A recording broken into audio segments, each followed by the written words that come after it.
Nova Esports got that dub in game number 1. They completely decimated that mid lane. But for the side of Twisted Mind, they need to make sure that they are stopping Nova Esports, at least converting one objective into another, because that's how they win games, right? Yeah, they need to just slow the pace down more than anything else, right? Things got really out of control in that game 1, but this is a thing where you just protect your jungle, go 50-50, try to extract as much farm on the map, especially in, on your side of the map, and then look for that play at the 3 minutes and 30-second mark right before that Tyrant. Yeah, it's all about getting that pressure in the early game, right? So we can set up those neutral objectives. But if we're looking, obviously, between lanes right now, Muji is ahead by about 300 gold, so we can assume that he was able to get that Phoenix down to the bot side, which only spawns once, because that is going to be that crucial kind of pockets of gold that you need in the early game. Yeah, it's the small wins, right? Just being able to take those again. The sprites at the top right here, it looks like Twisted Minds have rotated and are looking to just ensure that clean picks this one up. Yeah, a little bit of adjustment here. Obviously, Muji actually going for the Spark Forge dagger here first. So the thing about Chano is that obviously he's going to be able to kind of use that bolting shot to get away. So what you're really going to be needing to get that is that electrifying hit from that Spark Forge dagger, making that poke potential a little bit more harder here for Shanks to try and formulate around. Yeah, and one thing also to take note of is that leader skills can be really annoying, that you really get on top of them in terms of the single target damage. But CT Boy getting gone on here by CY, they're putting the aggression on. Putting the aggression on, but it's at level 4, right? I was mentioning it earlier. They are now at level 4 for City Boy. He has the Unbridled Outburst. He has that Rage Bar build. But I feel like if they were able to pull that from Twisted Minds, it would have been detrimental at that neutral objective team fight. And look at how Schwan is in the top lane. He's all by himself. He needs to just ensure that the lane is pushing. He's going to make the rotation. The Tyrant is going to now spawn. This could be a potential for Nova Esports to pick it up. Yeah, I mean, we've already seen here. Going to procure that Assure Golem first. Trong xong rồi chúng chơi review mà nè muối làm bấy đấy, rồi nhóm đô tranh vì game mình tết lại đô mình càng là game mình. Còn nát TikTok này dân lang từ hai mươi TikTok nó là sợi riêng cô nó là TikTok thôi. Chứ nhóm chập đam cover form mình mà thái phải. Nhóm trong cho room chơi cho nhóm này mới đấy. Ta nhóm chơi vậy giúp xa mai thì nhóm chập đam save form miền mà chụp muốn chụp đam riệp tròn dân click đang là TikTok chơi follow TikTok này mới là bây giờ mình chơi chạy mình lấy khả năng tí muối tí phí sai nhưng mà hai từ tao phèo hier này sai they are looking just keep Nova on a leash. Yeah, it looks like the nice little Razor Cavalry. They find him. They get that. Ai thời tới phèo hier mùi nằng squad lên là cái squad mua hợp nôm phèo mồi. Just like how I like my espressos, right? I like the chiếc còng phong miên sòng triếm nơi miên là đóm lên về tiếp tục vô mà cho bé bro mình được ấp phải giáo bro màu anh vậy mùi mình được miên phải giáo được nhom vậy mình đồ chân nhé cái tầng lầy thơ tầng hệ bắt à mấy mình được ấp phải giáo mình vậy mình được miên phải giáo vậy mùa cháu này này ai dân thời gian nào vô được trái vì lên game ấp phải giáo nó dân thời gian nào vô được trái do mua lịch thị game ở trang thị bao nhiêu được trái hay what else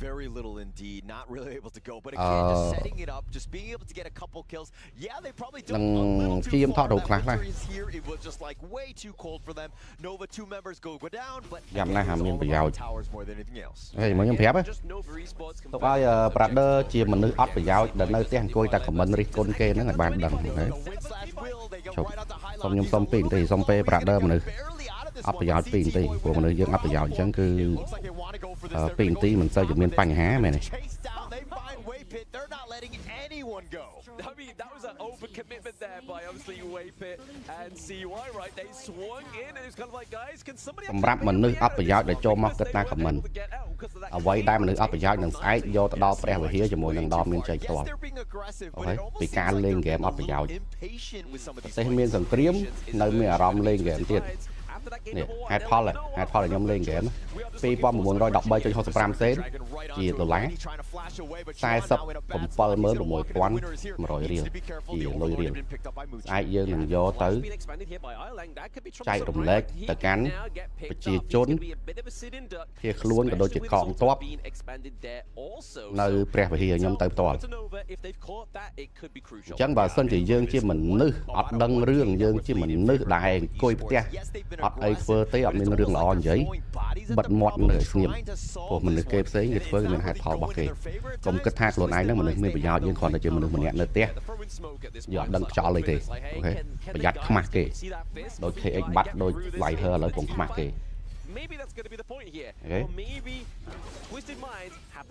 chẳng vì buộc nhóm nè lên game mà nó tại vì nhóm này cứ pi nè lên game thì cho nó đại brother ai nữa nè mơ nghĩa vậy ok nè vay đầm lái vậy ở bên này cái vay đầm lái rồi ai này rồi ai na vay đầm lái kì chẳngนี่ได้คือจะการโจรวมปีแกเมื่อเนาะเล่นเชิงnhiều xa យើងមានទាំងក្រុម e-sport យើងមានទាំងអ្នកលេងទូទៅយើងមានទាំង fan យើងមានអ្នកលេង game counter អ្នកលេង game ទូរស័ព្ទឥឡូវខ្មាស់គេហើយខ្ញុំថាយកបទពិសោធន៍ហ្នឹងទៅដេកគិតព្រោះថាមនុស្សអត់ប្រយោជន៍ទេចូលរួមបានច្រើនជាងប្រវែងភាគច្រើនប្រហែលជាច្រើនជាង $3,000 ហ្នឹង We need to reset. But down to the bot side, Muji did a great effort there. That turret, that T1, looking like it's holding on with very little health. Yeah, not really much at all. It's like literally all black at this point. But the tyrant is going to be picked up here. Nova Esports. យើងនៅសល់ត្រឹមថ្ងៃហ្នឹងទៀតតែថ្ងៃហ្នឹងយើងអត់ទាន់ដឹងថាទៅយកត្រូវចប់ត្រឹមហ្នឹង I'll give the advantage over to Twisted Minds. It takes them to let's not do it just in case it might go down. No outside interference. I get it. We're being completely non-biased here, but no. If we're looking between these both two teams, I do have to say, even though the gorge doesn't look as pretty, still game number one, it's not looking too good. Not good at all, but he's going for the truth. Oh, but Muji with a light step away, he sidesteps it, and Nighty gets taken out. ដោយសារតែនេះបងប្អូនទាំងអស់គ្នាគឺជានេះដែរគឺជា sponsor stream ទៅលើការប្រកួត KWC HOK អញ្ចឹងគឺខ្ញុំអាចដាក់ព័ត៌មានពាក់ព័ន្ធមួយ donation បានទេអូខេយើងអាចយករឿងរឿង politics ទៅពាក់ព័ន្ធជាមួយនឹងការងាររបស់យើងបានទេអូខេដូចនៅកន្លែងធ្វើការអញ្ចឹងណាណាមួយវិញ្ញាសាក៏ដូចជាក្រុមហ៊ុនកម្រិតអន្តរជាតិគេសិនទៅលើការសារភ្ជាប់politics ជាមួយនឹងក្រុមហ៊ុនជាមួយការងារហើយយើង stream នេះអត់បានដាក់ទេតែខ្ញុំត្រូវលេងបាល់ម៉ោង 7 ខ្ញុំត្រូវមកវិញម៉ោង 9 ជាង stream តែខ្ញុំអត់ច្បាស់ថាខ្ញុំទៅលេងបាល់អត់ទេអត់សូវមានអារម្មណ៍ទៅលេងបាល់អត់អាចមានភាគរយអត់ទៅលេងបាល់ឬមួយក៏ទៅយកខ្យល់ជិះមើលសិនព្រោះ stress មួយថ្ងៃហ៎ còn nice ai nhom tranh tới bật nhom tranh tới preo hiểm màu phèm thật chẳng yeah. But again, the Shadow Tyrant is going to be picked up. It looks like Twisted Minds are going to take the Overlord at the same time. Yeah, a bit of a spread for these neutral objectives. We are actually having a bit of a progress here for Twisted Minds. They made it. Ai rốn mong phèm tranh tới preo hiểm vô mùi thị đây là mùi thị xuống hạp tay vô từ trái còn nó đôi chữ bọt mà kênh nơi xiêm miệng bình hay còn nó kênh mà dùng hơi sai lớn đôi chữ tới nôm phèm mỗi nơi đo miền tây nôm phèm mỗi nơi nó đo miền tây chứ hay tới giờ màu đọc thật còn nó bằng tranh màu bình bình tới từ ngày kênh dùng tay và hai cái đồng thời ở kênh nơi xiêm miệng đời ra là kênh nơi gặp rộng tôi ắt vào phía vì chỉ tì tăng vô rồiตีตังปากกาเหมือนการสังเครียมมาอย่างว่าจะตีตังปันกันปัจจุบันตอนเลยดอเปียห้าสังเครียมเลยคือเวียนเลยเดี๋ยวเปียกาปันกัน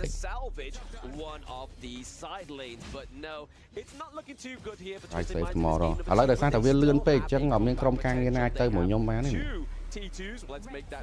ยมถ่ายเตยเป็นไงยมปุ่งติงมอการมาดำใบยศทอดหกไทย City Boy, he gets dived in on. He's already used the Unbridled Outburst. He has no means of getting out of that team fight. Yeah, no chance at that point. I mean, once the initial pickoffs were happening with Shanks down, it was going to be really tough for them to make any sort of progress into this. They had to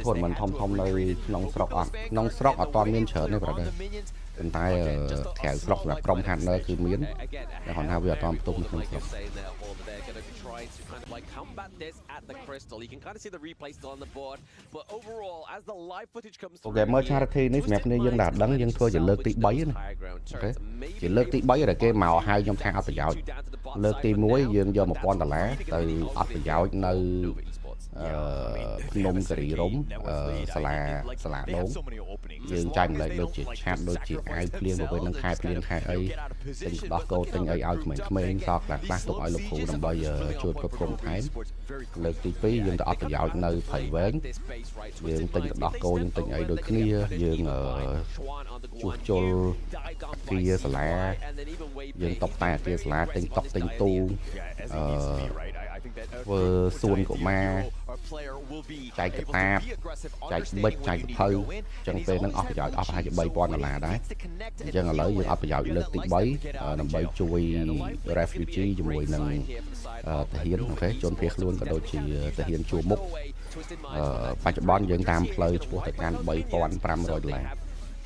ចឹងអត់ប្រយោជន៍3ដង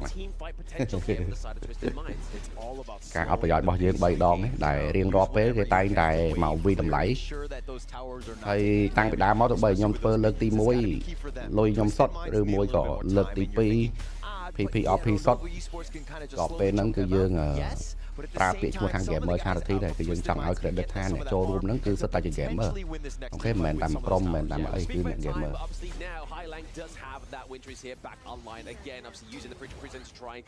បើបងខ្វះកម្លាំងតើខ្ញុំអាចទៅជួយបងបានទេខ្វះកម្លាំងគេ brother If we're looking realistically here, Nova Esports សម្លេងដាច់ប្រហែលជាត្រូវការបិទបើក YouTube slowly approaching that 14-minute mark. They're looking at around about an 8k goal lead, right? That's going to take some បណ្ណាទៅសារអូយបៃឌីទៅហើម៉ែចង់កន្លះលានណាប្រូចង់កន្លះលានដុល្លារ Holy shit yeah but at the same time Twisted Minds if you go out of your base and somebody gets caught out and then Nova និយាយមែនណាប៉ិនអញ្ចឹងហើយគួរតែទទួលបានទៅសារ be careful with how you approach យើងបាន$3000ហើយអញ្ចឹងមានទីរបស់យើងទូទៅបៃឌីម៉ែ$50,000ចិត្ត50ហ៎ Twisted Minds to say, hey, look, you've got the minion waves pushed halfway. Are you going to come and try and test us? Yeah, they're so far up, you know, at this point. And Schwan still up there providing that vision. If anybody wants to come in the neighborhood, they're going to be in a world of hurt. Or Nova Esports actually realize that, and the alarm bells will sound. Yeah, he's the toll man. You've got to pay Schwan to get out of your base if you are daring enough to. So you can see on that mini-map, he has been down to the bot side of the map because obviously we don't really need the Guan Yu into those neutral objective pits to make sure it's a secure objective. They have the damage from Muji, they have the damage from Wendy. Yeah, the biggest thing is like it's pressure from all three lanes. Where are you going to go? And Twisted Minds, I mean, they can find C1, but he's just so tanky, they really can't do it. ឥឡូវគ្នាទៅប្រហែលជា3នាក់ប៉ុន្តែខ្ញុំកំពុងសួរនេះព្រោះចោះទៅហ្នឹងគឺនិយាយត្រង់ហ្មងគឺចោះទៅជាមួយនឹងខាងក្រសួងមហាផ្ទៃទេអញ្ចឹងគឺយើងអត់ត្រូវការនេះអីទេយើងគ្រាន់តែទៅដើម្បីចែកអំណោយអញ្ចឹងយើងអត់ត្រូវការដើម្បីលក្ខណៈថាត្រូវការកម្លាំងនិយាយខ្លីបច្ចុប្បន្នបើសិនជាយើងអត់ទៅជាមួយនឹងខាងក្រសួងអត់ទៅជាមួយនឹងខាងថ្នាក់ដឹកនាំក៏គេអត់ឲ្យចូលតំបន់បាតុកិច្ចគ្នាដែរGame 2, not as clean as game number uno, but it's going to be no way the 2-0, which again, like I was saying, Twisted Minds did have a little bit more lក្ខណៈថាមែនទេមនុស្សវាតម្លៃមនុស្សមួយចំនួនគឺជាមនុស្សវាតម្លៃមនុស្សអត់ចេះគិតវាតម្លៃមុននឹងខ្លួនឯងគិតបើសិនជាយើងគិតសិនចឹងមិនថាច្បាប់មួយតែគេតែងតែនិយាយឲ្យខ្ញុំតែងតែធ្វើតាមគេថាបើសិនជាអត់មានអីល្អនិយាយទេកុំនិយាយអីល្អជាយល់អត់បើសិនជាយើងអត់មានស្អីល្អដើម្បីនិយាយទៅកាន់គេទេកុំនិយាយអីល្អច្រើនកុំនិយាយច្រើនជាងនៅស្ងៀមទៅព្រោះពេលយើងនិយាយចឹងឃើញខ្មាស់គេបើនិយាយថាឲ្យគេ keyboard warrior បន្ទាប់មកគេធ្វើច្រើនជាងខ្លួនរាប់រយដង Use some kind of jutsu to summon fly realized, and he was like, "Oh, whoa, get away if from me!" mini tour increases is there any chance of Hawk still invest man ដោយសារតែ mini tour អត់បាន increase ទេគឺដោយសារតែ target របស់គេដើម្បីវាយទីផ្សារ mini tour យើងគួរតែធ្វើរាល់ខែខែម្ដងមហាពីរដងអញ្ចឹងតែ mini tour នៅពេលដែលមានគឺល្អដោយសារតែ mini tour ពេលមានទៅគឺឡើងចំនួនមនុស្សលេងព្រោះឥឡូវចំនួនមនុស្សលេងនៅខ្មែរយើងនៅតិចគេជប់លេងច្រើនអញ្ចឹងយើងត្រូវធ្វើការទីមកវិញឲ្យមានមនុស្សលេងច្រើនពេលហ្នឹងទៅវាជួយបានឥឡូវខ្មែរយើងមនុស្សលេងតិចជាងមីយ៉ាន់ម៉ាចង់5ដងមីយ៉ាន់ម៉ាគេលេងច្រើនជាង clean as the guy, we're gonna lock him down. But again, that's just our opinion. Let's see what the desk has to say about game 2 here. Nova Esports showing that they should be in that grand final. They're showing that they're in a completely different league of their own, and Twisted Minds is unable to answer to any of the questions that Nova Esports is putting out there. That Guan Yu, a top pick, it was yesterday a great performance, comes in today, a same exact thing. What is going on? Every single time you see Juan on the Guan Yu, he has some of the craziest levels of impact I've seen.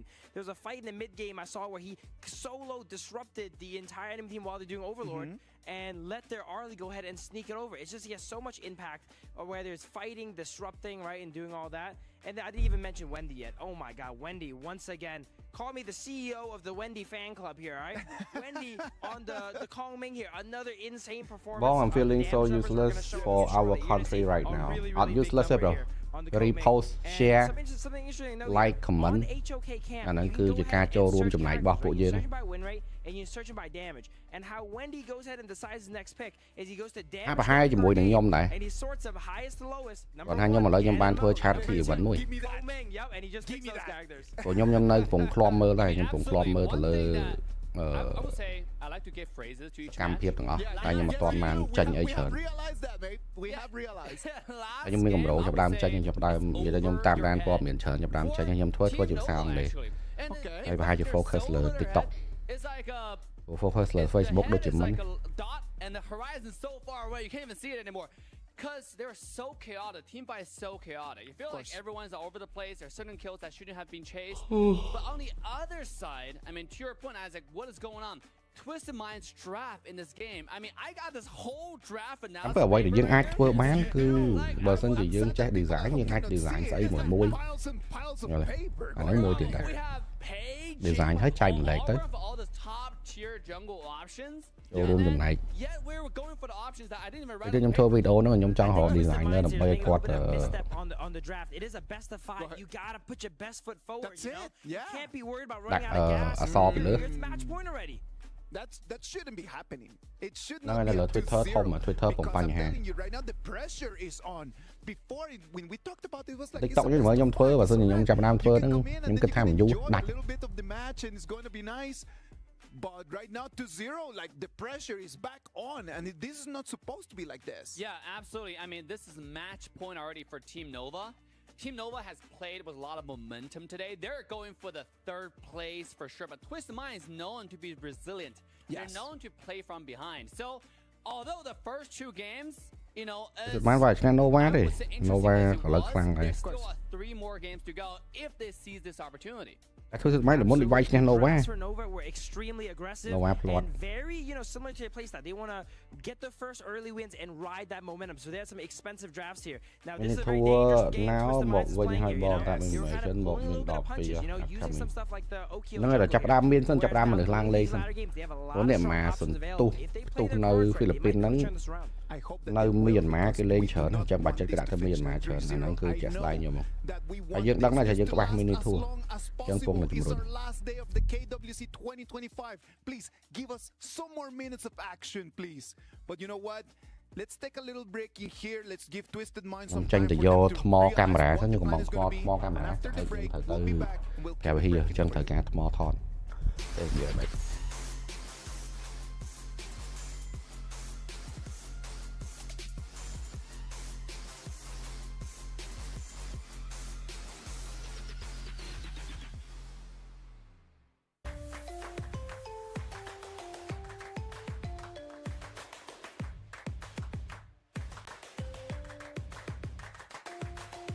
level up your gaming experience with over 8 billion playlists, only on Spotify, the official audio streaming partner for the 2025 Esports World Cup.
This land is calling.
Mò mà mò à xịn play cho gì ấy mò xịn mua sai rồi này đọt co mà từng pi mò đi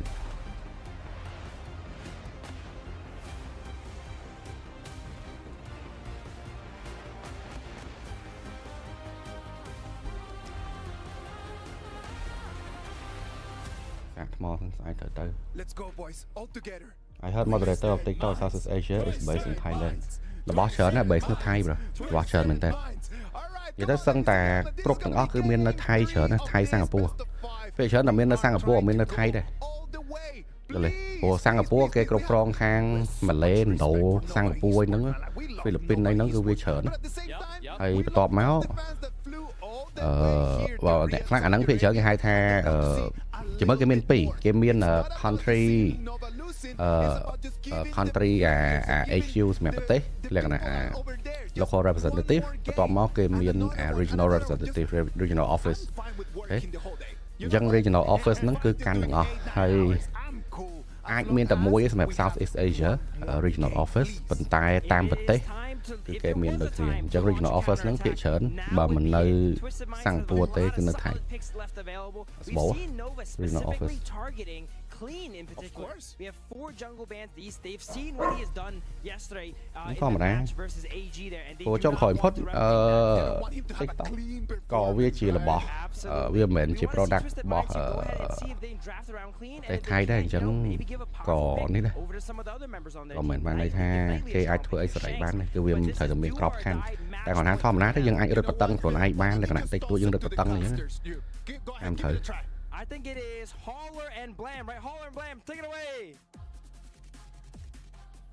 Thank you, CEO of Phil and the Guan Yu pick. Throwing it over there. I mean, he's getting more experience every day, right? Like, Isaac's just giving him too much power. I think this could be a crazier turn of events if he gets too much power here. But We are going to get into match point potentially here between Nova Esports and Twisted Minds. Holo, what do Twisted Minds need to do? Well, the biggest thing they need to do is work on their trash talk. You're looking at the Honor of Kings global page. I saw Hailong putting up a 0-3. Oh. And this is obviously right before they did the walk-in, and the teams were definitely, you know, for Nova, 0, yep. Twisted Minds 3, but he might have gotten those teams reversed. Maybe he was looking in the mirror. Maybe he was looking in the mirror. He's a little confused. He got it around. Yeah, exactly. But hey, we love the confidence here from Twisted Minds. Maybe they can get a point onto the board, but we are looking here at Nova Esports. Prio blue pick going over to Wendy, the Mai Shiranui. He's had one big pick already. The Kong Ming, one of his carries. He's now got another. Yeah, Wendy is just like an absolute all-star in that mid lane, and there's a reason why Nova Esports are so good. It's just that they've kind of revolved around his play. Literally one of the best My players on the global stage. This is a guy that, again, you need to be very careful about, and you need the proper counters to deal with this because you're going to be constantly pressured, especially in that early game. Yeah, I mean, right now, we're seeing Twisted Minds. Hailong gets the Yixing pick. Obviously, the analyst desk was talking about this all day at the beginning part of the broadcast, and we're going to be seeing some boards being placed down. Maybe trying to catch out here the Mai Shiranui. Maybe just trying to make sure that Twisted Minds plays on their grounds. But with the Lung here, we are going to be getting some burst damage come through. That late game cash-in potential here for the side of Twisted Minds Shanks. Yeah, and they're countering Nova Esports, that is. The Lung pick exactly how Twisted Minds did when they picked the Lung, and they've gone with this Chano Zhangfei combination. It has that combination in terms of like the damage and the control, things that you need to have a really good team fight. Yeah, I mean, you can see here already, Clean's like, lads, you've got to let me have third pick because I've been absolutely abused in the banning phase. And I mean, they get the Ogren, they ban out the Musashi, CY having a dominant performance on the Musashi, but more importantly, the Musashi being one of the better counters, as well as the Agudo here as well for the Ogren. Yeah, and the Ogren has been, this is pretty much it for Twisted Minds. Backs on the wall, elimination game for that third place, extra 110,000 would be huge for this team. They would have a what? 310,000 USD for winning third place would be massive for them. But this is the lineup. If they're going to win any game, this is it, at least looking at this first three picks. Yeah, I mean, it's looking very strong, right? I mean, persistently within the series, Twisted Minds have really been kind of going for the not so cleanest of drafts. They have expanded some expensive picks, but so has Nova Esports, right? I mean, their first game draft was very expensive. Their second game draft was also expensive in terms of comfort picks onto Wendy with the Ming. So really, Nova Esports, in their big interest, needs to run this out in a 3-0 because if they keep going at this pace, it's going to be harder and harder for them to draft into the latter part of the series. Hello, sorry. Nơi lùa snaps ai chạm thật á thì sẽ là ban D chứ không thế. Ủa dục mấy D giống như kia lần nào mong pi bằng bay ở ban D rồi nào mong vậy mong buồn thật. Update. Tôi chăm form hiện tại đôi kia vậy nhé, đôi chuyện chọn vậy chứ ha. Bạn đây du ảnh. Rồi CY Ukraine làm Paul lại du ảnh hơi chênh nha.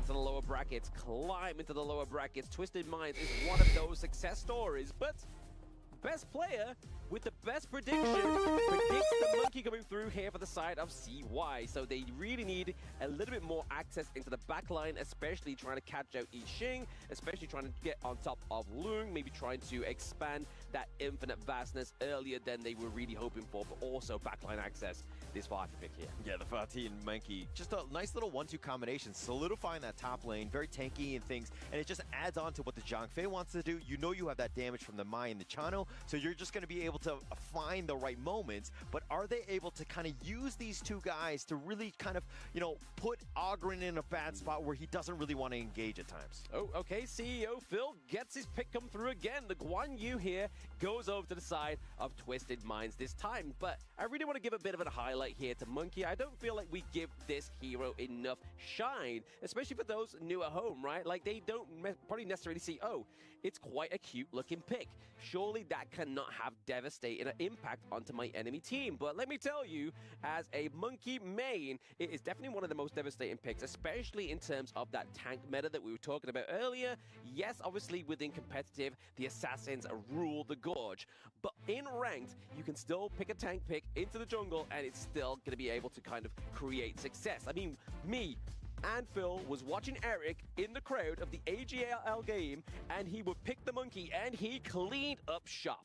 Yeah, it was just actually very good on the Mickey. He was kind of flexing on that one, doing a great job with that hero. I mean, the amount of control that you can provide, but you do need damage. That's the biggest thing, is that, you know, the support here from the Mai and the Chano gonna be key. It's gonna come up to Wendy and Muchi. Again, they've kind of seen this already in 2 games where they've been able to kind of get that farm. They've been able to do that damage, and Twisted Minds know that going into game 3, they need to stop them. They need to stop that, and they also need to stop the devastation of Nova Esports. At match point, can Twisted Minds turn this all around? And those are the other arena. Let's hear a Bro. Twisted Minds here need to be เคยป้อมเห็นตั้งเปิดเฟิร์สกระแทก10 ឆ្នាំរត់ប្រហាម11 ដង in terms of getting like first bloods and kind of being aggressive when they need to. They tried in game 1 and unfortunately they fell flat on their faces. But this is one where again everything on the line. You gotta go for it. But I mean, I don't want to say Twisted Minds. នេះហើយនេះ best of 5 em chọn mong mình solo king hay bản best of 7 grand final ងាប់ អូធូរនេះដល់តារាធាតុទៅ They forgot the MVP. Victory is not on the board. It's not on the stage. I mean, you can't have a team and give the hype over to Twisted Minds. ពេលធូរនេះដល់តារាធាតុចឹងមកឲ្យខ្ញុំត្រូវខ្ញុំទៅទាត់បាល់ហើយបន្តមកខ្ញុំបើកចោលជា WatchParty បើកចោលហ្នឹងដែរ This is definitely something that they're comfortable with. Clean on this auger, and this is the moment. Yes, he's been targeted in terms of the fans and the drafts and all that, but this is the time where you need to really pick up the team. Yeah, I mean, you can already see here, obviously Clean was able to actually maintain an XP lead here over to CY, hence the help and the rotation here from Wendy, because one of the things about Monkey, yes, obviously, like I said, he can be tanky, they can be tanky into the game, but in the early game, their clear is not as fast as an Ogre. Yeah, not as fast, unfortunately, but he just needs to stay alive. Let the rest of your team do that damage. The one weak spot of obviously the Monkey as well for those at home is kind of just having that consistent damage going on to him. Some high pressure, some high intake of damage is what's going to be able to take out CY onto this pick, but you're really going to be spamming that first skill, right? Making sure that shield is stacked so you can have a great team fight. But speaking of team fight here, Schwan getting it picked up here. There's too much CC, and first blood goes over to Twisted Minds. Yeah, Schwan was just like on a leisurely stroll in the river, and the mean old Twisted Minds have found him, caught him out 3-on-1 advantage as well, and Schwan, unfortunately, he's going to give up first blood there. He was having a leisurely time, right? I mean, they definitely took a bit of a misuse over him there into that river. I mean, definitely a brutal one here, but maybe trying to get the payback here. Shanks looking pretty low, but he is level 4. He has the infinite fastness, and the board being committed here. Is he going to turn the tide here for Twisted Minds? Oh my goodness! The vaulted shot from the backline takes down City Boy. Yeah, he gets that one soaring signal just right on top. CT Boy thought he was fine. He actually flashed away. He was going to be in a great spot, but that brush just not enough. Just enough vision to get that one final shot. Muchi just gets that snipe. That's the clean thing about the Chano as well, right? Like, as soon as that shot is literally, like, programmed onto that hero, it's not giving up. It's going in like a homing missile and gets the pick up there. So, like, hey, you can take out Schwan, but we're going to take out City Boy, which, within that bot side of the map, we're really looking at sustained capability here for Twisted Minds. Yeah, if anyone's going to go down, though, you probably want the roamer to go, so it's not the worst thing. Shanks is still there in the bottom lane, continuing to farm. He needs to keep on pace. He needs to step up this game because they really need some damage to help supplement what Clean is bringing. Clean is bringing, obviously, the terms of the aggression here, trying to maintain that gold lead into somewhat of a margin here between both Nova Esports and Twisted Minds. It's really going to be the key here. So if he gets taken off, it's going to be scary. But Wendy flipping around the gorge here, trying to get the pick up onto Highlang. He commits the board. No one gets catch other than Wei Pit. And now the passive has been expanded here by the side of Twisted Minds. Unbridled Outburst is going to be able to catch 2. Can they catch Shanks? He has the infinite vastness. I mean, CT Boy with a mulberry power right onto CY, just barely able to just keep enough stuns for Highlang. Oh, 90 here to the back line, trying to completely upset the tempo here of the team fight. Dream Roam used to get CY out of that one. Really good disengage. Oh, what a great turn, like team fight right there. I mean, everybody was throwing out all their spells, but understanding and just trying to navigate the other one and getting to safety, absolutely huge for CY here. Yeah, I mean, what's going to be even huge is obviously trying to get the takedown of this Tyrant into the first part of the game of this number 3, right? Like, if they are able to get that extra bit of damage, Not quite as clean as they would normally like it to be, because they have reset that Tyrant that was really kind of anticipated, potentially Twisted Minds going for a good team fight. Yeah, just a great attempt here, but it looks like Hylong has the flash. As the flash gets out of the board, but now Hylong's a little bit too deep into it. The Morbury power is going to be enough to get him out alive. Obviously, healing from those Fireflies, but also the dodge out of that CC is what was going to be that enough to kind of push away Nova Esports. Yeah, Muchi was waiting the brush, wanted somebody to kind of just like make their way closer so that he could get the snipe shot, but then Clean showed up, and Muchi was like, no, we got to get out of here. Nói early thôi là chơi ban là o chứ. Mấy ta tầm hẻm tí nữa. Early. But CT Boy, his Mulberry powers have actually been quite successful, and he's had some great disruption with that. I mean, this is the whole point of obviously the Sakira, right? Using that first skill to just kind of completely disrupt the flow of the enemy team. But speaking of nightmares, we saw there that CY built the Blazing Cape, which is now going to be the anti-heal item into those team fights. It's going to stop the sustainability of the Ogryn, stop the healing, and reduce the healing of City Boy. Yeah, just limit what Clean brings to the table as much as possible. But Twisted Mind's doing a great job. Looks like they're going to secure the first Tyrant here. Big pick up for the Tyrant, right? I mean, I think this is like, I feel like it's Twisted Mind's first Tyrant of the series. We're able to get the pick up there. So now the extra bit of damage for the next 75 seconds. Nova Esports, are they going to go for obviously pressure into the top side of the map? We can see here from Xuan, or are they going to be able to kind of get that micro play ability into these team fights and then mitigate a lot of those damaging skills? You can see how the play style of Twisted Minds has really changed. They've been way more aggressive. Yeah, taking that first neutral was huge for them. Oh, okay, yep, the Embroidered Levers catches on to 3. The Leaping Savior onto City Boy. He gets taken down. 90 tries to come in with a save, pushes away Nova, but they have the foot on the gas. They're pushing past that T1, waiting for that minion wave to come crashing through here. CT Boy, the only one to have fallen yet again. I mean, yes, there's 2 kills to Nova's name, but they've gone directly for CT Boy. Again, not the worst thing for Twisted Minds. It's just a roam lives, and yes, they do matter, but I mean, it's better him than anyone else. Everyone else was on a sliver of life. That felt really weird for you to, that felt really hard to hear that, right? I mean, as a thinking, I was like, Hall is a roam main, and he's committed that they're not actually matters, but then he brings it back around. It makes sense. I mean, I feel like normality has been brought back into my life here. A little bit of a contention there for the Crimson Golem, but it does go over to the side of Nova Esports. I mean, they're taking everything, right? Yeah. And when you have that lead, you want to just continue to put the pressure on, take advantage of the map control that you can provide, like being able to stick it through. And look at how Twisted Minds have to react. They're down about 2K. This is not something that is insurmountable to this team. Yeah. But again, they've been losing throughout this entire series. They really need to get something to kind of get this team really started.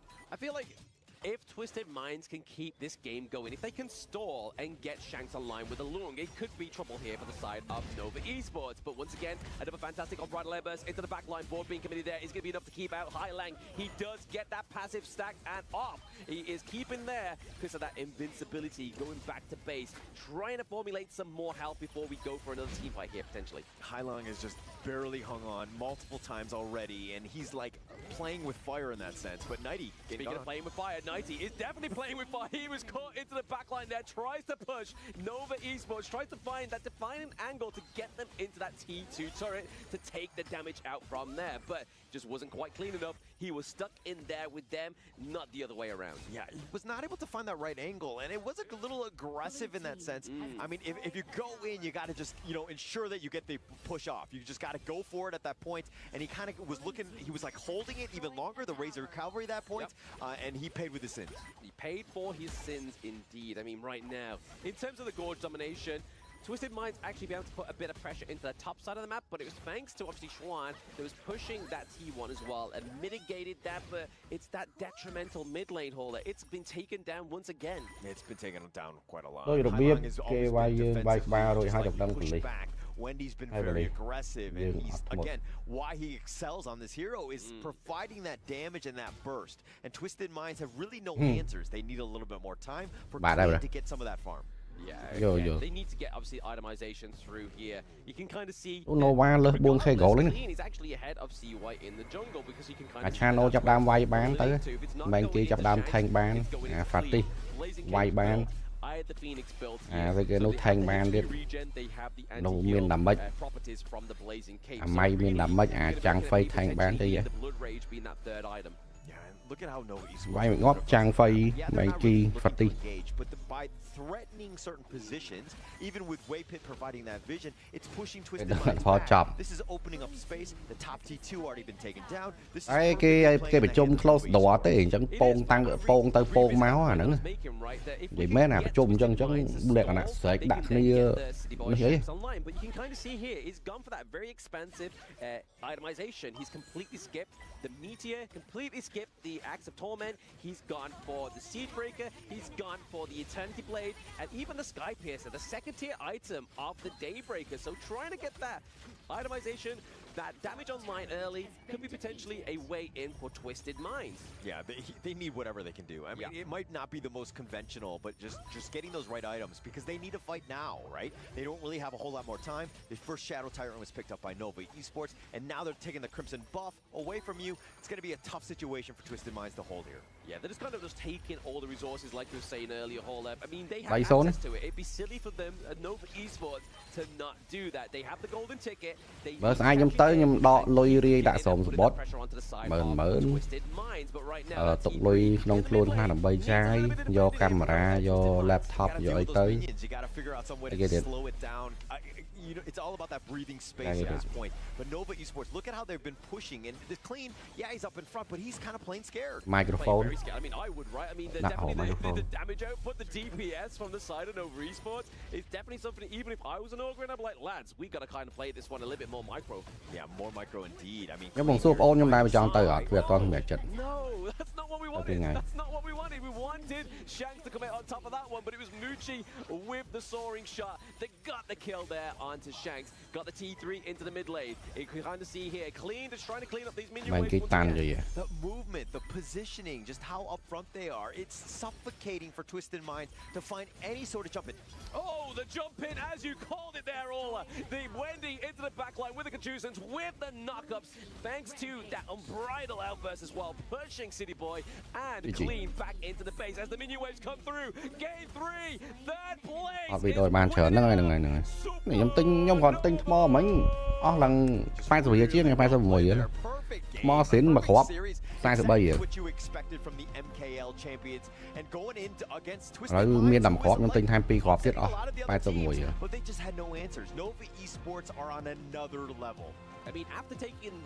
Nãy nhỏ miền lên ngay nhóm miền lên thầm mà rồi âm. Về những chỉ mở. Ai cho đó phèo here nhưng ngập đăng mệt. This far this yet, so they really are showing and putting respect on their names. And Nova Esports will be the KWC third place team. And I mean, looking at their Highlang, he's just stressed about this matchup. I mean, it's after that 6-minute wipe down, I'd be looking like that too. Yeah, it was absolutely rough. I mean, they didn't really have any openings. Yes, they started off strong. They had a great first blood. They turned it into the first tyrant of the game. But then Nova Esports were just like the clean, calculated movements, finding the pickoffs, getting in and out, finding 90. He has to just barely limp away on those moments. And Twisted Minds really had no openings in this game. They didn't. I mean, they really were looking for them, obviously, especially with this game 3. Dám nhóm chết pin nữa nhưng mà hai được ca lục game lục A cháo môn tử. Mà pin cho dễ tụi Sam. Vì chụp sẽ cái system nữa. Tụi Sam iPhone nó bị chụp system nó lần trong học sụp chi. Chẳng thử lẽ nào ha thử. Đang thử thơ mấy thử format biết. Format ở trên.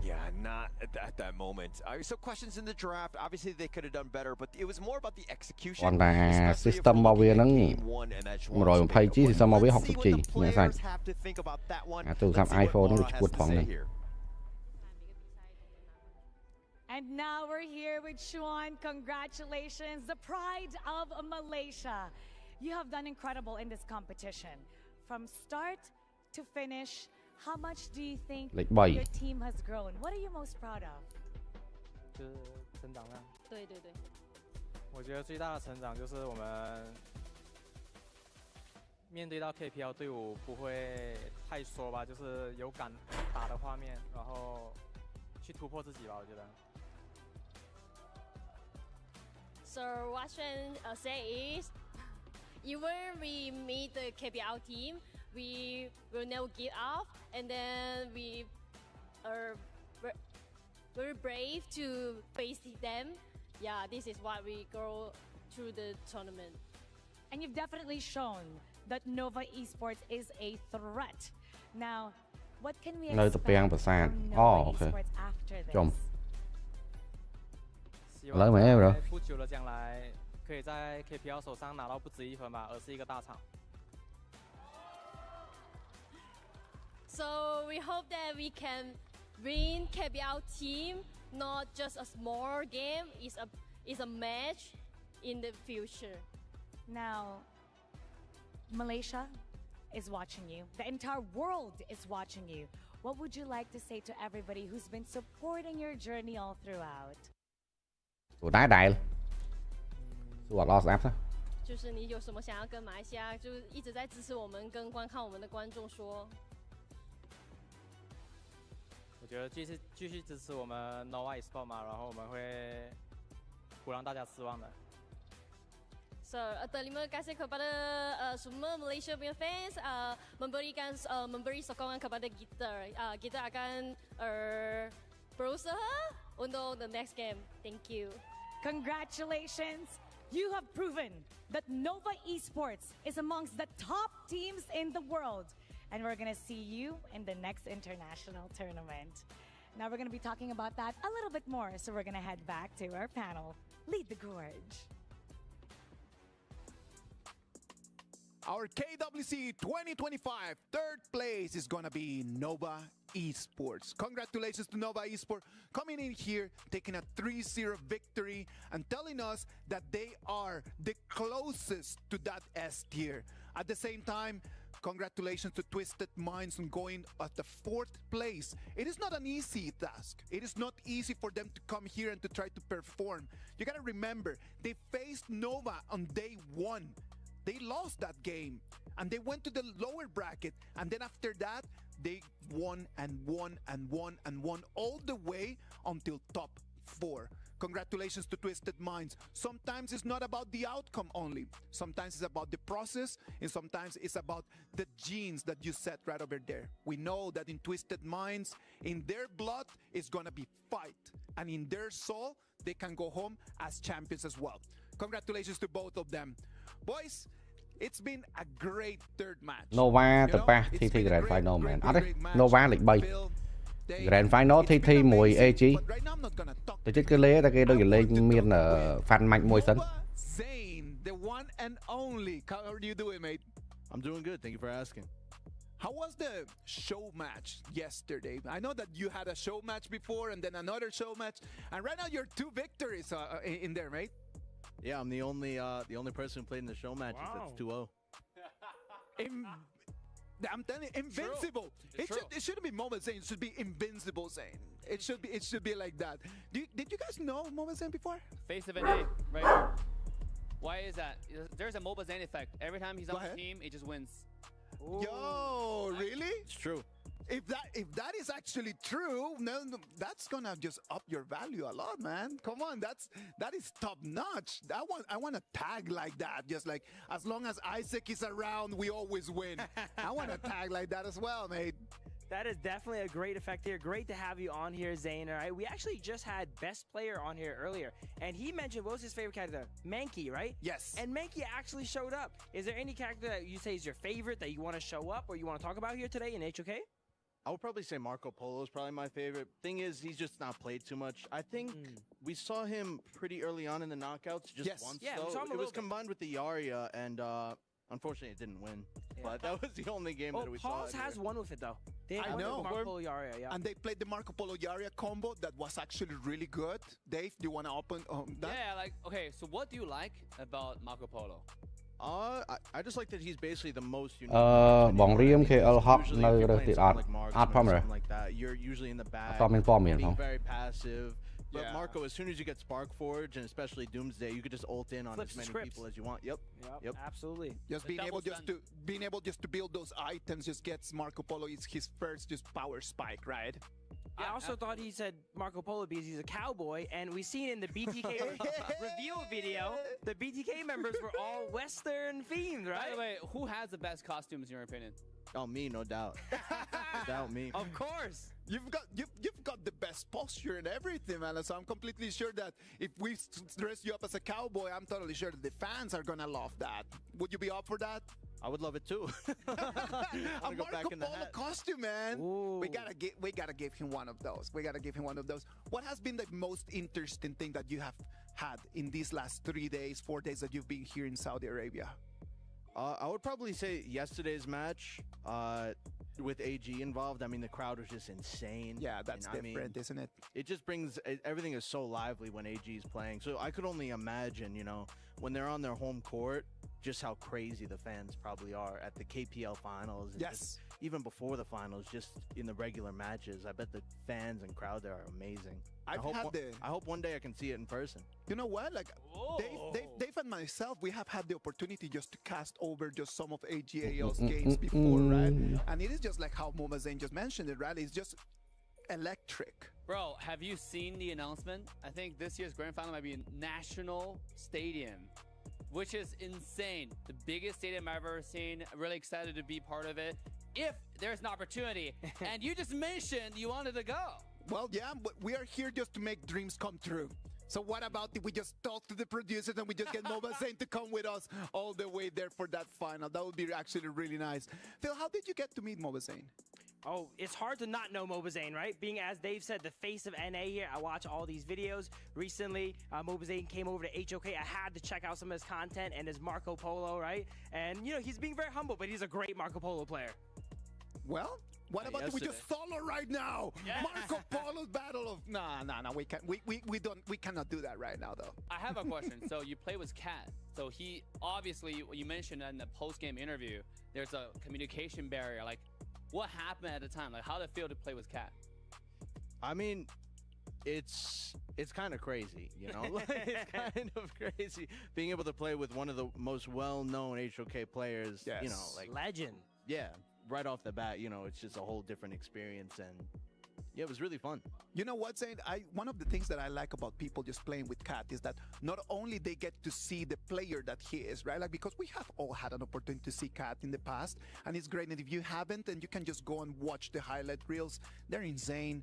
But on the other side, did you get a chance to talk to him before or after the game and actually just kind of interact with him? Yeah, I would try interacting with him a little bit. He's a really nice guy, but the problem Exactly. is he doesn't speak English too much. So I would have to have everything translated. But overall, yeah, he just seems like a really genuine and nice guy. And that's one of the interesting things, right? Like, you get to see like one of the OG GOATs, and then he is acting just like a normal human being, just coming in and just be like, hey, you know what? Like, you should do this or you should do that. We have had a lot of that chat in between teams in this kind of game, right, Dave? Yeah, absolutely. The entire, I would say, Honor of King global ecosystem, the community. This is such a community-based game. Of course. And I think, Zayn, for you enjoy the game the most when you play with the entire BDK. Now, who would you say, like, you enjoy the most to play with on the BDK roster? Putting him on the spot here. Who's your favorite? Zayn, as your lawyer, I'm going to say that you can just keep quiet right now if you want to. Who needs Do not to improve the incriminate most? yourself. He's baiting you. I think everyone, on a serious note, everyone needs to improve, We've only started playing maybe like about a month ago. Yeah. And a lot of that month has just been, coming to, of course, KWC, and, we just need to play more. Honestly, but I'm telling you, if you're telling me that you've been just playing the game in such a short span of time, and you can already perform at the level that you showed us yesterday, I'm telling you, if they keep this pace, in 12 months, we might see them over there in the stage, not as invited, but actually qualified for the tournament. Don't you think, Phil? Absolutely. Yesterday, we were watching the show match, and we were saying, wait, this is a really serious-looking game. Yes. They got the rotations down and such, and as Zayn just mentioned, he's only been playing for a month, and he knows all these amazing rotations, working as a team. That just shows the veterancy of him as a MOBA player and how easily he can pick up and adapt to this game here. On the same note, I want to mention that with BTK now in Honor of Kings, we're seeing a huge wave of community building. That's in the lovely. Entire Honor That of is Kings. lovely. So, like, would you have anything that you want to say to the fans that now, playing or trying Honor of King along with you and all that? I'm honestly surprised, and I'm very grateful that a lot of the players that I've played other games with actually switched along and went to try HOK or still play it to this day, and I'm really grateful for all of the people that did, join BTK on this journey. That is the main idea, right? Like the main idea is just to be able just to create a community with friends. Just coming in here and then everyone that you've played with before and they just tell you that, you know what, I am doing Honor of Kings right now. You guys should come and just watch the game, watch some of the EWC, KWC games. It is actually really cool. It is really, really nice. And we actually are very grateful to you because of that. Right now, moving a little bit into this third place match, what about if we just take a look at the highlights of it? And we try just to decompose a little bit on why Nova Esports is being able just to go all the way as third place and sending Twisted Minds to fourth. Third and fourth, that's different, right? And there's a gap. How big is that gap right now? That gap from what we've seen today looks pretty big here. Nova was speed running here. It looks like first game was a record, I think, for KWC. 6 minutes, 23 seconds every single game. Nova's Wendy gone ahead and absolutely demolished the competition here, being, you know, obviously enabled by Swan here.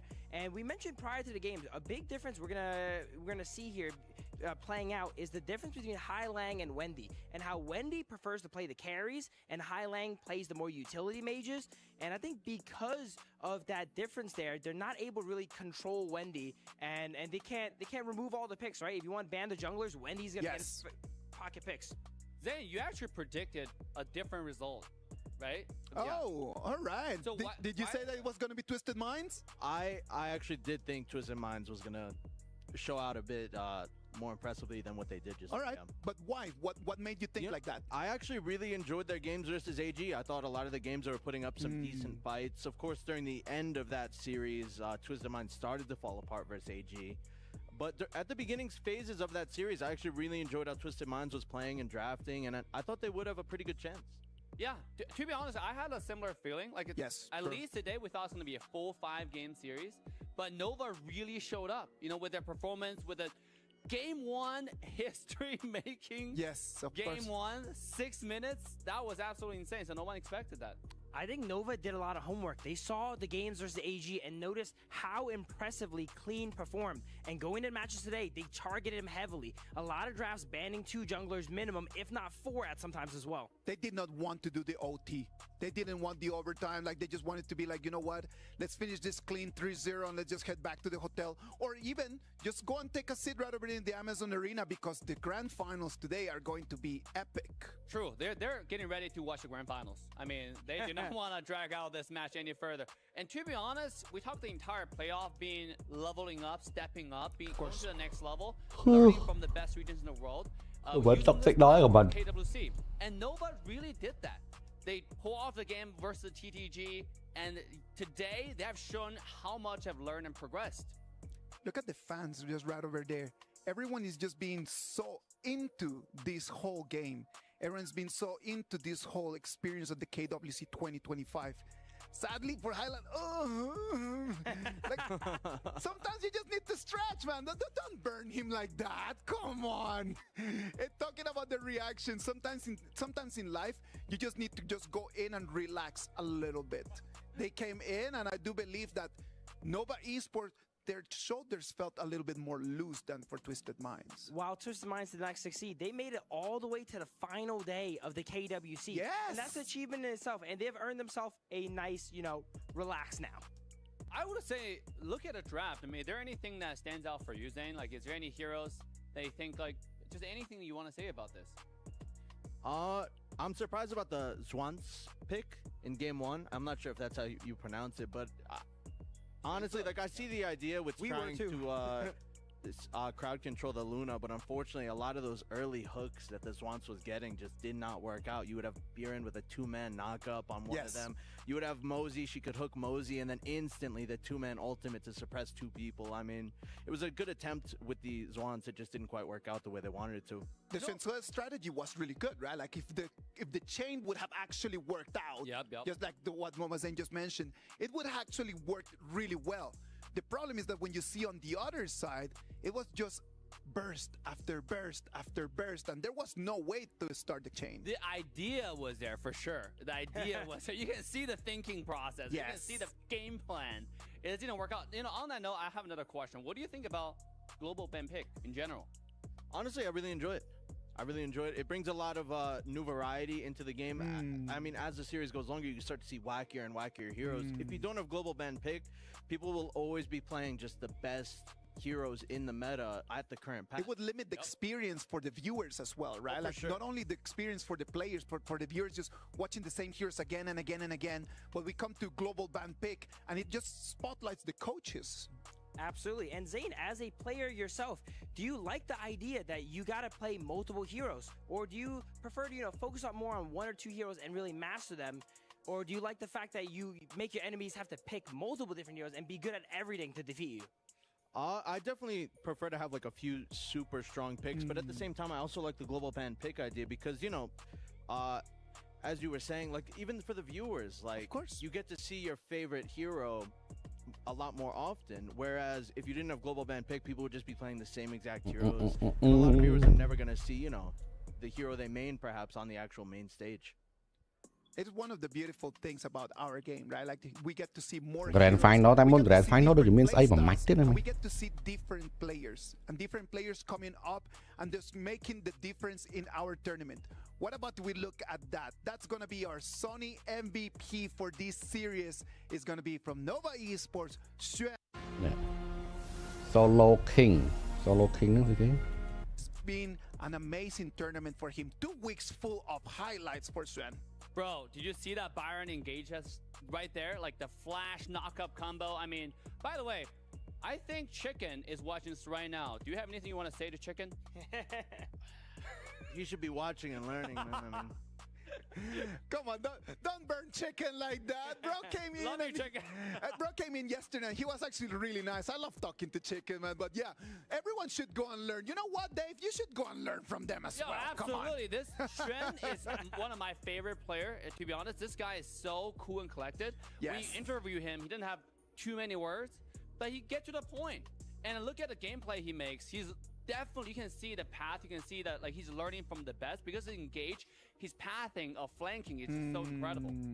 I was really hyping up Wendy here throughout the entirety series, but every time Wendy was there to collect some kills, right? It was Juan setting it up for him. Exactly. It's because it's not only about whoever that takes the kills. Killing is just that, just being the last one just to make that little poke, right? But how do we get there? Who made the chip of the HP bars? Who made the opening? Who initiated? Sometimes the most important part of a team fight is just the first person that jumps in and most likely is not gonna get out of there alive. Yep, and Clash lane is probably the most macro-intensive lane. Yeah. You're in charge of one of the most important things, which is a teleportation portal, to get a lane priority so you can acquire the lane rotation for the entire team. The macro control for the entire team is so important. And Shen demonstrated that in a dominating fashion this entire KWC journey. Zane, if you were to have like a teammate that would have one quality that would say like, okay, that quality works the best for me, what quality you would be looking for that? Probably aggression. Okay. Aggression. So you would like someone that is very aggressive so you can actually just come in after and just collect, or how is that? Just saying. I'm trying to break the code. I'm trying to break the code. Just someone who's very decisive in a game. A lot of the things about competing at this level is you have to be like, you have to do something and you have to really go with it. You can't be wishy-washy. You can't be like, oh, should I do this? Should I do that? You really have to go for something and stick to it. I really love that answer from Zane. As a player myself in the past, I've played with some fairly aggressive players, right? And what it does is you could also follow it up and be aggressive as well, but it gives you room to breathe because the enemies are busy on their toes from your teammates. It gives you more time to plan out your attack, what you guys want to do, and I really like the answer from Zane. We're gonna move into the Solo Kings. Oh. Solo is a 1v1 kind of game. So it just depends on you and your own ability on that hero. Just being faster than the other person. Now let's imagine that right now we were to do a Solo Kings tournament right over here. If you were to pick one hero, let's say that all heroes are open for grabs. What would you take and why? Let's go Dave, Phil, and then we're gonna finish with Baba Zane. It depends on who I'm fighting against, right? Yes. If I'm fighting Zane, I would have picked like a mid laner. But at the same time, ខ្ញុំប្រហែលត្រូវការចាញ់ទៅទិញមុងចេញទៅទិញអីនេះគេទិញមុងទិញអីណាគេដឹងអត់ or maybe like Lura. ទិញមុងទិញកតេទិញអី Reeve did not do his research. So it changed? Yeah. Okay, well, like, what would be your pick for solo? Geez, marksmans aren't too good for this. Marksmans are actually pretty good in 1v1s in this game, I think. Go ahead, Phil. You cannot just say like, marksmen are really good. Like, you need to say why. Come on. Okay, I'll explain it here. There were some 1v1s in the recent S3 tournament here. All right. The most picked character is DRenji. He has that range, but he also has the ability to cleanse CC if he gets jumped on by a diver and such. It did not win, but it was the most picked. All right, so Phil, you're saying that if you were to go into Solo Kings right now, the three of you would take DRenji. That would be your pick? Nope, I'm terrible at DRenji. I would probably pick Miyu, my signature. All right, so going there with the Miyu, right? Miyu is actually a really interesting hero, and it has showed up in the last 2 days, right? So it's important that everyone pays attention to that. Dave, did you make your pick?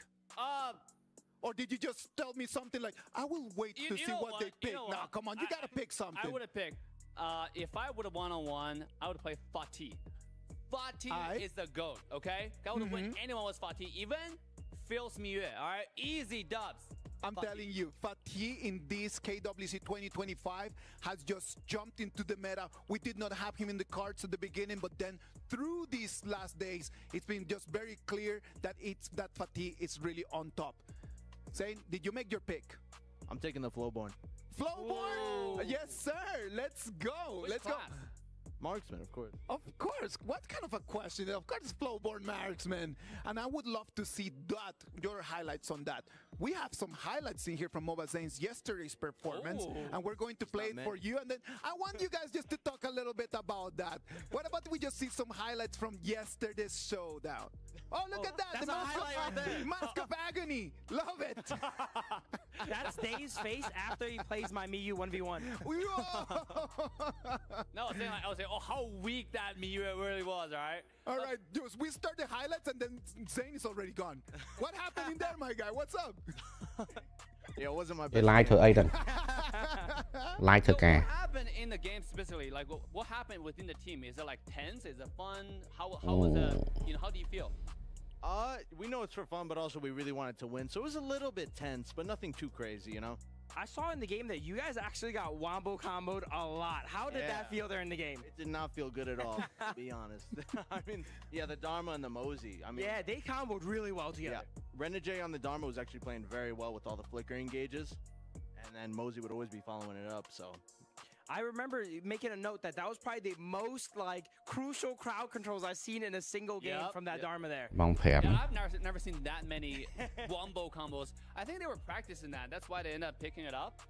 But your Marco Polo, by the way, the one-on-one. Oh, don't do that, Dave. Dave, don't do that.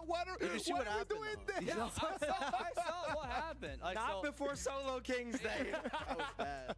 Yeah, but it was a fun attempt. It was a fun attempt versus Consort Yu. I will have to note, though, before he did lose that one, he did solo Consort Yu behind tier 2 tower. I got your back, Zane. Thank you. It's 1-1, actually. It's 1-1. You need to be looking at the whole game, right? Like, you cannot just only look at the final results over there. You need to look at the whole game. And what about if we just look right now at the bracket of our KWC 2025 and how everything is just right over there? There's just one last piece to this whole KWC 2025 puzzle, which is going to be that grand final. Nova Esports already cemented that third place with a 3-0 win against Twisted Minds. And then we're going to have the grand final for today, TT Global against AGAL, our last best of 7 Twisted Boy tournament. Let's just start wrapping it up with our feelings towards this afternoon. What can we look for? We have two things. We don't have only the grand final, we have the Solo Kings. So what are your thoughts on what's going to happen in Solo Kings, and what are your thoughts on what's going to happen in the final? I'm very excited for the appetizer coming up here, which is Solo Kings. It's going to be a great appetizer. We've seen players from teams that have already been eliminated before, fan favorites, go at it here. I'm excited to see who wins. I'm excited to see what they pick, actually. Of course. And see if the 1v1 meta has changed or does it stay the same. All right. So for me personally, I'm looking forward to the main dish. AGL versus TTG. There's a lot of history, as I mentioned. Yeah. Leading up to KWC, TTG has just recently defeated AGL in a very, very close fashion. I think 3-2. Yes, sir. By one small match. This is a statement match coming back on the biggest stage in the world. So AGL, and also at the same time, AGL has a lot more experienced players on this mega stage. Whereas TDG have a lot of young, new upcoming players. So how are experience gonna bash against like passion or just like, you know, new exciting feelings? I'm looking forward to that. I am really looking forward to that. Mama Zayn, I'm gonna have to put you on the spot on this one, buddy. TT Global or AGAL. You gotta choose one. You cannot come up with here just in a day fashion and say like, it depends. No, come on, you gotta take a statement. What do you think? AGAL. AGAL? Yeah? All right. If they do win, I'm gonna come back and look for you and then and give you one of my host cards. All right, ladies and gentlemen, thank you very much for being here with us. We're going to go to a short break, and after we come back, it's gonna be the Solo Kings tournament.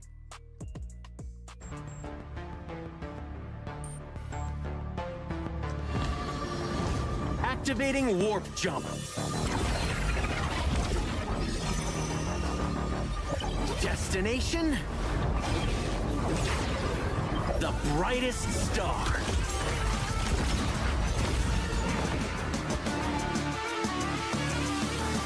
We the kings with them all the show.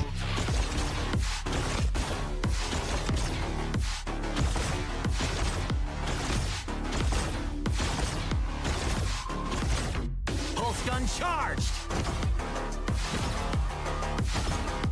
Scope calibrated. It's a quantum party. Ignite the stars. Into the nebula. Cosmic shifts. Supernova pulse. Woo! Right in the core.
上次在 KPL 版本，我们3-2赢下成都一场会，我觉得这是在 AWC 决赛上我们也能赢。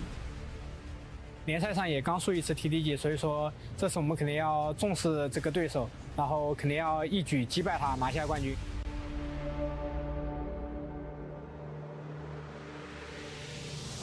The build to the depth committed on CY is not going to be great. The healing reduction come through, and Waypit is trying to be on the run here.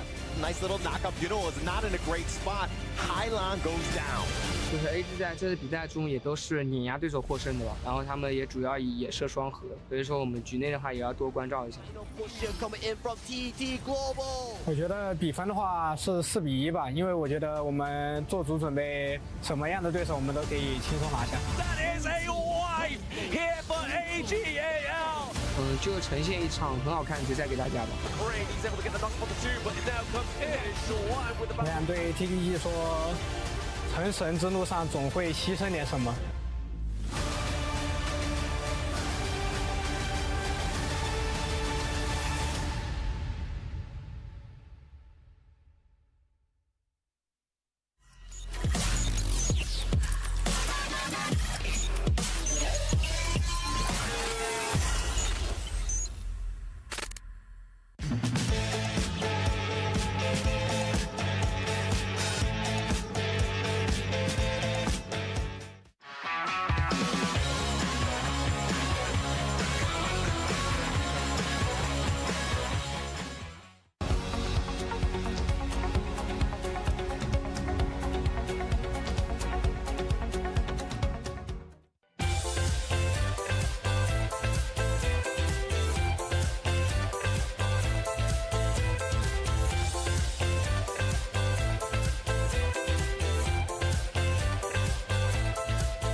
Activating warp jump. Destination? The brightest star.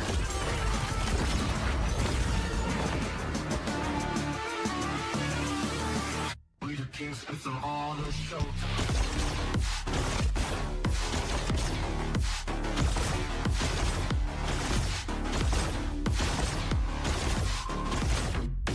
Gun charged! Scope calibrated! It's a quantum party! Ignite the stars! Into the nebula! Cosmic shifts! Supernova pulse!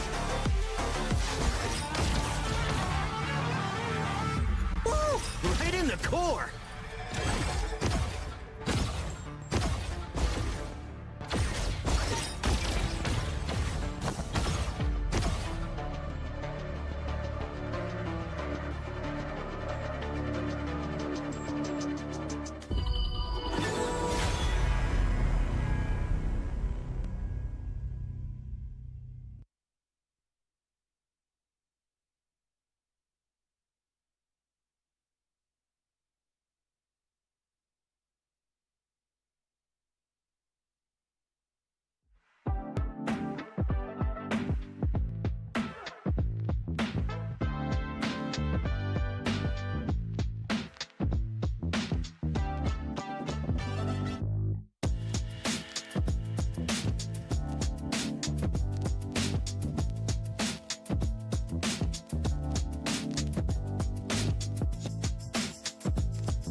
welcome back, ladies and gentlemen. This is the KWC 2025, the top-level competition of Honor of Kings worldwide. Thank you very much for being here. I am Isaac Peña, gonna be your host. We just had the third place match in which Nova Esports took a 3-0 victory on top of Twisted Minds. Congratulations to Nova Esports on that victory, and congratulations to Twisted Minds on making it to the fourth place. With us right now is going to be Manjin. Manjin, Phil, and Dave, thank you very much for being here, Manjin. What's good? What's good? It's a fast game. The third battle for third was fast. Congratulations to Nova, and still congratulations to Twisted Minds. But now we're gonna have fun. I like this. I'm a huge 1v1 type of guy. You're a fun guy. That's what it is. And you know what? Before we talk into the 1v1s, what about we just talk about the person that we just had? We just had Mobazane here, and I really like him. He was actually really nice, wasn't he? Dude, Mobazane's great. And speaking of 1v1s, if we do have something similar in the future, I tell you, Mobazane is going to enjoy that tournament because he has no teammates to hold him back, all right? He's going to be able to 1v1 and win or lose, it's all him. I'm loving it. I'm loving it. All the men that have come here in these last 2-3 days, all of them from BTK, have been really nice. Like all of them, they come here and they just showed us different perspectives, different angles of how people around the world are actually enjoying playing Honor of Kings. You know what? Like, I don't want to brag too much about Bloodthirsty Kings. I know that when you say I don't want to brag too much, you're just gonna brag. Yeah, but I'm about to brag about Bloodthirsty Kings, all right? Because this team is probably the definition of defining their own destiny. Okay. They have always tried their best. They've always represented. Never really got a coach. They coach themselves. Because in a North America region, it's it's different dynamics how esports team is raised and grow up. Explain to us, man, because not all of us have had the opportunity just to be so involved in the North American region, so why don't you just tell everyone how it actually works? There's market dynamics, because the country is so large in general, the territory, the continent, right? Think about Canada, United States, all those big regions. And North American players have tried their hard. They usually play a game because of passion. Of course. And these players are passionate. Ever since they started playing Honor of Kings, I see them grinding days after nights and just discussing. Our group chat has been blowing up of like hero discussions. Why am I getting bullied by this Luna 1v9? Like, what is going on? And they're thinking about they're trying to find solutions on it, right? And we'll just say, yo, pick Liang. You're good to go. But these teams are passionate and they're learning fast. So watch out for Bloodthirsty Kings, because not just here as influencers. They're here as contenders. They want to bring something new, fresh, and passionate to this community. From what we saw yesterday with BTK against all the other teams, like, I do believe that they do have something. They have the understanding, and it's just going to be a matter of time. Do you agree, Manjin? Yeah, what I like about BTK is their character, right? Like, every time you see NA, especially in this type of setup, Mobazane is kind of known to be a heel type of character, especially for a lot of Southeast Asian like us in our region, right? So yeah, and because of his height and everything, but if you talk to him, he's very sweet. He's a sweet type of guy. He's a really cool lad. He came in and he sat here with us for a while, and it was really easy to talk to him as well. And what I like also is that he knows, he's fully aware of the responsibility that he has, like, to bring it that type of character, to the trash talky type of character that everyone loves. Also, that helps us in our storytelling as well. Yeah. Absolutely. And I want to bring back one of my favorite moments I noticed of Mobazane here, right? So he mentions he's like a trash talky kind of, like fun character.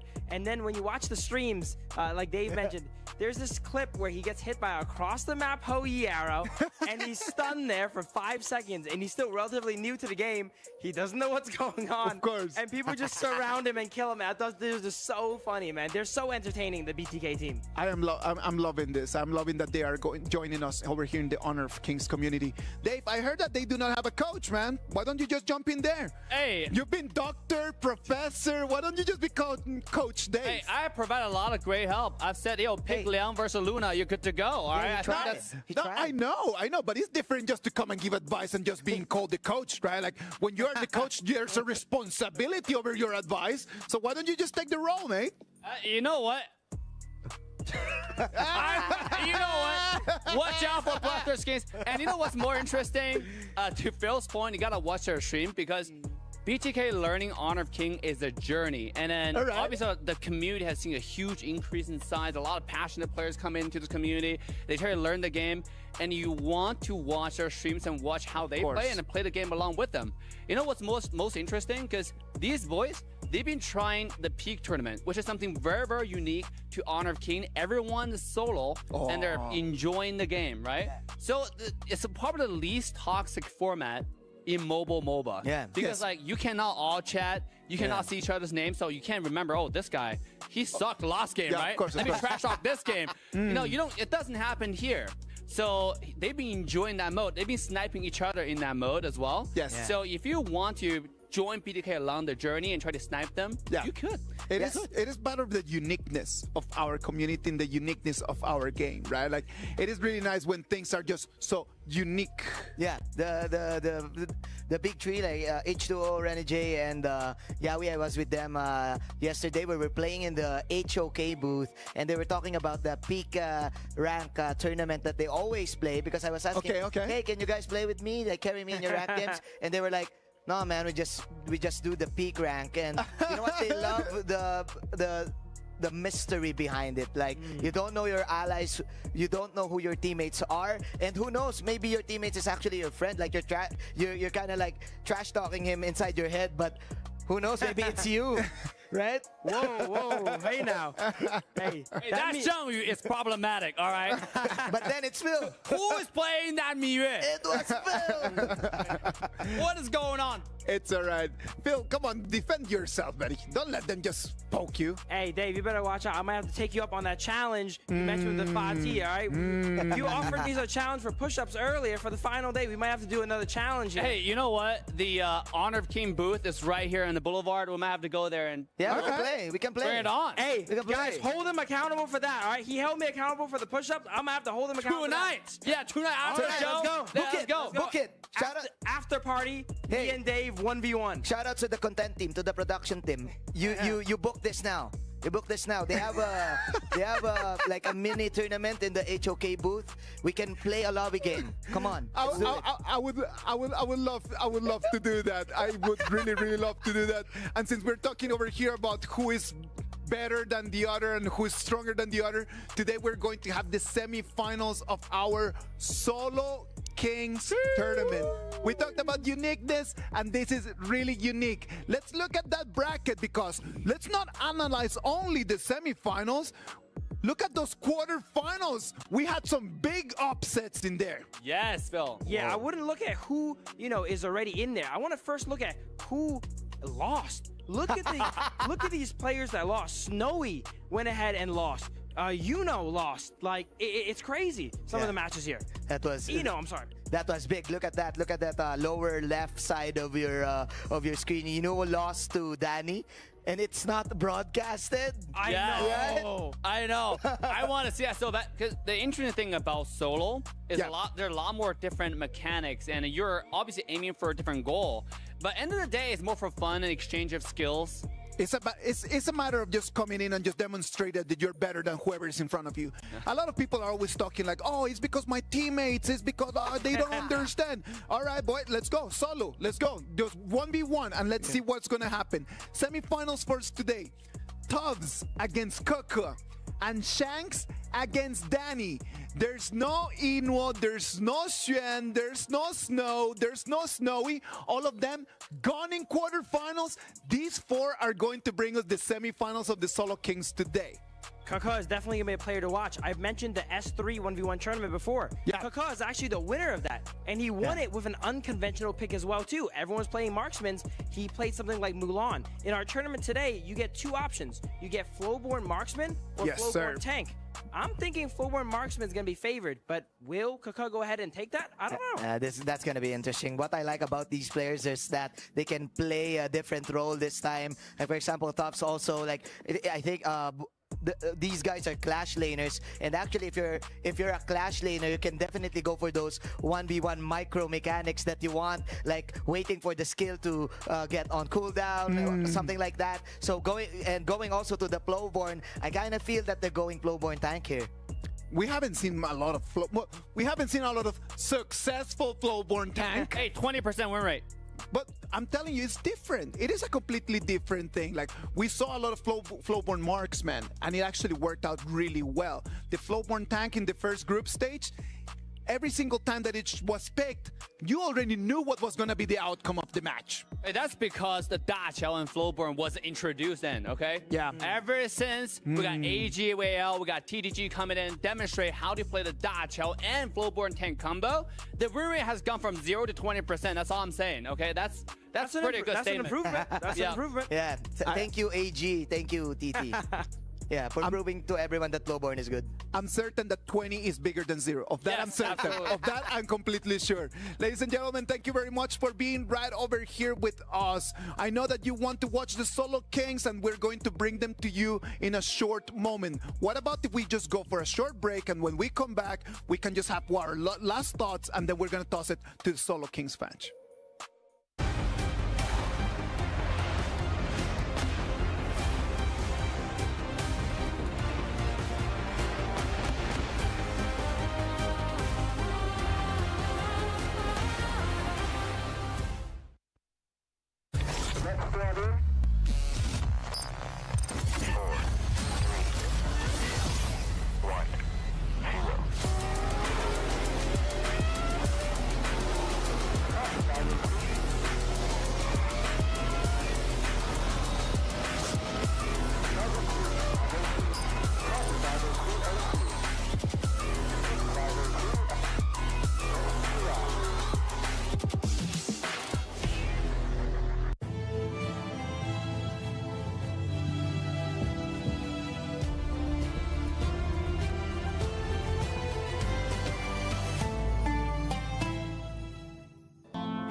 Welcome back. It's me, Isaac Peña, and we're gonna keep you the Solo Kings tournament coming in roughly 5 more minutes. Before that, we want to really just talk about Flowborn. We talked a lot about that Flowborn marksman, Flowborn tank. As we move into the Solo Kings, only Flowborn is going to be able to be used in here. Now, who do you think is going to be better? Is it going to be better Flowborn marksman or Flowborn tank? Each one of you, I want to get your takes. Well, if I start with me, to be honest, in a solo scenario, I think Flowborn marksman might have just a slight advantage. But at the same time, depends on what build you go with Flowborn tank. If Flowborn tank is obviously a tank used in most competitive or 5-man or ranking up scenario, but you can obviously build him different ways. You can build Flowborn tank, or it might be a hurt. By the way, the customization for Flowborn is insane. So you can cool. customize this character however you want, gender, you have clothing. It's so awesome to your own liking. And Flowborn tank, you can play Flowborn with damage item as well, which just make this character insane. All right, so Dave, Flowborn tank or Flowborn marksman? Flowborn marksman. Thank you very much. You see, it wasn't that hard. Go ahead, Phil. Flowborn tanks or marksman? I think most of us are in consensus here that Flowborn marksman has a little bit of an edge, but I think it's a great point that Dave brought up here that Flowborn tank could go a more damage style build, right? Maybe with the Axe of Torment going for a burst, because you know we're gonna go into the rules later on. All you need is a kill, right? That's it. If you can just force a kill early into the game, and that's something that a tank could really do against a marksman, it could win. I think marksman is favored, but I wouldn't count tank out. Yeah, I kind of feel that a Flowborn tank is a better Flowborn 1v1, especially with the rules that we have that we're going to explain later. Because, of course, first of all, it naturally is tanky, like what you said, and you can actually build like a little bit of damage in the early stages, or maybe you can either you choose a boots maybe for you to maneuver yourselves. But what I'm interested is that the convergence for skill of the Flowborn really depends on the units that you have also. So it might affect like all of the laning prowess that you have. So I kind of say like to answer the question, defense is the best offense here, so I'm going I like that. I like that. Defense is the best offense, right? They've made something super interesting about the way that you can just personalize your character, right? Like you can just go with Flowborn and they just decide exactly the customization of it. Dave, if you were to customize yours, what would it look like? Oh, if you've been following my live stream, and why wouldn't you? You would have seen it, okay? I got the best clothing. By the way, there are a lot of free clothing that are given out in-game. And all you have to do is log in and click on it, and you will get it daily. So it's great, and I love my outfit personally. Let me say that Flowborn, I think this entire contest, the reason why Marksman has a little bit of lead is because how the passive works. Yeah. You know, when Menjin was mentioning, like, you don't have ally next to you. This is solo king. So you have to leverage the minions to get a passive stack. Of course. If you get 9 stack of passive, that's when your skill 2 can do 3 stacks instead of just 2. Yeah. Now, the interesting thing about that is, if you're a Flowborn tank building damage, getting 3 stacks of it will certainly means doom for the other side, because you can dash, and the third knockup is insane. Yeah. But it's really hard to get. See, you have to leverage the minions and leverage the passive cooldown to get that passive stack. And by the way, if you want to watch a tutorial, make sure to go ahead and do that. All of these guys here make content. Follow, learn, and play some Flowborn so you understand how the passive works. Yes. But it's an intricate thing, because if you don't know how to get that passive, it's going to be kind of hard. And a marksman, see, the thing is, if you're a tank and a marksman constantly poking you, it's kind of hard to accumulate a passive in 9 stacks. Yeah. And that's what makes the marksman have a slight lead in this one-on-one trade, in my opinion. Well, great debrief right over there. Like, great breakdown. I love that, Dave. Doc. you know your things, man. You should make a video about just how Flowborn tank and Flowborn marksman are different. No, he needs to put that out there. Like, we need to educate the family right up here of Honor of Kings, right? What about we talk a little bit about the rules? So what we're going to have is very simple. All heroes are going to be Flowborn either tank or marksman. So that's actually really okay. Now, the goal of the game, you can win in 3 different ways. You can either, number 1, take the kill. If you are able just to take that first kill, you won the game immediately. Yes, sir. Number 2, you can take the turret. If you are able to take that turret, then done. You don't even need to take the kill.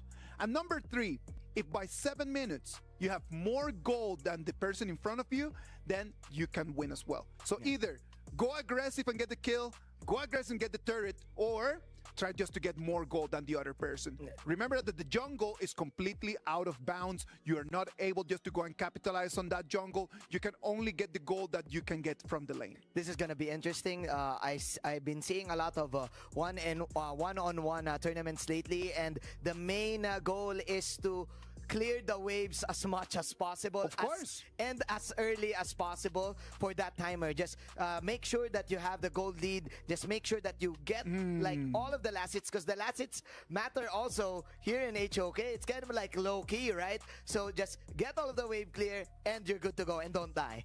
We are about to jump into that competition. What about if we just recap a little bit on who is going to be playing whom?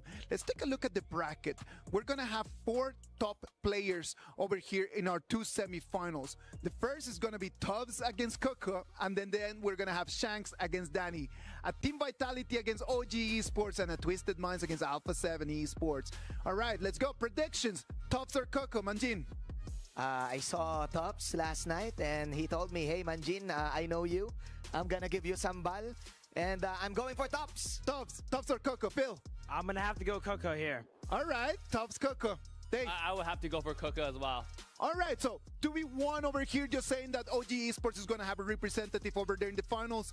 Now, on the other side, we have Shanks against Danny. And that wasn't easy for Danny, wasn't easy for Shanks. If you guys would need to pick one of those two, who do you think is going to have the upper hand? Let's go from Dave first. Man, I'm a fan of both, but I have to go with my boy Danny.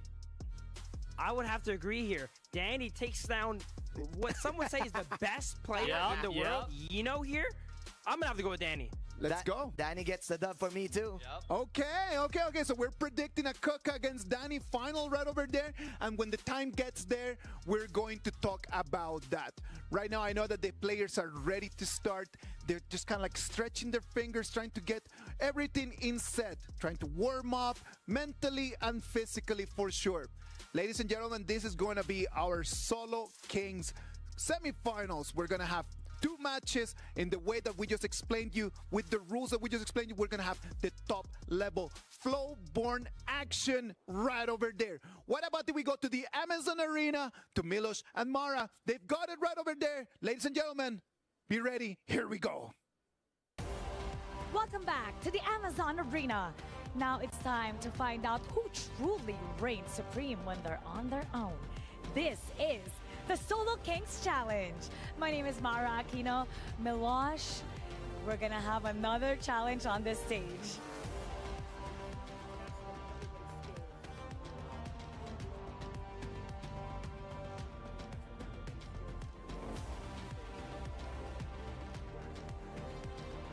That's right, Milosh. And you know what? This is gonna be very interesting because we only have a 1v1. No teammate gonna be on their own.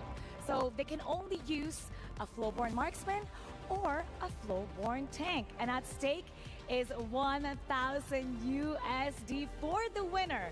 So any move could be their last. It absolutely could be. See, my microphone is so excited, it just ran out of juice. And on top of it, it is a fight. If you defeat your opponent's tower in mid lane, it's all good. If you take out your opponent, you win. And if you decide to stall it out for more than 7 minutes, whoever has more gold, well, they're declared winners. And how about let's get this started? I know the players are ready for this bragging right.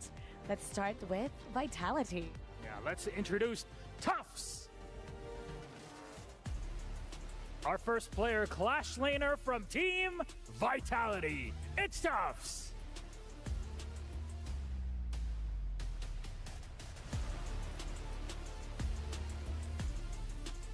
And now introducing Kaka. Kaka is the Clash Laner of OG Esports. He's the defending champion of the Solo Kings and is known for his unpredictability. So we're gonna find out which one will reign supreme. I can't wait to see this one. It's the real challenge in 1v1. So how about let's turn it over to our caster for more of this matchup. Casters, lead the gorge. Ladies and gentlemen, we are ready. The Amazon Arena is set for these 1v1s. There is no team that can save you. There are no teammates that can initiate for you. This is going to be about mechanics. This is going to be a matter of just being good with that hero, being faster than the other one and having a better strat, right? Absolutely. As Manjin mentioned, a lot of these games are likely to go to the 7 minutes here, and we're going to be counting gold. But I would like to see them end earlier in solo kills, though, for solo kings. KWC actually has a good motivation here for not actually getting the win that he wants in the playoffs, I think, last time. But then again, my bias is Tubbs is going to give me some ball, bro. Shout out to the IKL teams right there. Go Tubbs. Yeah. But KWC got experience. Remember, solo is all about details. Because the second way of ending the game is getting the first tower. And Flowborn Marksman, once you get the passive, the enhanced auto can hit the tower out of the range. So if you are able to pressure your opponent to go back to base, that might be the lead that you might gain. You know, slowly chipping away the turret until you get it down. So there you go. It's all about the details.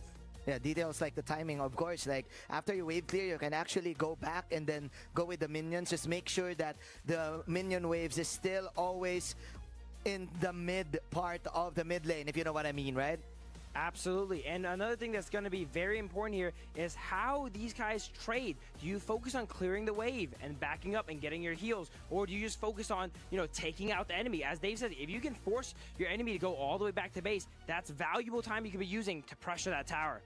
Yeah, and remember, there's some resources available to each player. There is that regeneration pot behind the tower that spawns every 75 seconds.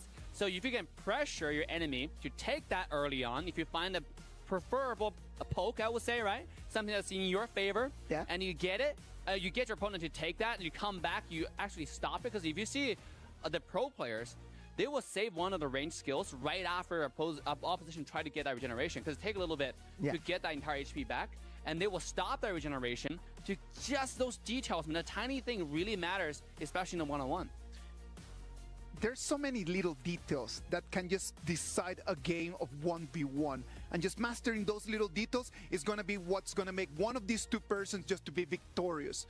I know your opinions, but I want to hear from the casters as well. I know that Kin, Sagi, and Eruption are right over there at the casters booth. Boys, what are your thoughts on this? Well, let me start the countdown. 2, 4, 6, 8. Who do we appreciate? We have 6 members now on the desk. So it's myself, Sagi, as well as Eruption joining the desk. Oh my gosh, is this my go now? Is it my turn? All right, ladies and gentlemen, here we go. Solo Kings Tournament. This is worth $1,000. So that's the winner. We got 4 semifinalists. We have Tufts from Vitality. He's a Clash laner. Then we also have KWC. I'm sure I got that right. KWC from OG, and he's also a Clash laner. And that's the first game right now. Later on, we have Shanks from Twisted Minds, and then also from A7 we have Danny. Mate, it's going to be a great matchup today, especially this first one right now. We've got 2 Clash laners. I wonder who they're going to pick. I wonder who they're going to pick. I think Clash laners, they don't really touch the Floorborn Marksman. They're probably going to be touching on the Floorborn tank here. And especially when we talked about the rules, like just our dear panelists mentioned, it's either you get 7 minutes with the most farms, or you get the first blood, or you get the first tower. Okay, so we were talking about the stakes for this, right? $1,000 on the line.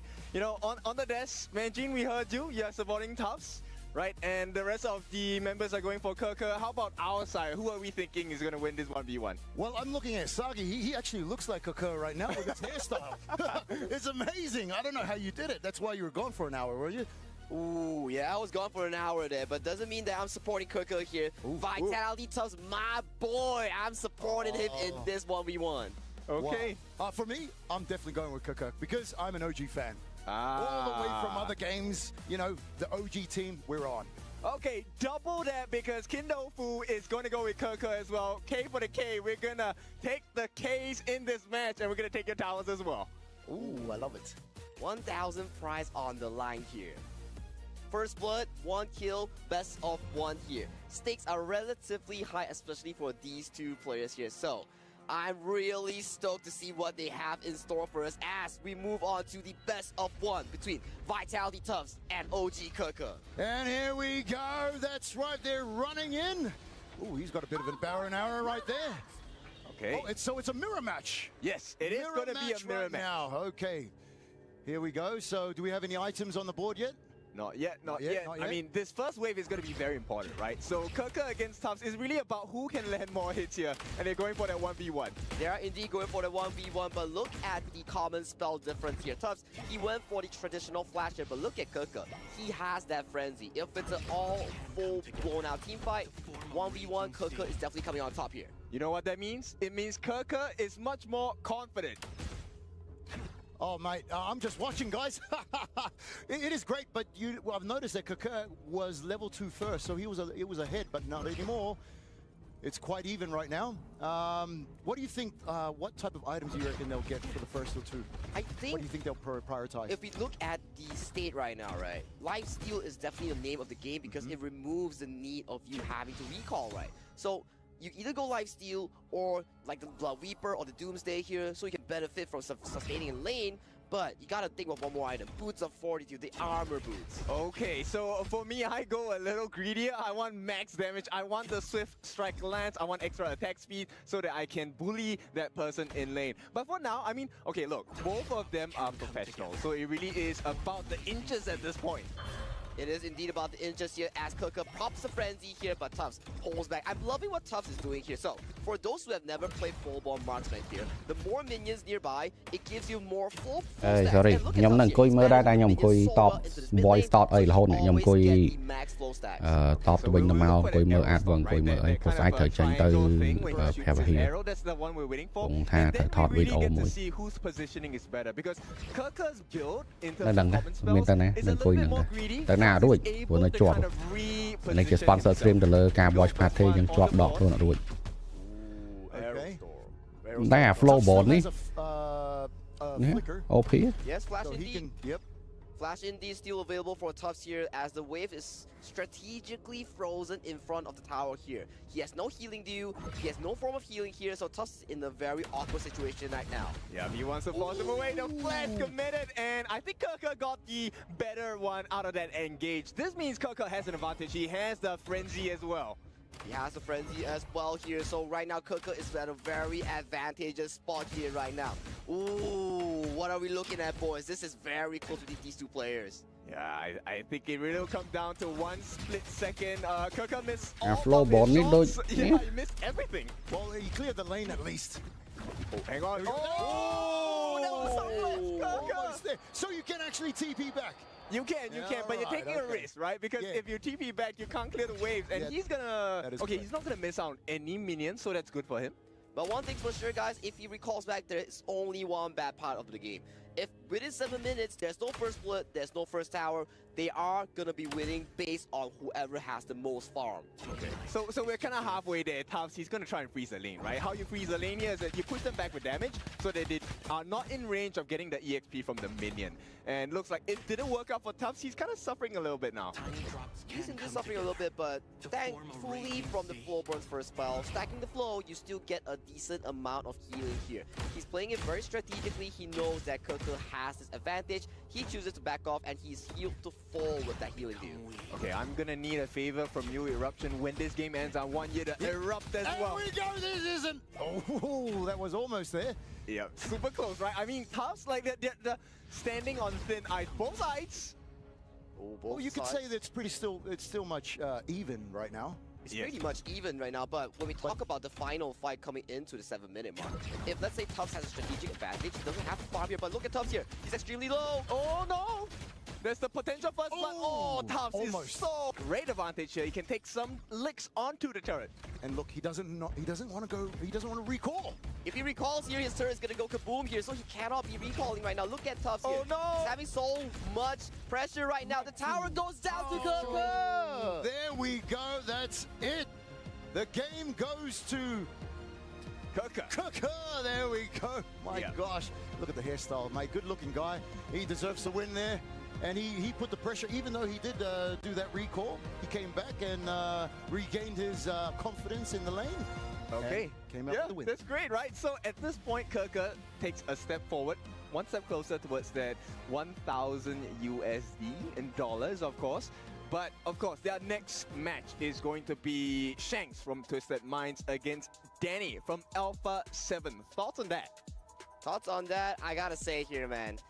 Are we gonna see another floorborne marksman matchup? Because, man, these two kind of boring. It's not like the matchup that I'm looking for, right? It's not like the brawl, the 1v1. Really close in terms of combat. This is just like, you know, I'll poke you a bit. I'll poke him a bit, but let's hear more from Milosh and Mara at the stage. Oh my goodness, Milosh, that was so exciting. I was literally at the edge of my seats there. 1 health left there at the very end, but still, it's KOK that experienced the timing. He was able to recall at the right time, heal back up, and really not miss out on the next creep wave. So excellently timed. And in this challenge, you can see that anything can happen. One mistake, and that could be your final. So how about let's start with the next set of our players. Up first, interesting what kind of techniques they'll be using for this one. And I think they're both ready, so we're gonna head back to our caster. Shanks versus Danny. Lead the gorge. All right, so we had right over there an amazing match between Tufts and KOK. And KOK is going to make it to the final. And he's going to be waiting for the winner in between these two people. Right over here is going to be Shanks against Danny. You can see Danny right over there on the screen. He is locked in. Wow. It is just lovely right over there. Shanks on the other side. You can see his fingers. He's got the hot hands going on in there, right? I know Sagi mentioned he didn't want to see Marksman v Marksman again. And there's a good chance here that it is going to be Marksman v Marksman. Yeah. But if there's anyone that plays Flowborn Tank, it's going to be the jungler for A7, Danny. It's got to be like that, right? Yes, like Danny might have just like that little extra factor, the X factor that he's going to need for the win. X factor for sure, but I'm going here for Shanks, man. I was hearing Eruption talking about the hairdo and the hairstyle, of course, and Shanks, of course. Look at that swag, man. Drippy lad. Drippy lad. Completely. Come All right. on. What about if we talk a little bit about the winning conditioning here? We said that you got 3 ways to win: turret, kill, gold. Now, we saw a lot of the strategy in there was just to let the minion waves clash against each other, and then after that, just in the last moment, just kind of like take the minion. Yeah. What is going on in there? Absolutely. Last hitting is extremely important. If you do not want to win via combat, you need to have the most gold at 7 minutes. True. And to have the most gold, you need to last hit every single minion there. Yeah. And sometimes if you're in an advantage situation in lane, you want to freeze your wave so the enemy has to walk up and get the minions. Yeah. That way, they have to put themselves at danger. The freezing of the lane actually benefits with your first skill also, like the convergence, the extra units that you need to get those stacks. But also, we've been talking about this. We didn't actually consider the frenzy being used here, which is actually, for me, the best spell that you can have, especially if you're gonna do the marksman flowborn hero here. And with that frenzy, I think it gave the opportunity for Keke to win that fight. The Tufts really didn't consider it. Yeah, it gave Keke the extra juice he needed there. Frenzy gives you a little bit of a damage amp, a little bit of lifesteal, a little bit of attack speed, a little bit of everything, right? And in a 1v1 situation, when you guys are standing still shooting each other, all those extra stats add up. You can spam it. You can spam it. Actually, if you're gonna go like level 1, no minions whatsoever, level 1, go for trades. Just pop that frenzy, and you definitely win. I love the way that Manjin sees the game, man. Like he's just like, you know what, minions? Who care about that? Let's go and throw hands. Let's throw hands. You know what? I love to see, and I love playing with Sagi together because Sagi's always carrying me over there in rank. Sagi, what are your thoughts on this? But come on, I want to hear from you a little bit. My thoughts onto this? Of course, I'm definitely stoked for the 1v1, and I really agree with Manjin there. Very good point out on that frenzy there, because, man, that gave KOK so much lifesteal and defensive stats, and that was really the case that won him that 1v1. Wait, I need to ask Isaac, hey, what about me? I was in your ranked games too. Yo, Kin, no. Hold up. Kin, Sagi, Blam, and Holler, and myself, that's the OG 5v5, right? That is the OG 5v5. But I'm telling you, man, Ken, if you don't up your game, I'm gonna have to just bring Phil or Manjin in the truck, mate. Wow. I'm sorry. You've been sorry, man. Ken, I'm actually marksman too, so you know. It fits, right? You guys are gonna regret you said that. I was the top OE in the server for a short amount of time. Short amount of time? Yeah, How short? How short? One day. You see, that's the problem when you bring receipts, man. Like, you bring the receipts and it's like, oh, how long time was that? A couple hours. But yeah, you know what? It's a matter of the intention. Ken, what do you think is going to happen in here, man? Like, we've got Danny and we've got Shanks on the other side. Like, you already saw the first game. What can we expect different for this one? I think, you know what, I want Danny to be the baddie here. I want him to come up with the floor-borne tank and show us those outplays.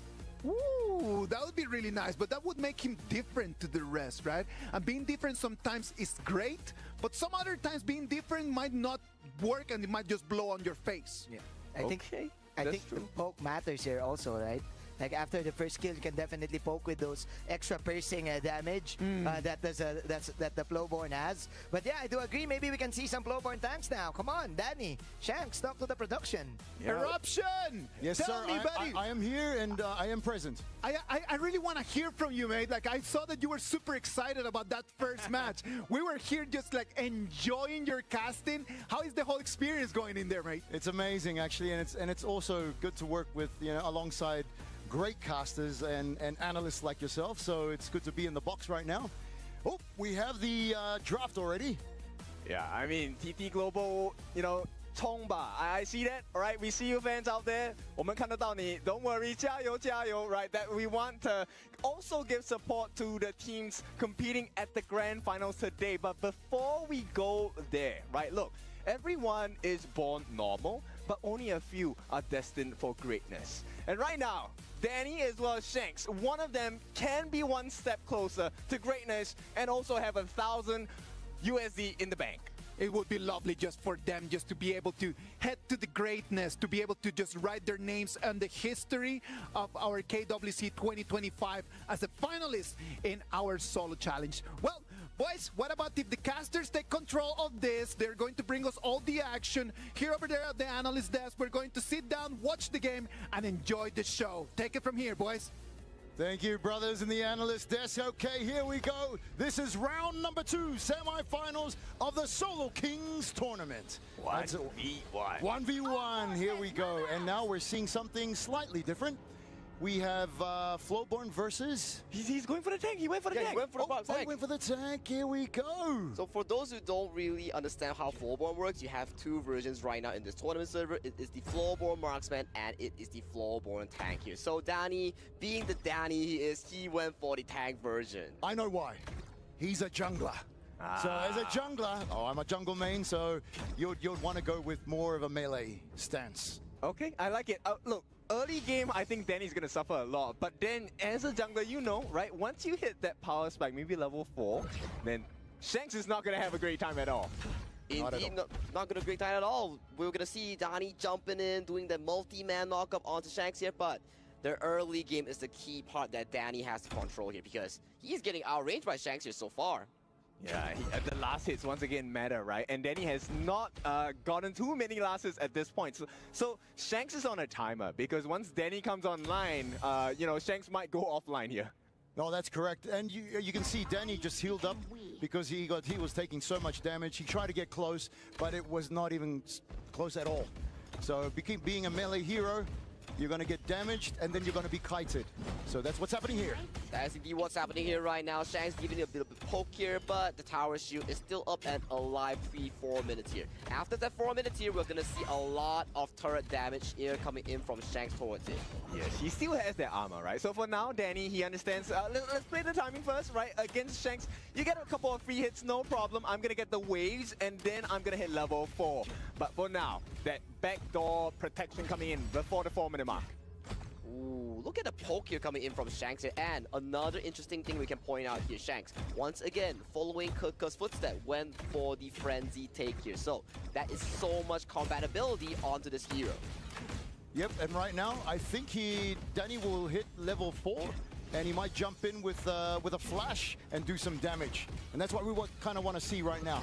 Shanks having a very substantial lead. Look at the pokes, the arrow shower. This is not the kind of shower you want to experience in life. No, not at all. That looks painful, man, especially 2 minutes 30 seconds in. The tower is already at half HP now. So no engage yet coming in from Danny. There's no angle here. Shanks is extremely tanky. I believe that he went for some lifesteal setup here because look at him. Unscratched, still full health. What are thoughts if you're Danny? I think patience is key. Patience is a virtue, right? So as Danny, I'm okay, right? We haven't had too much damage that is threatening on that T1 in the mid, but Danny needs to go in soon. He does have the flash and his ultimate. And look at the tower. The tower's almost quarter. Oh, good heal right there. Ooh, that is pre-4 minute here. If Danny doesn't pull the trigger past the 4th minute mark, where the tower plate will go down here, I gotta say here, we might see a repeat of what happened back in game 1 here, kid. Yeah, look at Danny. He's purposely not standing in front of the tower, so the piercing shots don't really hit the turret. But Danny goes in! Oh, Danny goes in, gets the knockback onto Shanks here, but Shanks with the frenzy is relatively tanky here. That is a golden opportunity being missed out by Danny here. He needs to figure out what comes next because he is dangerously low right now. Yeah, that was the one opportunity for him, right? If he had gotten that kill there, it would have been great. But he missed the deal. He got the deal, but instantly got touched by Shanks, which means that healing factor is gone. Danny in a very horrible position. Is he gonna try? He's getting shot. He's getting shot, and right now, 4th minute onto tower right now. The tower's extremely low. Danny low as well, too low, going down. Towers goes towards to Shanks. Oh my goodness. Patience was a virtue, as you said, Kin, but patience also can ruin your game. But hey, that's what happens when you go against a range hero versus a melee. You're gonna get and suffer those consequences of going through with that. So. Yes. He needed to buy more time, but unfortunately, time is one of the things that you can't really buy, especially in a 1v1, right? 7 minutes, that was the time limit. And with that, we will have our grand finals between KOK from OG, as well as Shanks from Twisted Minds. Once again, these two players coming in from these two distinct teams from the KMW, they are long-term rivals now. And what better way of showing who's better through a 1v1? Yes, and I think Blam is very happy with this, right? Him being the, cheerleader of KMW, it's okay, we got it. We know that they have had very strong performances in this KWC. But once again, are we going to see an upset? Because KOK and Shanks, they have been going at it in their 5v5s. I want to see the 1v1s, but let's take a look at Sky on the stage. What do you have for us? Welcome back, everybody. And yes, we have our grand finalists ready to go for our Solo Kings Challenge, Sky. Whoever wins in this final not only will take a lot of honor back because he will be the solo king, of course, but also with a $1,000 prize. Imagine that. Not bad for fleeing a few 1v1s here on stage. So let's introduce our finalists one more time. First up, it's KOK.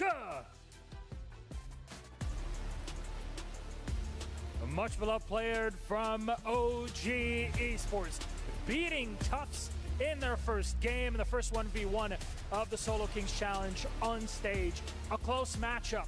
He was able to clutch it back near the end of those 7 minutes. Close to it. I can't wait to see what he can play here. I think he's fully ready for that. And let's welcome his opponent, Shanks from Twisted Minds. Shanks just finished his battle with Danny, and surprisingly, in the very first round of the qualifiers, actually Danny beats Eno from AGAL. What a surprise. I believe that Shanks is ready, and the battlefield is already ignited. I think I know exactly what heroes they're going to play and how this is going to play out. It's just kind of a coin toss. Hopefully no melee for this time around. Our grand final for the Solo Kings Challenge is ready to go. Let's send it back.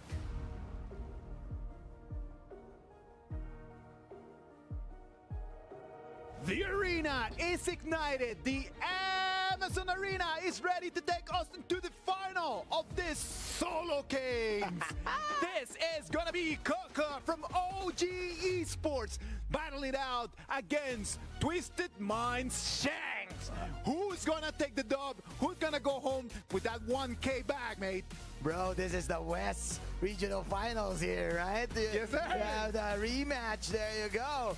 And plus all of the hairdos, man. That's all about it, man. It's about the drip. I'm telling you. It's about the drip. It's about the drip. Both of them use the frenzy and the Flowborn Marksman as well, and so I'm here to be entertained. Come on. I'm not sure who wins this one, but I know it's going to be Flowborn Marksman, as we've seen in last game here. 100%. Yo, let's talk about that, man, because we did call for it. We wanted to see the Flowborn tank, right? Like, we're like, oh, yeah, give us Flowborn tank, and they just came and just, died. What was the reason? What is the ups and downs of just having Flowborn tank against Flowborn Marksman, Phil? Realistically, we were being really nice on the desk here about Flowborn tank, but that matchup is honestly unplayable. The only way you will win is if you catch them off guard, and Danny did catch Shanks off guard, but it did not have enough gas in the tank to take him out, unfortunately.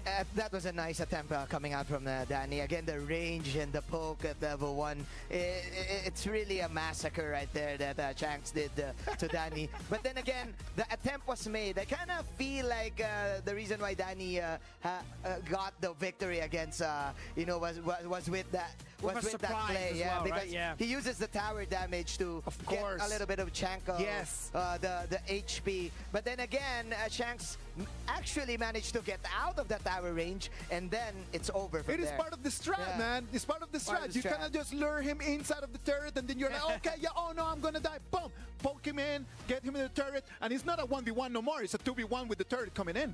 Flowborn tank definitely a little bit more gimmicky here because of that. Another thing to take note of here, we noticed early on in that 1v1 there, Flowborn tank, you're going to be down on money.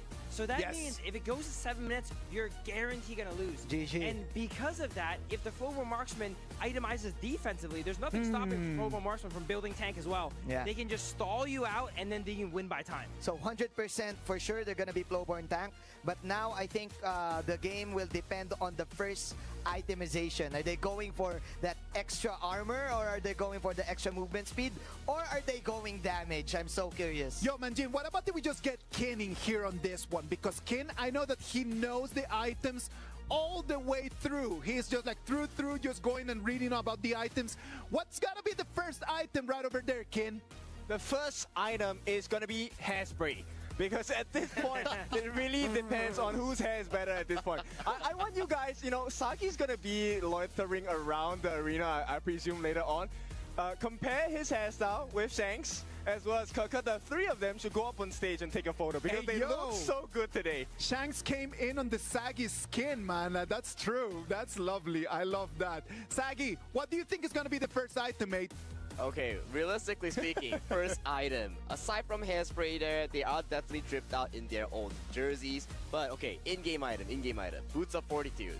So far we see both of these matches, if you go the armor boots, you definitely have more of a winning edge here because you can tag so much damage here. Okay, I need to add on that. I think one of the main items you will see is also the Doomsday. This is the black sword covered in red blood or whatever it is. This is the item that will help you to deal percentage-based damage. Or you could go for the red orb, which is called the Meteor. And this can help you get a little bit more armor piercing, which adds to your attack. So it depends, right? Do you want to go defensive? Do you want to go aggressive? My personal choice, I like to go aggressive because I want to show you that I'm better. Ken, I actually like a lot that you mentioned over there the choice of just buying Meteor first, right? Like, it is not even a matter of thinking like, okay, yeah, let's get to Doomsday. Doomsday is a very expensive item, right? Like, so you need to start thinking about like, okay, which is the cheapest that I can get that is going to give me the most advantage at the moment. Saggy, if you were to go over there under that idea, okay, you already talked to us about the boots. What goes after the boots? Ooh, I think Blood Weaver is exceptionally good because if you imagine what happened back in the first series, Tubbs had to back off because he couldn't defend the tower. He had no lifesteal, so lifesteal is the name of the game as we go towards this grand finals between OG Keke and Twisted Mind Shanks. Let's go! Okay, big start. And I want to add on, there is also another potential item, the Spark Forge Dagger. You get the deal, so buy one Vampiric Scythe, right? That's the half item for lifesteal, you get 8%. And then you add on the Spark Forge Dagger, increase attack speed, magic chain lightning damage as well, so you can clear the lanes faster. Well, that just that is a certain potential here as we see both these two players just duke it out towards the mid lane here. Both, as we mentioned, as we've seen from the semifinals, are going for the Frenzy here, as Frenzy has been popped by both sides. Actually, that's what I've been wanting to watch. I wanted to see it right then and there. They went head to head, toe to toe, left, right, 1, 2, 3, uppercut, and that's the champion right there. So KOK with the K. What did Kindlefu tell you? It is about the K. So grand finals winner KOK from OG, Dream OG, wins his entire Solo Kings, takes home 1,000 USD. That was so quick coming in from KOK. That immediate 1 minute, immediate towards the first blood day. Man, compared to the last 2 games here, this was definitely a fast one. Yes, and you know what? I feel like KOK has a chip on his shoulder from what happened 2 days ago, how they were, exited, and now he's like, you know what? I want revenge. I interviewed him, and I see the not so much anger in his face, but frustration. Okay, and now he came in to prove himself that, hey, don't leave me.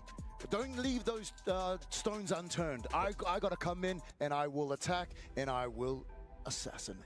Okay, so bottom line, KOK has better hair. Yep, today the person with the better hair has won the game here. So, as you mentioned, it was not about the boots. It was not about the lifesteal. None of that matters. It was about the hairspray. Yes, and look, KOK, you have a new challenger coming up. Sagi also has hairspray today on his hair. We want that 1v1 caster versus talent. Let's go. But first, let's go to that interview. All right, here we go. We're now at the Amazons Arena, and standing beside me will be our champion in our Solo King Challenge. KOK, what just happened? It was so quick. What happened? 刚才发生了什么？可能，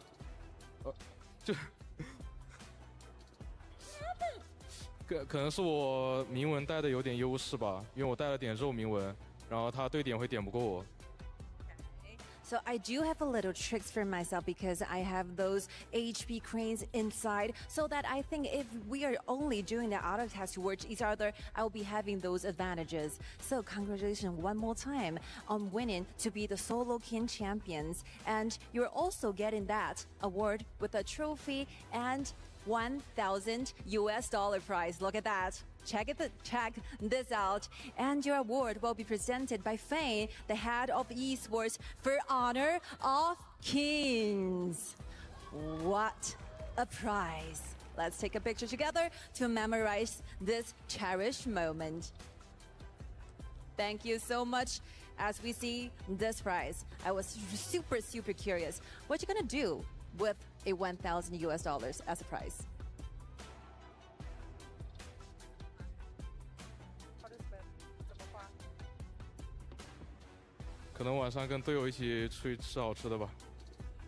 Maybe I will just together with my teammates enjoy a wonderful meal together with them. And one more time, speak some Italian to your fans and family over there. What will be the things you want to share with them at this very moment? Qua grazie a tutti che quelli mi hanno aiutato e mie famiglie. All right, hope you enjoy your vacation here in KWC, and this will be all from the stage. Back to you, studio. Congratulations to KOK from OG Esports taking the victory on that final on the Solo Kings. We're talking about a lot about like the items. We're talking a lot about like the process of it, just solo hit, just that last hitting at the end. And it just came down just to go and throw hands. That's it. That's it. It's a solo. Let's just throw hands. There's not that much strategy. Just come in and let's just fight. Done. That's actually awesome that we're talking about all these different options here. They're like, yo, we go Stock Forge, Doomsday, Bloodweeper, and I think it ended before either of them even got 500 gold. First minion wave there, they just shot each other until one died. I do want to make a point that it's important that when you are doing the 1v1 fight, that you're not only hitting your enemy, but the minions. And because of that, KOK got level 2 and won that game. Especially for the people out there, if you want to do like a trade in your lane, if you get level 2, you will definitely have the upper hand on that fight. And man, that was fast. It That was super fast. It ended quickly, like right we there. weren't expecting that fast, right? Like, we were expecting that for it to be a little bit more methodical and just being a little bit more surgical about it. Yeah. But no, they just decided just to go all in and just finish this. And luckily for Coco, he's gonna go home $1,000 a little bit richer. Yes, So I'll sir. take that. I'll take Yes, that 1,000 bag. And I like the motivation as well. Eruption was talking about it. He interviewed Kaka last time, and we saw the sadness in his face. He actually didn't want to get interviewed when that time, because the performance that he had against Sanova was really underwhelming, right? So with this, at least he got a little bit of a token, like maybe, okay, I got 1K. I got the dub. Let's go home happy. At the end of the day, it's not even just about that, right? Like, it was a matter of just understanding, if I cannot win with my teammates, at least I'm going to bring some glory to my club. Going to bring glory to my club. And right now, OG Esports, right now, they can say that they have the best of the best right over there.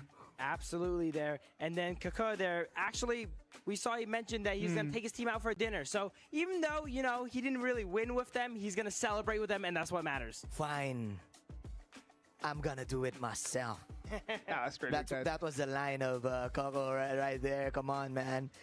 Bang! There you go, Flowborn. And I learned a lot from this, right? Of course, to the new players, if you wanna go Flowborn, because again, he's the newest hero in game. He is in the front of the client. If you want to go 1v1, you immediately pop your frenzy, then you instantly have the advantage. That's basically the tip. If I'm gonna give the tip, come on. Like, what about if you just check on some of these highlights, right? Like, we have some of the highlights, and I want the two of you to help me just to break it down so people understand. Like, it was such a nice activity. It was only 3 matches, but the 3 matches, all of them, they had some of the details that we want to tell everyone at home. I want to talk about Danny, of course, that attempt on that pushback onto the tower, of using the tower damage to probably get a win. But then again, in that situation, melee versus range always wins. This one right over here, look at that. Tubbs just kind of like only very close to losing. He wanted to clean the minion wave, and he was unable to do that, sending Coco straight to the final. I think this game, if it does not end in a flash like we've seen here in the finals, it really comes down to economy here, right? Yeah. How you get the minions, are you able to get all of them? Because the second you have more gold and lasts as an Danny here, look at that. The flash comes in, pushes against the turret, but then the damage is not lethal. And Danny knew that in that moment that he missed that flash, there was no coming back. I saw it. Unfortunately, there was the second skill still. The second dash was online for Shanks to get away right after that extra hit. It could have been a better choice if Danny went in without like Shanks having the dash, but man, it is what it is. It is what it is. Part of me wants to see a reality where Danny actually fully committed there anyway, right? And tried his best to chase down Shanks to see if he can get that dash online quick enough to take him out there, because retreating there sealed his fate. OG Coco is going to go home with $1,000 right over there. It was such a nice bracket, man. A lot of people were expecting, and I'm telling you, this is what I heard from a lot of people, that it was going to end up being a Snowy against Inuo kind of thing. That's what everyone that I asked, what they said. They said, yeah, no, it's going to end up being Snowy against Inuo. And look at that. They did not even make it to the semifinals, allowing us to see a lot of all the other players, because we know that Snowy and Inuo, they still have the grand final coming up. Yeah, props to these players for being such sport. And of course, shout outs to all of the organizers here of the 1v1. Hopefully we get to do it ourselves. You know what? I have an idea. Maybe some of the players can do the panel. They can do the shoutcast, and we ourselves can do the one-on-one, right? Look at the reactions right over there, man. Like, do you think that that the audience would prefer to see us there than seeing Coco and Tubbs and Shanks over there? Come on, I think that they pay their tickets to see the stars that they love. Yeah. Another thing to note here, Kaka undefeated in the 1v1s now. He won the last one. He won it again. Who can take him down? I don't know. Invincible. Undisputed 1v1 champion. Absolutely. What a title too, huh? It is one of those things, like when you cannot just imagine yourself becoming the champion of the whole KWC 2025. If you have a chance for silverware, if you have a chance just to get some trophy, you need to go all in, no? That's the amazing thing about HOK, right? We can really split it up. Unfortunately, they could not win KWC, right?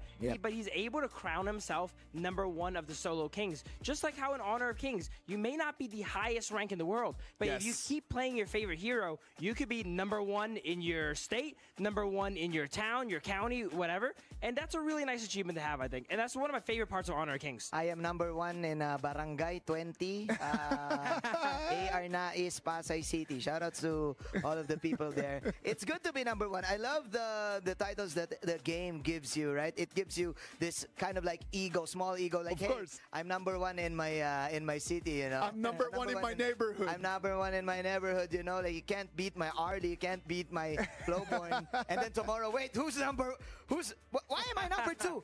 Who's #1 now? And then you will immediately play to get that rank up, right? That's so good. The same as how Kin just bragged that he was like top level Hoi for about a couple hours and then it just went away. I hope that he took a screenshot of that because I'm not believing that story right now. He turns out he played right on the reset before anyone else played, and he ended the game. Boom, #1. Boys, it was really nice just to see a tournament like the Solo Kings, right? Like a lot of tournaments come in and they just want to see the 5v5s and they're thinking just about that. And we're trying just to create a different thing. The format this year was different. Right now with the Solo Kings, we're trying to add up a lot more shows for everyone so you can actually understand the game. Not only from an area of an academia, just to kind of like listen to us break it down, but for you to try it at home. Wouldn't it be really nice just to go ahead against your friends, not only in a 5v5, but in a 1v1? When we think about these Solo Kings, what do you think is the value for the viewer right now in an activity like this? I think something they can definitely learn about this is how you manage your wave, right, and get your levels. Now, for mid lane, it's not as important, but for something like Clash Lane, my main role here, it is very important to get that level 2. As we've seen here from Kaka, level 2 changes the game. You get another skill, and you get to go ahead and commit into that fight and win. And how you manage that first wave usually dictates the first 5 minutes of the game, depending on your role. Yeah, I think a lot of esports players and pro players will agree to this. There's this phrase they always say, like, 1v1 proves nothing unless it's in Solo Kings, right? Unless it is Solo Kings, like 1K USD, you can definitely prove a thing or two, right? And what I like about this is that you can study like little details in terms of the early game laning that you need in game. Like, for example, for me, I am the #1 marksman in Pasay City, Barangay 120. Anyways, you can definitely go know what are the little details that you need to go for trades, any cooldowns that you want to time, especially in the hero mastery. That's the benefit that you get for these types of 1v1 games. Boys, thank you very much on this breakup of how did this whole Solo Kings tournament work. What about if we go a little bit to a break, and when we come back, we're going to bring you the award ceremony. I'm Noah Wipit. Now I'm here in KWC. So my left side is Muchi. Okay, so how do you feel in KWC? 因为这是我第一次来参加 KWC 嘛，我觉得这里蛮不错的吧，就吃的也有很多种，然后还有个选手休息室，可以让选手下来休息下来玩，就我认为这是一个很不错的体验吧。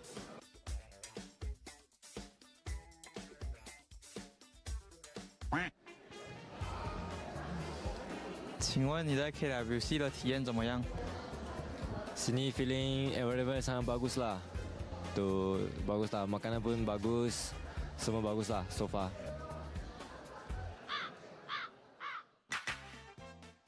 Apa yang kamu punya experience di ini KWC? About all the experience, like the hotel, everything is very good.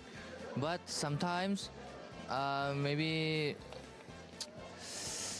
has all experience in EWC is all good, very good. Danny, how your experience in KWC? My experience in KWC is almost perfect. Like, this event is like really big. I like this event so much. I like to play in the international stage, and now we'll play against AG.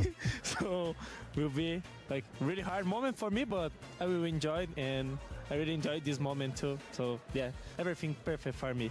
And thank you KWC for everything. I love it.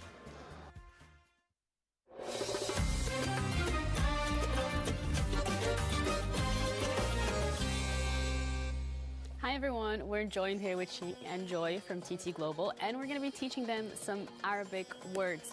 Could you guys let us know which words you chose?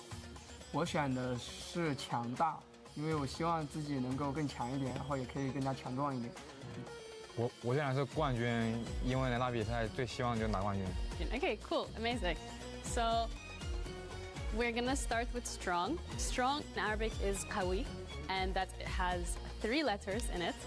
And in Arabic, we begin from right to left. Okay. The first letter is qaf, and you would go like this, with 2 dots. And then you go like that, like a triangle. Yeah. And you do like this. And then you have like so. And you do this with 2 dots. Yes. And then you chose champion, which is batal. So you start with that. And then you go this way with. And then here you do 1 line. And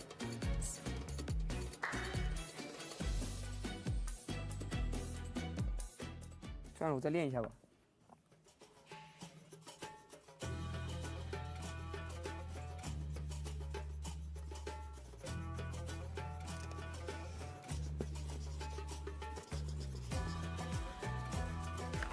好了。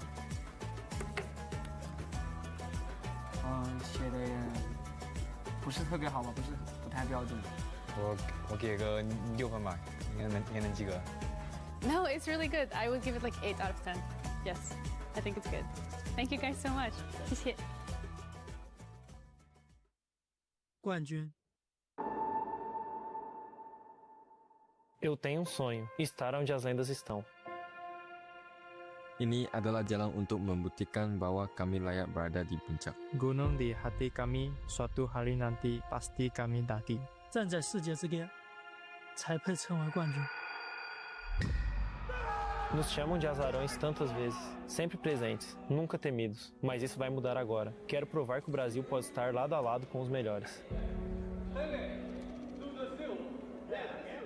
Cada derrota me ensinou o quão longe estamos do topo. Mas também o quanto já subimos. Estamos escalando. E sei que um dia alcançaremos o cume. E enfrentaremos jogadores como Yuno em nível de igualdade.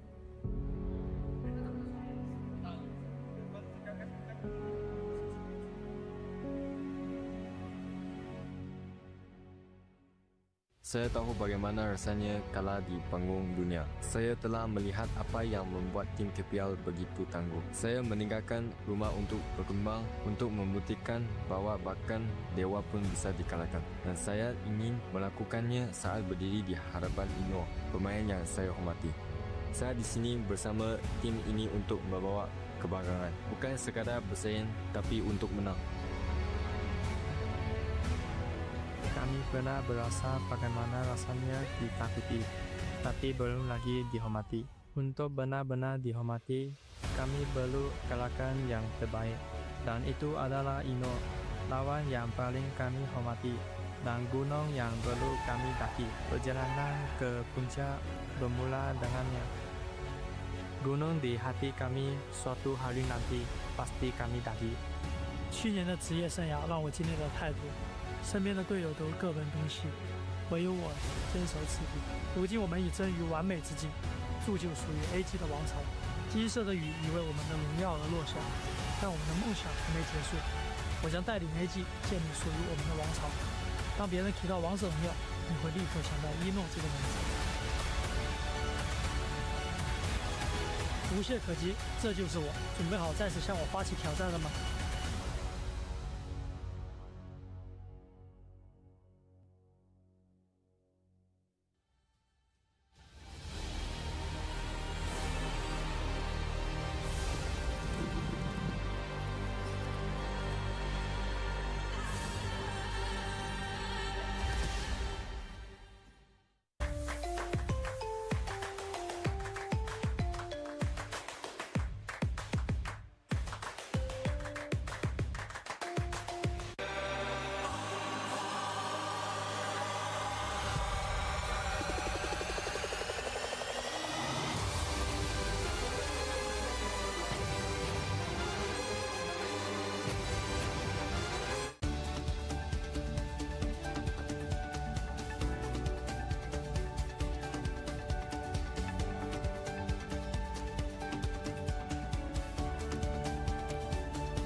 begin.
Reach your impossible, Lenovo Legion.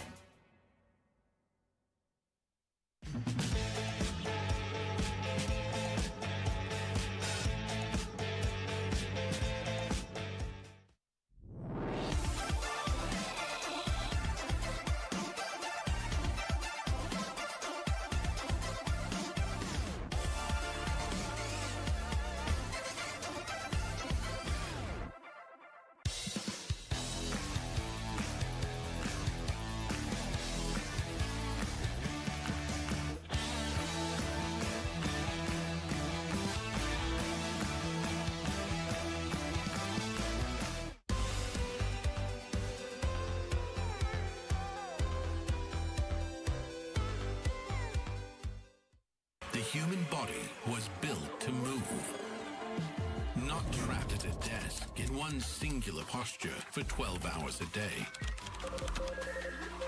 It's time your chair evolved. This is Secret Lab Titan Evo. Ergonomically engineered for you, gamers, hybrid workers, artists, backing your every move.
Welcome back. This is the KWC 2025.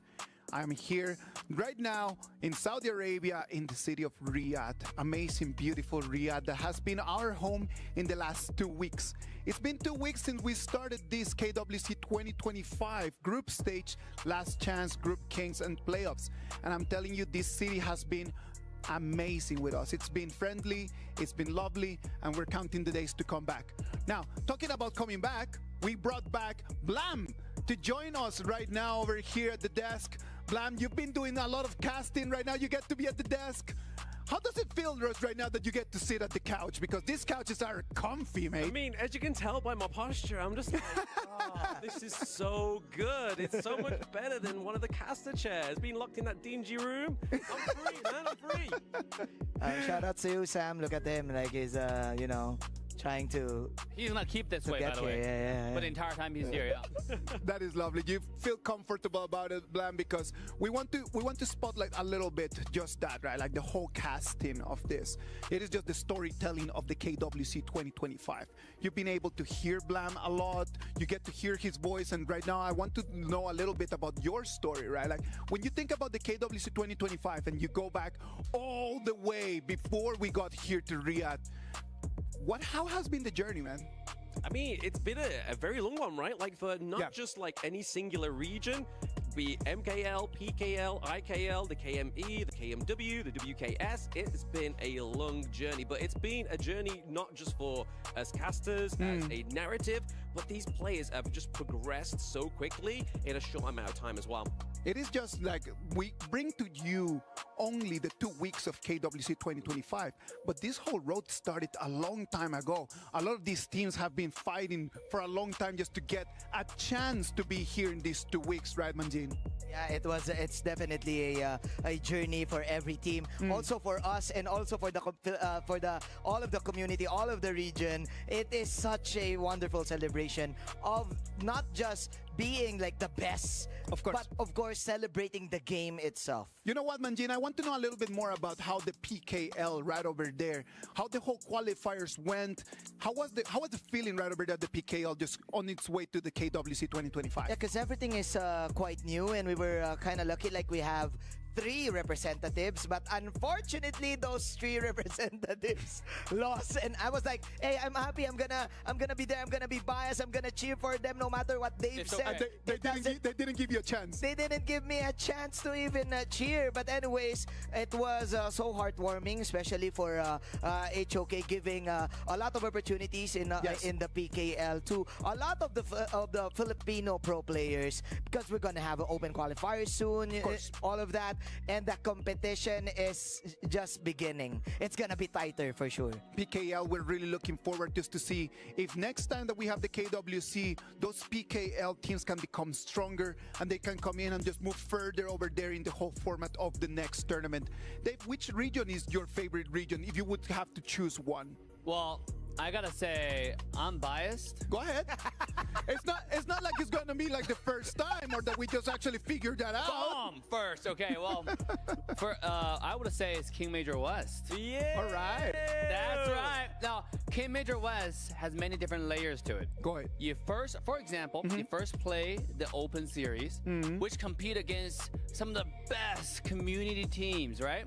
And only one team makes it out from each region, and then they go to one offline location. Last year was Malaysia, I believe, and then they play another tournament, the King Major West qualifier. If you win that, only one slot gets to come to KWC. Now, obviously, this time there's a last call, right? That's why there are 2 teams. Yes. OG and Twisted Mind both made it, and they are insanely strong. Now, OG, could I play a little bit stronger against Nova, to be honest? Wink, wink. Maybe next time, right? At the same time, I was at King Major West. It's probably the most fun to watch. And this is the region that he likes. Imagine the regions that he does not like. Wow, that is tough. But you know what? Like, the main idea of having so many regions is because we can move the game worldwide, right? Like Honor of Kings, it is in so many different regions. Right over here, we have the PKL. We have in the Malaysian Kings League as well, right? Like we have the MKL. We have the KPL that is going to bring us the 2 teams that we're going to see in the finals. we are just moving abroad. Like we're moving around the world, showing that Honor of Kings is an activity for everyone. And Blam, I know that you started just first like playing Honor of Kings, and then you decided to become a caster. How was the whole journey about becoming one more of the family of talents here at Honor of Kings, man? I mean, I wasn't playing it first. The first thing was the playing was part of the preparation to becoming part of the caster. So I was learning the role, learning the game all at the same time, all the way since Season 1 Invitational, which seems like ages away. That feels such a long time ago, right? Yeah. I'm glad right now that you're right over here and you're one of the official voices of Honor of Kings abroad, right? Like when you listen to the English cast, it's almost all the time Blam being right over there, just bringing you the best action of Honor of Kings. So he's seen so many clutch moments. He's seen some emotional moments as well. If we talk about just the mechanics, one moment from this KWC 2025 that you would say, okay, that is going to be carved in my memory for a long time, what would that be? I mean, there's so much, right? There's so many. But, I mean, I do have to give it over. Obviously, we saw the pentakill yesterday from TT Global. That was so clean to finish off the game, get a pentakill. It's like, that's the dream, baby. That's the dream. The only pentakill here in the KWC 2025 as well, right? Yeah. If I'm not mistaken, I looked at Liquipedia last night, and if you get a pentakill, you get awarded by a little bit of cash, you know? Yeah, of course. Like yesterday, that person was awarded with that with that title as well. Dave, best moment of KWC 2025, if you were to think about it, right? Because we did some casting back in the day, right, together. And right now, like, if you were a caster, from a caster standpoint, which would you think it would be like the best moment to cast? First of all, I am very grateful to be on this stage, to be honest. It's such a warm feeling. Agree. And then big shout out to Isaac for making me feel right at home. This has been incredible experience. So thanks, mate. Big shout out for the entire team to make this happen for me. Thank you so much. Now, the memorable moments. Mine's a little bit different, okay? I'm a little bit off the stage moment is something most memorable. It's the draw. When they were drawing the playoff, we were at the venue and we saw the emotions. We're recording shorts. Oh my goodness. You have to be here to see it live, to understand the complexity of emotions that was going on in that night. Yeah, it's overwhelming. I'm telling you, like, no, it was interesting because we had over there in that draw, we had everyone. Yeah. We got the champions from all the different leagues, right? Like from MKL, we got in there people from IKL, from PKL, from KPL. We got all the different regions right over there, and they're just having like the whole family in there.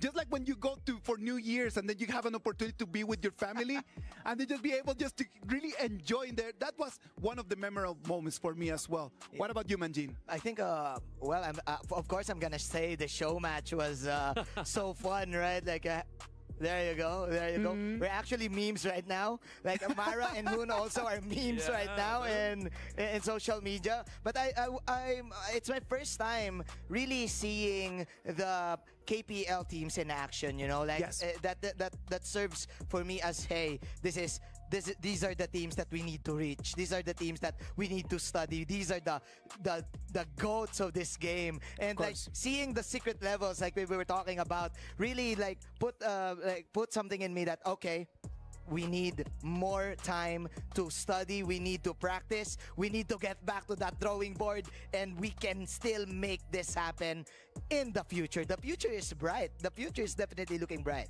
It is lovely just because as you see the game right now just evolving as what it is right now, we're all really looking forward for the whole ecosystem to evolve.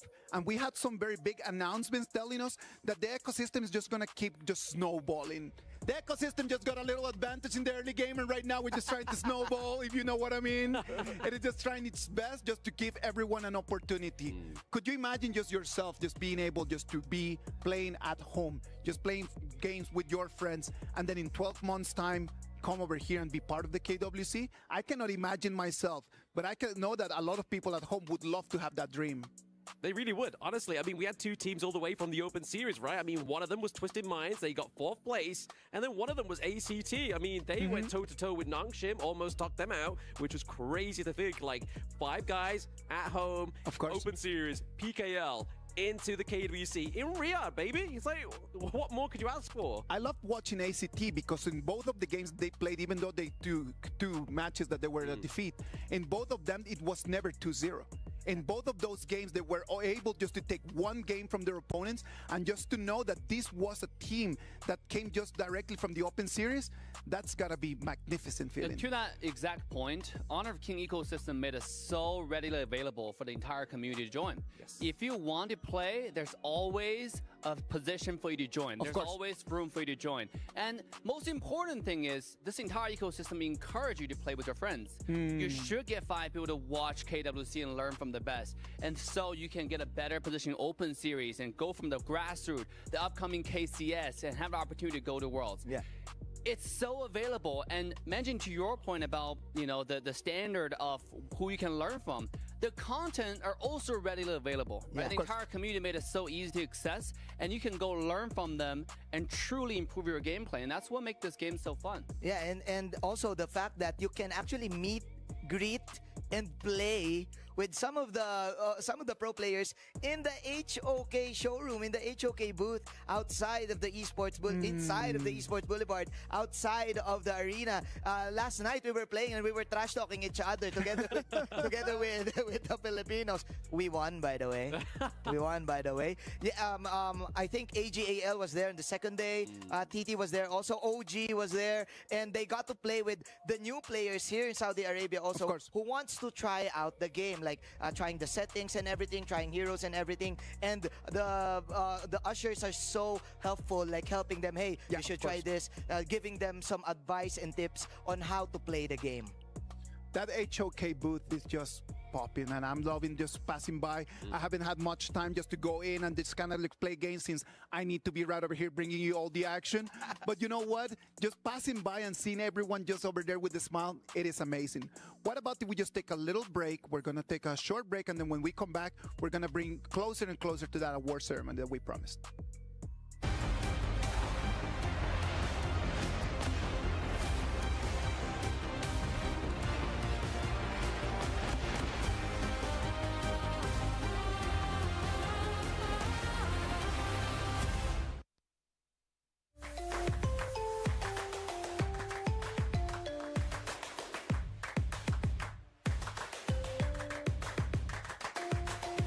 Level up your gaming experience with over 8 billion playlists, only on Spotify, the official audio streaming partner for the 2025 Esports World Cup.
This land is calling.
Ladies and gentlemen, welcome back. This is the KWC 2025. We're live from Riyadh, Saudi Arabia, and we're very close to that award ceremony. And since I know that everybody wants to move into that, I was deciding, you know what?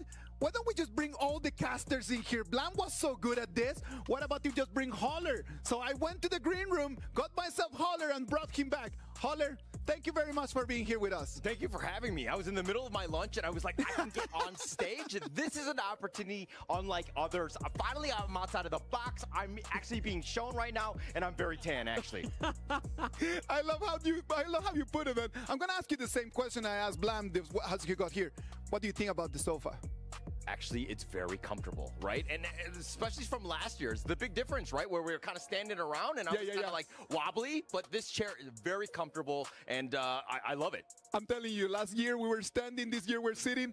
I am voting that next year we should get a bedding here, and I'm just going to present to all of you from a lovely pillow. Just kind of just lying down in there. Side view. Side view perspective, you know? Side view perspective of everything. Boys, we're going to move together into the award ceremony. This award ceremony is going to give the awards for favorite team, favorite player, and favorite voice. And we all know that when we talked about favorite voice, we analyzed that together. I think that we were at the hotel like 2 weeks ago, and then we were just kind of like just having breakfast, and then we were saying like, oh, who's gonna win this thing? Probably Dave is going to win that. Can we go to the white shot right now? You know that Dave is here, right? So we know that Dave did not win. So Dave, what happened in there? You had such a big lead and then you just missed the dunk. What is going on, guy? Let me tell you, it was a crazy time, all right? A thunderstorm came in, the building just went down without a warning. We did not know about it, you know? It just so happened. Actually, the worst part about it is that I voted for you. So I waited to vote on you, Dave. And, I mean, I was alphabetical. I thought it was very easy, the top left corner. But unfortunately, just too strong at the end of the day. Listen, I voted for myself, too. Every day with like 30 accounts, right? Blam, when you thought like a favorite voice, did you vote for yourself or did you vote for Dave? I'm British, of course I did, you know? I mean, I at least, okay, give the honest answer. I always vote 8 times for myself and 1 time for Holler and 1 time for Kin. Really? Just once? Yeah. Once a day, though? All the time. Every day. Okay. That's actually pretty good. I did vote for myself, and the only reason I did in the early part was because I was afraid I was going to be last place. But once I was like, I'm pretty comfortable. I got a bit of a lead. I'm okay. I'm going to start voting for everyone else. And yes, I did vote for both of you guys here. You know what's funny? I thought it was a one-time vote. It turned out to be a daily vote thing. Oh. And then, and then you get like 10 votes per day. Yeah. So initially, I just thought, okay, it was for all I got. I'm going to vote like 1, 1, 1, 1. You know, I basically pick out all of our talents, start voting everybody, and then I realized this is every day. Well, so that's the reason why you didn't win. True. Consistency. I had no choice. I didn't realize it was like every day. You're absolutely right. That might be the reason. Because when Mara find out about it, I'm telling you, it's over. Mara came in and it was a storm. Boom. Like we were having this conversation and Mara was like, oh no, I'm so far away from Dave. And we were like, yeah, sorry, Mara, Dave is going to win this. And she was like, what? You know what? Challenge accepted. And then she came in and it was just game on from there. I heard she was like 10 days late. Yeah. Which is actually pretty crazy. Like the power, her influence, and able to just like sway everybody's vote. Actually, I started to vote for her when she went to. No, I remember it clearly. We was at dinner. She was just like, okay, hold my pomegranate juice. And then that's it. She recorded the video and the rest is history. Hey, no fault taken. Because when she started making social posts, I started voting for her as well. I mean, I started voting for her because her Mars voice packing game. Okay, if I vote, do I get it? I don't know, man. I can talk to the producers and get you hooked on that one, man. Well, favorite team. We don't know yet who's going to win favorite team and who's going to be favorite player. But if we would be favorite team and you think about like, okay, not from the side of I prefer this team, but in terms of performance, who would you be voting for? I mean, if we're looking at the KPL teams aside, I did vote for Nova Esports at one point, but I really liked Alpha 7. I just like the flair that they bring. Plus, the whole thing about being alphabetical and voting for Assassin Day. It was the same idea, the same strategy there. Blam, what about you? Me? I mean, I've not got small thumbs like Horler, so I wasn't going A or B. How dare you? So called you on that one. I actually put a bit of effort. I scrolled through and I voted for Twisted Minds. Because honestly, I feel like they deserve it right. They lost their first game in the group stages, rided all the way up to the lower brackets to get 4th place. They deserve it. Dave, talk to us. Well, again, I'm biased, right? We know. I've been a fan for AJL for quite some time. And then I've been making videos about it. I've been like shadowing, learning from every single player. I made a video about Shenren, aka AJL Run, as well as Zoe. And I was like, man, this is a no-brainer. Every single one of these players in this team are goated. Come into KWC, I have no choice. They're so goated. The thing about this team is just so to the book. Standard. Like, there are the benchmark if you want to learn Honor of King competitive. I think every team should study their gameplay to the core and break it down detail by detail, minute by minute, and see how their rotation, how their draft strategy works. This is how you improve. I'm telling you, if it would be me, I would need to go for my Latino roots. My Latino roots tell me Alpha 7 Esports. I just love the passion that the boys just bring into the stage. I love every single win. It's a big reaction from them. I am just in love with that is part of our culture. You know what? What about if we just get the final results of our awards ceremony? Favorite team, favorite character, no, favorite player, sorry about that, and favorite voice. What about if we toss it to the Amazon Arena? What about if Sky and Milos take it from here and they take us into the award ceremony? Amazon Arena, we're here waiting for you. Tell us who's going to take home silverware. We always love having silverware shared around, especially when it's such a momentous occasion. For the first time ever at KWC, this is our award ceremony here at KWC 25. Just imagine how proud we will actually feel when all the dedication, all the efforts have finally paid off and will be praised with surprise and an award. So ladies and gentlemen, get ready. We are going to be starting the 2025 KWC Award Ceremony. So the very first prize and the very first award will be given you will be the Honor of Kings World Cup Fan Favorite Team. And the award goes to AGAL. Congratulations. They've clinched countless champions across major tournaments. As one of the most popular teams in KPL, their electrifying performances and aggressive gameplays have captivated all the fans from the globe. Congratulations one more time, Fei. There you go. This award will be presented by Mr. Rex Wong, the Game Operation Director of Honor of Kings Publishing Level Infinite. We can take a picture together to memorize this cherished moment. All right, speaking of the award, let's have a little conversation with Fei, the CEO from AGAL. So, being awarded with this trophy right here, what do you feel at this very moment? 所以这一次呢，来到我们王者荣耀电竞世界杯的现场，拿到了最受观众和粉丝喜爱战队这个称号，现在的心情是怎样的呢，菲姐？首先是很荣幸，并且很感谢在海外有那么多粉丝喜欢 AG。其次就是，AG 能发展到今天，并且 AG 能站在这个领奖台上，是很感谢来到现场和屏幕前的所有的粉丝还有朋友们的一路支持和陪伴。希望今天的比赛也能给大家带来一个好的结果。今天比赛加油，心怀荣耀，勇往直前。谢谢。All right, thank you so much, sir. First of all, we are really honored to be here. And second, we couldn't make it so far without all the fans from overseas and, of course, China. Your support means everything for us. And for today's matchups, we're fully ready. We hope that we can bring the best stage for all the audiences. And one last time, the slogan, please. 心怀荣耀. All right. Thank you so much, Fei. Thank you. Thank you so much, and congratulations. That's one of our 3 trophies that have already been awarded here at our ceremony, and we have a second one. We went from the most favorite team. Now we go to the Honor of Kings World Cup fan favorite player. So, who will that be? Join me for it. It's Yinwo! Yinwo also, of course, playing for AGAL, one of the best and most beloved KPL players and the MVP of KWC 2024, joining us on stage. Of course, we all love Ino for his very cute and adorable personality, and of course, with outstanding skills. 来 ，Ino， 非常恭喜你也获得这个奖项，可以在这样子的一个舞台上面呢，获得最受欢迎、最受粉丝喜爱选手这个荣誉，你感觉怎么样呢？感觉很开心吧，在海外也有这么多粉丝支持，谢谢他们为我投票。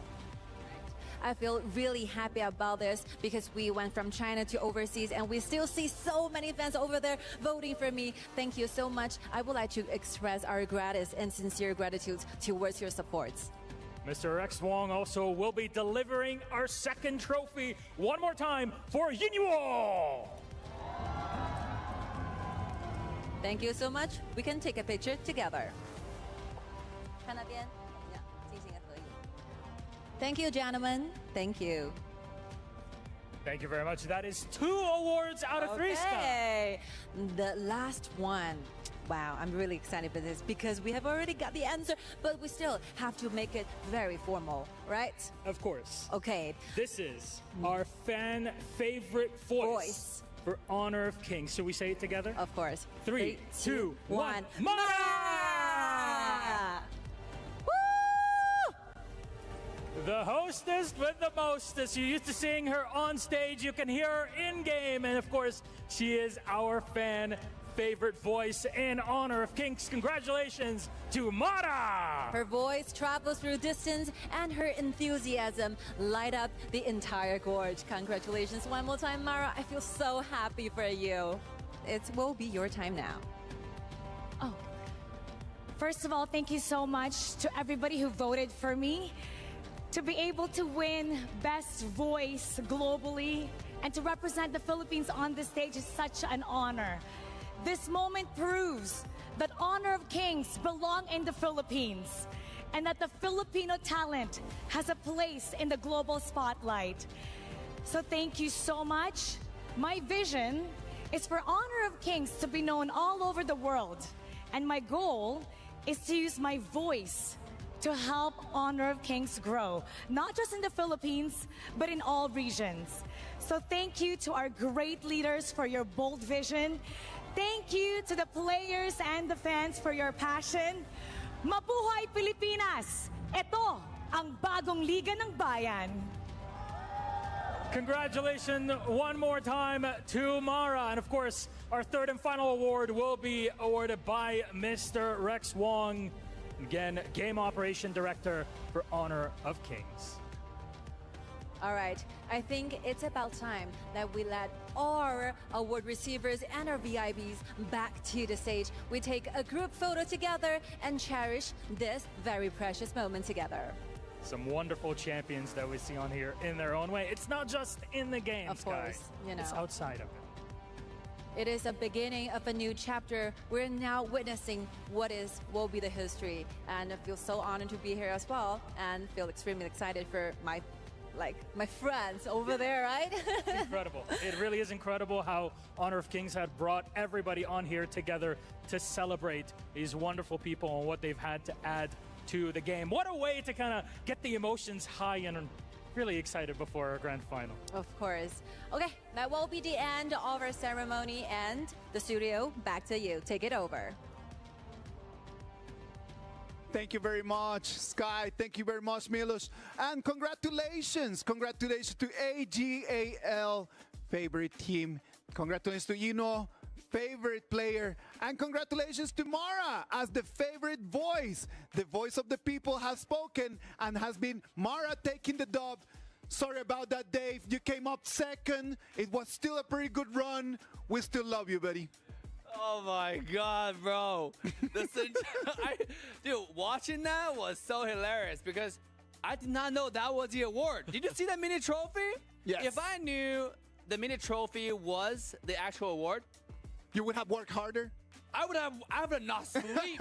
I would have posted every minute. Go vote, guys. This is it, okay? Oh, God. Wait, listen to Mara. She deserves it. She has a great voice, and personally, I'm a big fan of Mara, and I think she's probably the best person to get the award. Amazing. Boys, before we let you go, because I know that you need to go back to the booth and then you need to get ready, thoughts on AGAL against TT Global? Holler. I think it's going to be a great series, right? AGAL, though, they're the only team to not have lost a game to the global team. I'm going to give them props. All right. Blam?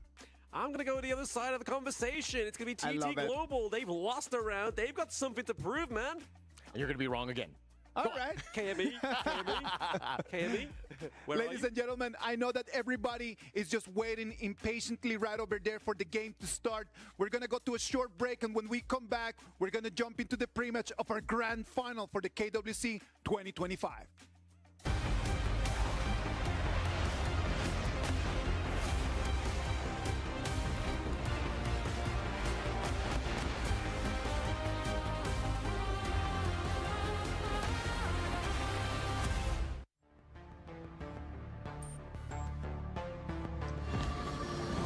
Activating Warp Jump. Destination? The brightest star.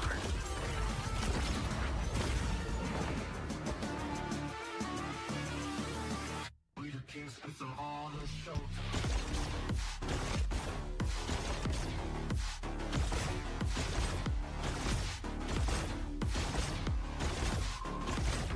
Pulse gun charged. Scope calibrated. It's a quantum party. Ignite the stars.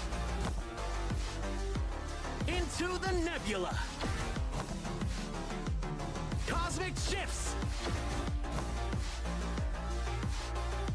Supernova pulse. Woo! Right in the core.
And when the jacket is on, you know that the game is on. We're into serious business, ladies and gentlemen. KWC 2025 Grand Final between TT Global and AGAL. Let's jump into the pre-match because this is the match that everyone has been waiting for. And thank you very much for being online, for being here with us, and to be here with me. and all of the analysts. For this grand final, we're going to have Phil, we're going to have Manjin, and we're going to have Dave. Boys, this is it. The final showdown between the top two teams of our tournament. It's such an honor to get to see this. Of course, like it's for me, it's the first time seeing a real match coming out from the KPL teams. But then again, everything is reset, right? This is a different meta that they're playing. We've been talking about it last time. They were quite nervous. They respect all of the teams that are here. They don't really want to give away anything. And what I like about both of these squads is that they really dominated all of the games that they had. 4-1, 4-0, easy. For the other one, it was not that easy, right? It was a 4-1 for TT Global. If they come up and they make that same mistake in the first game, it might just cost them a lot more in here against AGAL, right? That could be the difference right here. Both these teams are touted as some of the best. 4-0s all around, and the 4-1 there against Nova here. I'm very interested to see how they will do these matches. Will we see something a lot quicker? Will it go to ultimate battle here? I think there's a potential for both, because both teams are very steamrolly and they learn their opponents, right? If one team can figure out the other one before they can catch on, it could very easily not go to ultimate battle. I'm telling you, as you see the players just arriving into the Amazon arena, when people tell you like, oh yeah, they're not nervous, they're professional, they're used to this. It's not a matter of not having nerves. It's a matter that you've been in this position so many times that you just get used to the feeling. The nerves never go away. It's just that you become better, stronger, and used to that. Man, when I talk about this type of feelings, I mean, I used to play pro and I was a nervous player, so I can feel the heartbeat just speeding up, ramping up when I get closer to stage step by step. And looking at these players, the best thing is when I watch KPL region play, they had the heart rate monitor. Of course. As I mentioned last time, AGL is known as a team that doesn't change their heartbeat rate. It just stays the same. No matter they die, they go into a team fight. Cold. It's always the same. And you know the thing is working because it go from like what 84 to 83. Yeah. It actually goes down. Like what just happened? Did he just die in a most intensive team fight? So these players are trained, they're disciplined, and I want to see some top action today. We're going to have TT Global on one side, Sunrise, Crane, Tsing, Joy, and Snowy. TT Global, the Thunder threat. They're going to come here and become more than a threat. They need to become the champions of the KWC. And if they want to be champions, they need to beat AGAL. What does TT Global has that they can actually use to beat AGAL? I think TT Global and also AGL, they're both known for having this extensive playbook, right? That we mentioned, they're S tier, they have a bigger playbook than the other teams. But now they're against each other. How will they go ahead and counter out each other's tactics? For TT, I think their advantage could be in the invasions. Sure, AG is good at those early game invasions as well, too. But TT is more known for taking control of the early game, getting in the jungle, stealing the stuff, and that could be the edge they need. AGAL on the other side, Ran, Zoe, Inuo, Sheng, and Shuai. The Galactic Warship, AGAL. We know that AGAL and TT Global, they have some recent history, right, Dave? Yeah, absolutely. Leading up to KWC, we just had TT Global actually defeating AGL in a 3-2 fashion, a full best of 5 series. Yeah. And it was the most intensive game. If you haven't gone watch that, I recommend you go search out those series and watch it because there are a lot of history and competition and rivalry between the two teams. And today is a chance for them to do it again. But like Manjin was saying, they're playing a completely different meta. Of course. They're playing an Honor of Kings. Yeah. And I'm excited to see how can they adapt. We're going to adapt faster and show us something different. Talking about adapting in there, right? Like we need to adapt to what the meta is talking about. The meta talks about junglers. It talks about them being very fast, them just the early game, the pace. When we analyze both junglers from both teams, which one do you think that can take a little bit of an advantage? Because if the difference is going to be marginal, making that margin become bigger and bigger is going to be important, right? You know what? I kind of feel like game number 1 in a best of 7 scenario is kind of like testing a waters type of field because of course. Given both teams in their previous playoff matches, it's like game number 1 there. What I like about them is that for the first phase of their draft, they kind of like try to give away a certain strategy already. It's not really a flex pick that they're going for. Like they're really going for, okay, this time we're going for heals. What's your answer? answer and we will counter it. Of course. I'm really interested about the last two picks here because there's a pattern here for both of these squads. They know the ins and outs of every hero there is in HOK, and I would love to see how will they counter each other in the last two picks. The battle of the coaches as well, Dave. Like, you already thought also a lot about the BPs. What do you need to pick first? What do you need to pick second? How to counter? How do you think that the coaches are going to plan this game? Oh my God, we've seen a KPL, I would say a pattern of draft is it will start with the core. Yes. Because that's usually harder to counter. Because once you pick out the core, you save the clash lane, you save sometimes the mid lane or the jungle, depending on what serves as the core. For example, we say the Long and Dodia. And that combo works in every scenario. And then you fill in the fatigue or the Miyu to counter the fatigue, right? You will fill in the mid lane to counter the other side.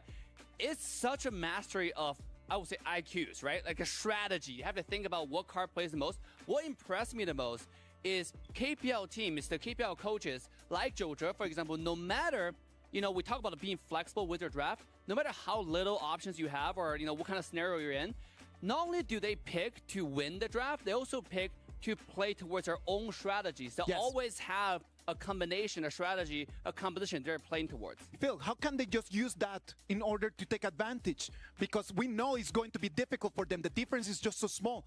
How do you think that BP is going to go and what's going to be different? Something we noticed about both these teams here is recently they've been playing very quick matches, right? They've not been going the distance. I guess the TT one went a little bit longer. So they had to save some of their picks for the later matches in the past. Even though their matches went quick, they always saved and left some in return. So I think it's going to really matter which team overextends, right? And even if they do get the win, did they sacrifice too much to do it, right? Because it is the best of 7 at the end of the day. We're going to jump very quickly into the Amazon Arena. Boys, predictions for today. Real short, real quick. Phil?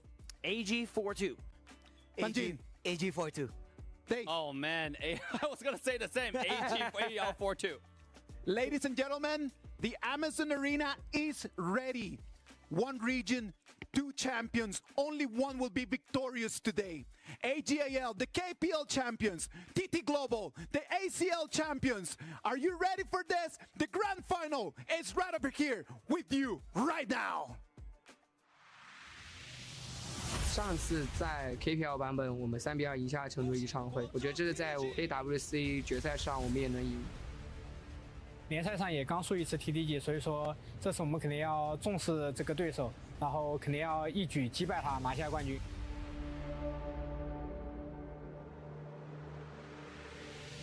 The build to the death committee.CY is not going to be great. The healing reduction come through, and Waypit is trying to be on the run here. Nice little knock-up. Juno is not in a great spot. Hylon goes down. 就是 AG 在这次比赛中也都是碾压对手获胜的吧，然后他们也主要以野射双核，所以说我们局内的话也要多关照一下。我觉得比分的话是4-1吧，因为我觉得我们做足准备，什么样的对手我们都可以轻松拿下。That is a wipe here for AGAL. 就呈现一场很好看的决赛给大家吧。我想对 TDG 说，成神之路上总会牺牲点什么。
18 teams have entered the gauntlet, and they've made it through. After 2 weeks of grueling competition in Riyadh, it is time to close this chapter.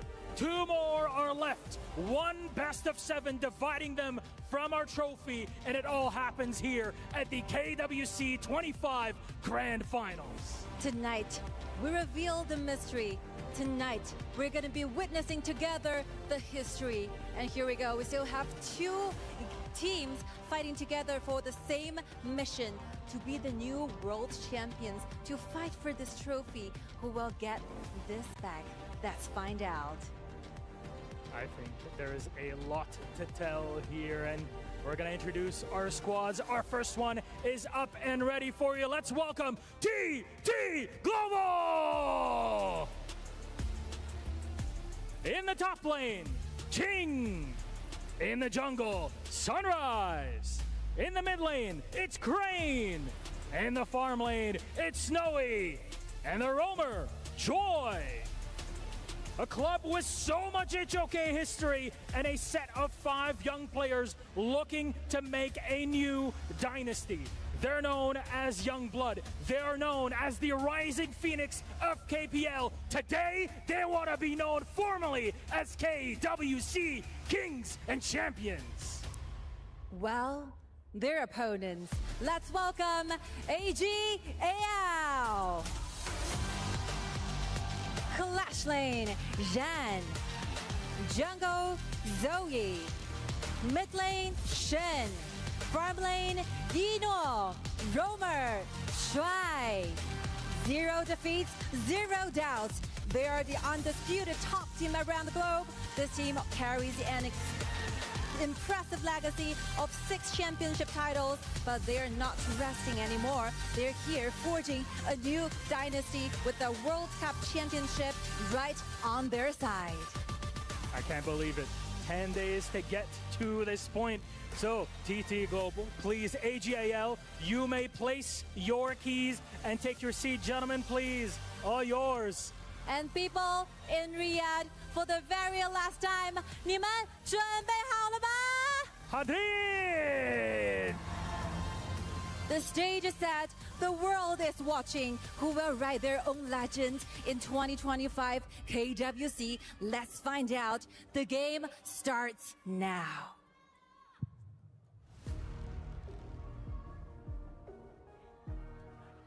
If you wanted to be ready, if you are not ready, it is here. The grand finals of our KWC 2025. TT Global against AGAL. The Amazon Arena is packed. You saw there's no space for one more soul in there. The fans want their team's favorites to be able to take the trophy home.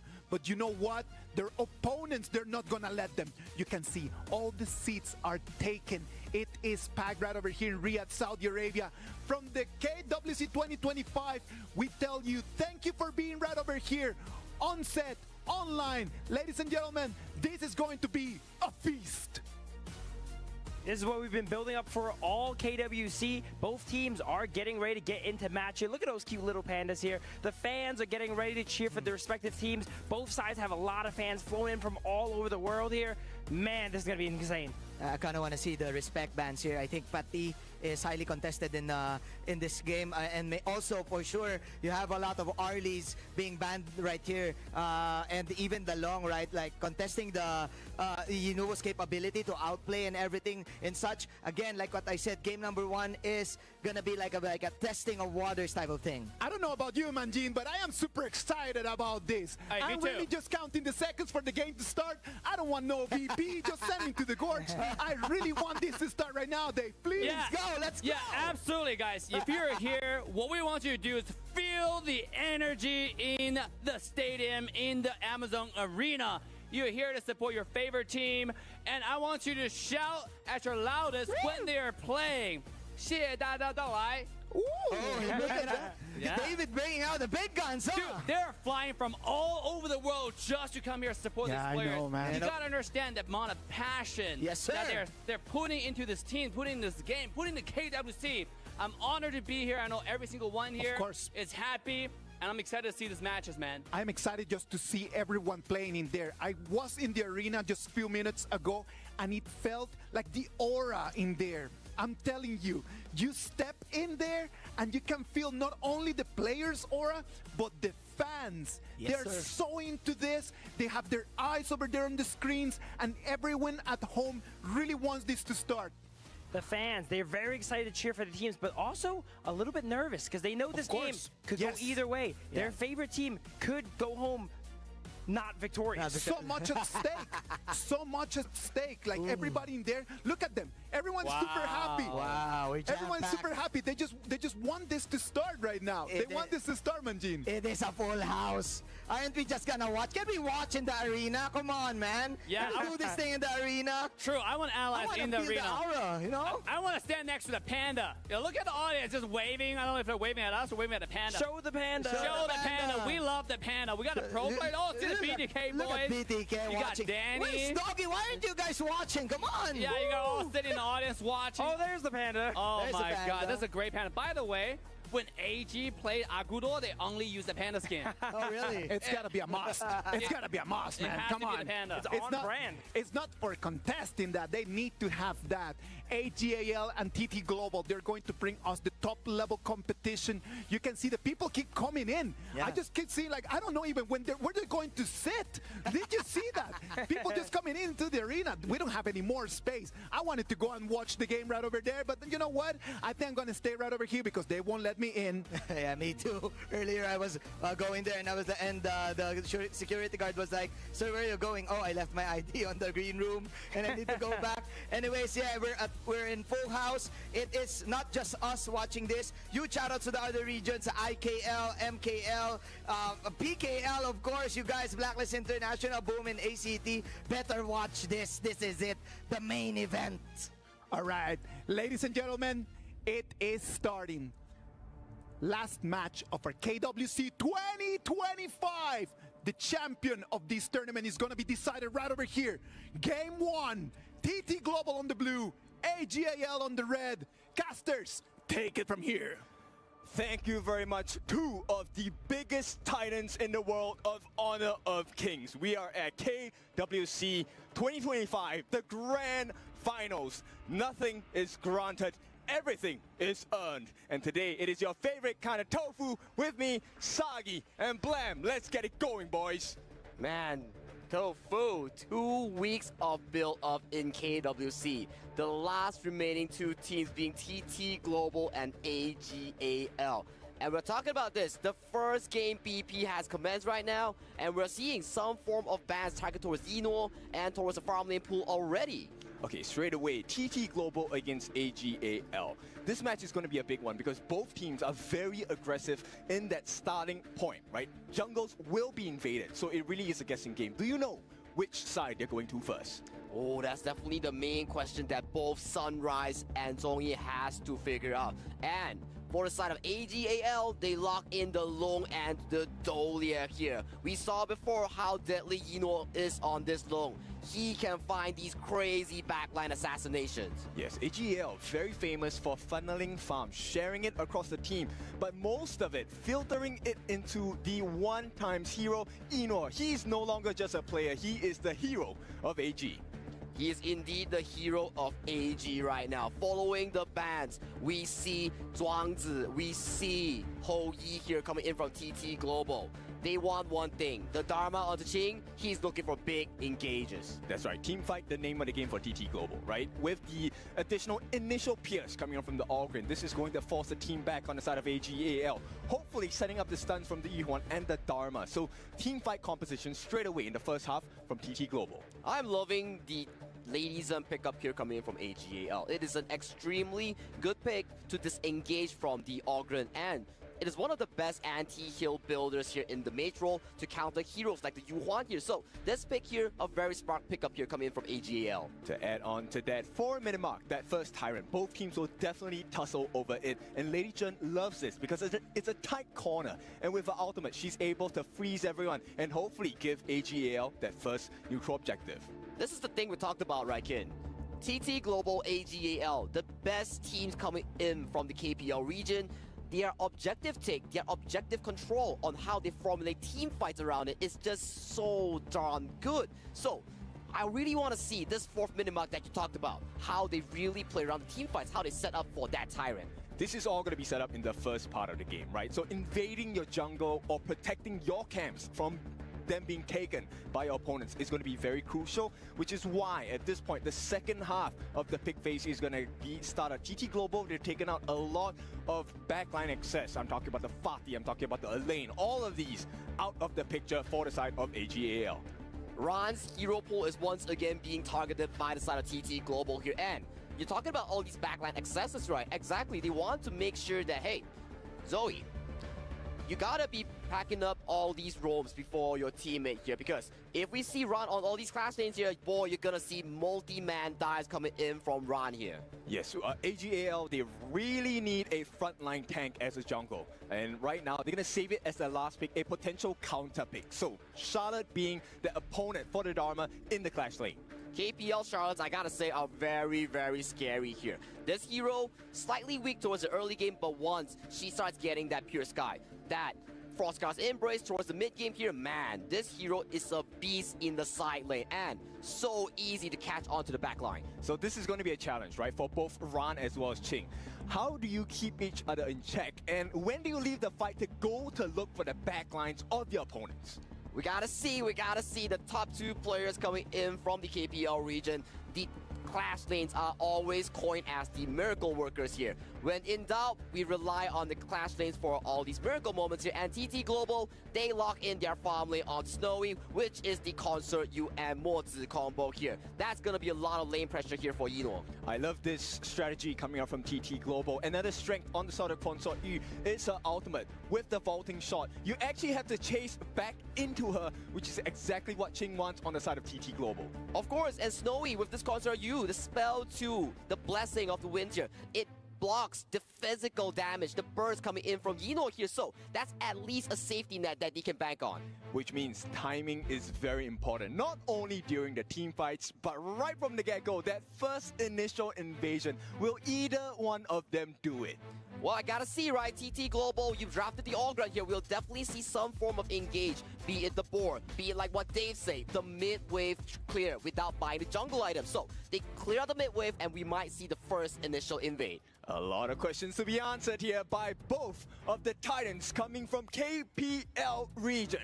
Now, with this being said, you know, the last series that they played against each other, it was TT Global that took full control of the initial jungle timings on the side of AGAL. Can they do it again today? If they want to win against the best team in KPL AGAL, TT Global has to repeat that success that they found in the regular season. So, man, this is gonna be a blast of a series because this is the first time in KWC that we see these two teams go head-to-head.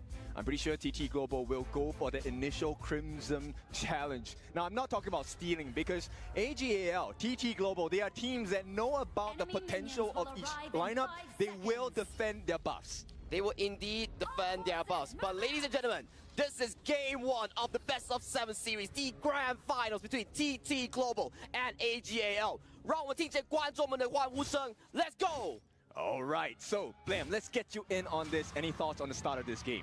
I mean, the starts on it, I'm really liking TT Global's draft here. Obviously, the Orgrin with the Huan, a lot of sustainability into the team fights, and then you got Ching on the Dharma, looking for that catch onto the backline, right? Exactly, and just looking at the early game here, the invade that Ken was mentioning about was neutralized from the side of Zoe here. Zoe with the Superior Smite gets the Wild Boar Camp. That's a horrible start, if I may, for the side of TT Global. Now, not only is Sunrise behind in terms of EXP, he's also behind in timings, which is why Crane is helping to support with the Azure take. Hopefully, you know, Sunrise is going to reach that on time. That is the importance coming in from these top tier teams. 1 second, 5 seconds difference will make a very huge difference here, especially we see that all these neutral objectives towards the top side will be contested as Ching take a bit of a damage. This is a nice situation for the side of AG. On both lanes, top and the bottom, Clash and Farm already having the numbers advantage, allowing Zoe to also feed on that middle lane wave. But look at Sunrise though. Sunrise is here to forbid the River Sprite to being taken away here. And light up the cheer. 一诺比赛加油！这个夏天期待你再次闪耀沙特。So fighting coming in from the light up and cheer. They need to give maximum support. There's a lot of AGAL fans in the arena right now, but they are not alone. TT Global as well, they are showing up. And right away, 3-on-3 in the mid. A fast clear here coming in from both teams here, as once again, the objectives that we talked about here will be this wild boar camp here. They want to secure every single resource that's available on the map. That's why this year we say nothing is granted. Everything has to be earned. You have to fight and defend for your camps. You have to go and aggress to get those advantages in this game. And that is the beauty of these two teams here. They are fighting neck and neck in this early game to really look for these secures here. And towards the top side, we are seeing Ron dominating this lane on the Charlotte. So smart, right? They actually rotate Sheng down, who does magic damage, so Snowy's not going to have a good time. Now, Eno has a little bit more time to push the waves. They can start rotating early. That Horntail Beast at the bottom side will go into the hands shared by 3 different members of AGAL. I'm loving what AGL is doing. They're splitting so much resource, and the goal efficiency is so top tier coming in from AGL. You see Eno literally going from mid lane to bot lane to mid lane, and getting so much gold onto this Long. And this is a AGAL specialty, right? So Joy catches a glimpse of what's happening on the side of AGAL's jungle, and now the rotations will be made by AG. They need to protect this Azure Golem. And it seems to be the case, right? TT Global, they're formulating an invade here right now, and usually we see these top tier teams, AGAL, TT Global, they love to fight around the buff, but fighting around the enemy jungle pre-4 minutes, you will be punished heavily because there is a defensive mechanism. Well, it's a double-edged sword, right? So right now, Sunrise gets 1 steal. It's a small advantage. Once again, this is a game of very minor margins. Whoever edges it out will have that lead, and that can snowball really quickly.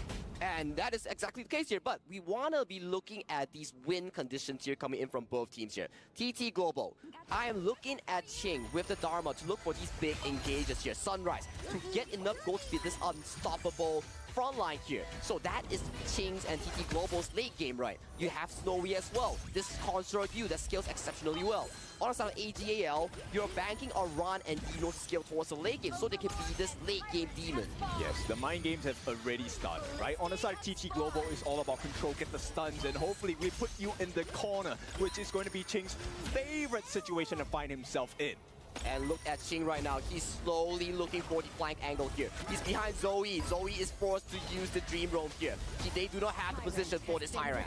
Yeah, TT Global, they start off well. The first Tyrant of the game will go into their hands. This is going to allow them the ability to take good fights against AGAL, which you can tell. AG says, it's okay, we'll let you poke, we won't let you take the actual fight. Exactly, this is why Tyrant is so important and key. It gives you so much damage, it allows you to fast push these waves. What does that accomplish? It allows you to rotate even faster, get more of these neutral resources.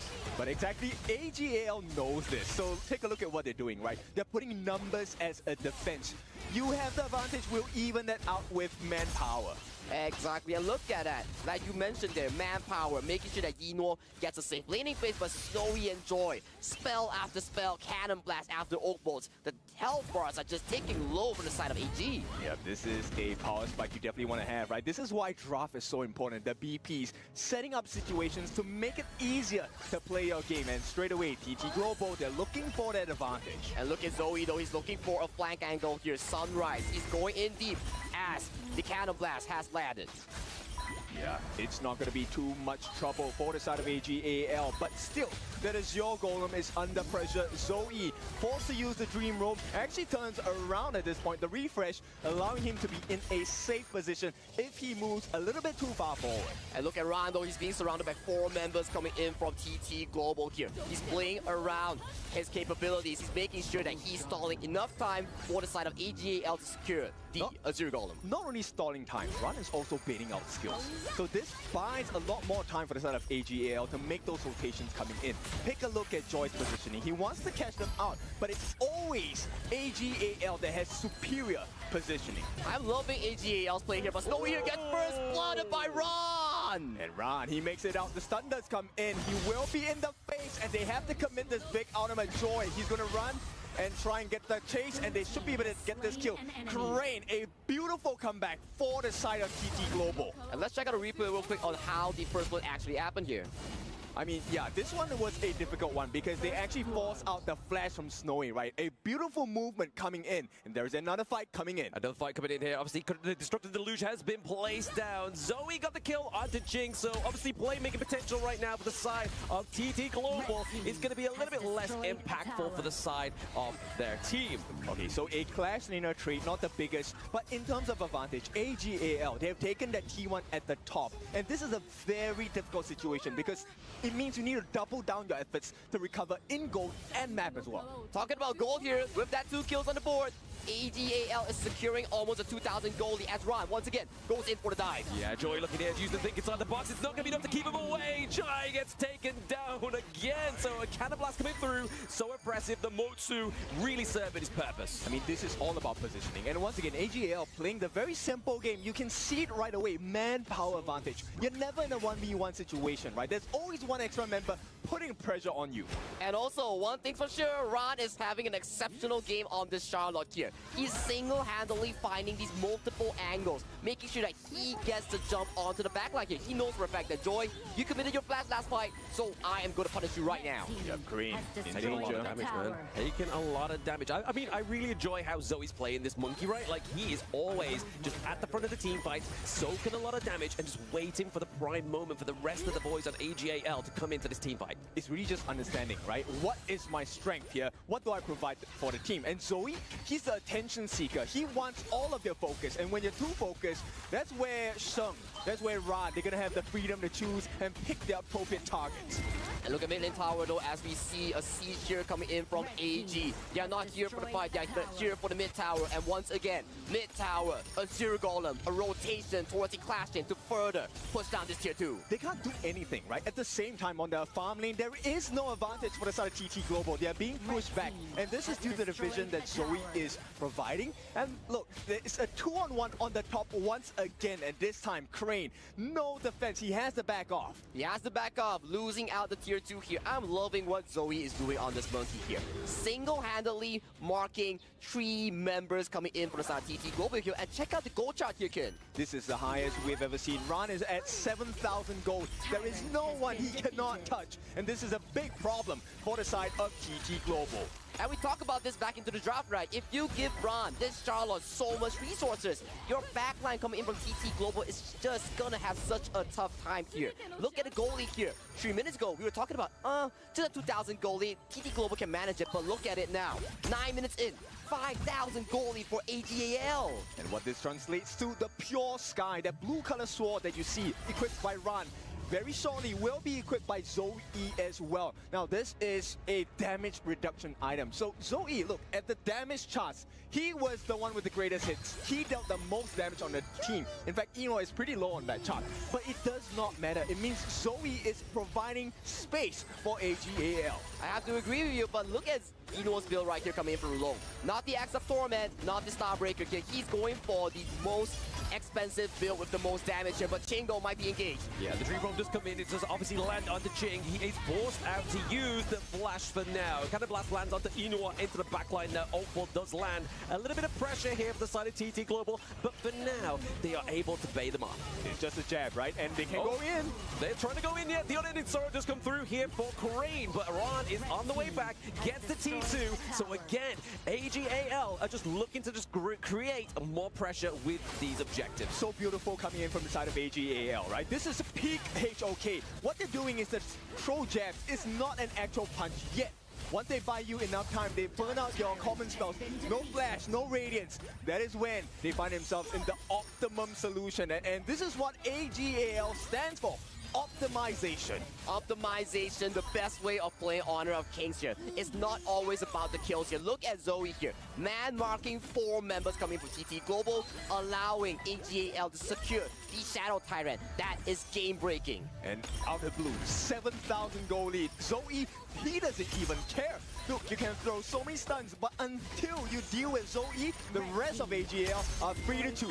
And we have to see here what AGAL has in store. And with the Truth Laundry as well. It's going to be Jig. It gets a kill onto Ron. Traded over. Sunrise goes down. Joy as well. T3 into that bot side of the map being taken down. They need to keep this Crystal alive, but also they have the task of wiping out that minion. So for now, TT Global can rest. We're not done yet. AGAL looking for the second T3. It's a double wound for the side of TT Global's base, and they're not done. Eno gets that burst in, will be able to support them. It could be the end of the game. Yeah, Infinite Bastards does come crashing in. Obviously, we do see the destructive loops into the backline just to take Crane off, and game number 1 goes to AGAL. What a clean game here coming in from AGAL. So dominant, so clean. Zoe, Ron, Eno, Shuai, everybody, even Sheng, they did so well. A game, also known as AG at this point. A-star at this first game performance. AGAL fans are very pleased with this. TT Global, they need to step up. But we gotta say here, TT Global had a similar fate yesterday when they were against Nova Esports. They dropped one game, but they bounced back fearsomely in the following games. So we gotta see how this TT Global and Jose coach really manage this. Okay, so you're saying that AGAL will lose 4-1? Nah, we gotta see how they recuperate, man. Don't put me on the spot here, but let's check back the winner's highlight real quick. I gotta say, man, Ron is such a pivotal player here. He was the anchor, the engine of all these early game plays. Yes, look, it also started because they were very successful at defending their jungle, right? Not only that, once we have the defense going, hey, it's time to turn that into an advantage. Go for the steals. And Ron, the solo player, I know a lot of people score me online when I play Clash because this is what I do. But you know what? I need backup. Ron always has the backup of AGAL. He has the back of AGAL. He knows his limits. He's always looking for these sides. Look at him. He's just dashing, going in with all these skills, baiting so much spell, providing Eno, Shuai, Sheng, Zoe, all the room that they need for these team fights. And it's not just about power, right? AGAL, so smart. They're always reserving their skills, the restraint, to hold on, wait for their Joy ultimate. So what if you have the box, right? They will get the stuns in. But let's hear from Isaac and the Des. Boys, what do you think of game number 1? Thank you very much, Kin. 1-0 advantage right now for AGAL. They took it in the same fashion that they have already been playing in the last 2 days. This was a really good game. It was different to what we have been seeing in these last 2 weeks. But in the other side, TT Global did not have the best performance right now. They started slow yesterday, so can they come back? We will have to see about that. But you know what? Let's analyze a little bit and let's break the game. What happened in this game in the early stages, mid, and the late?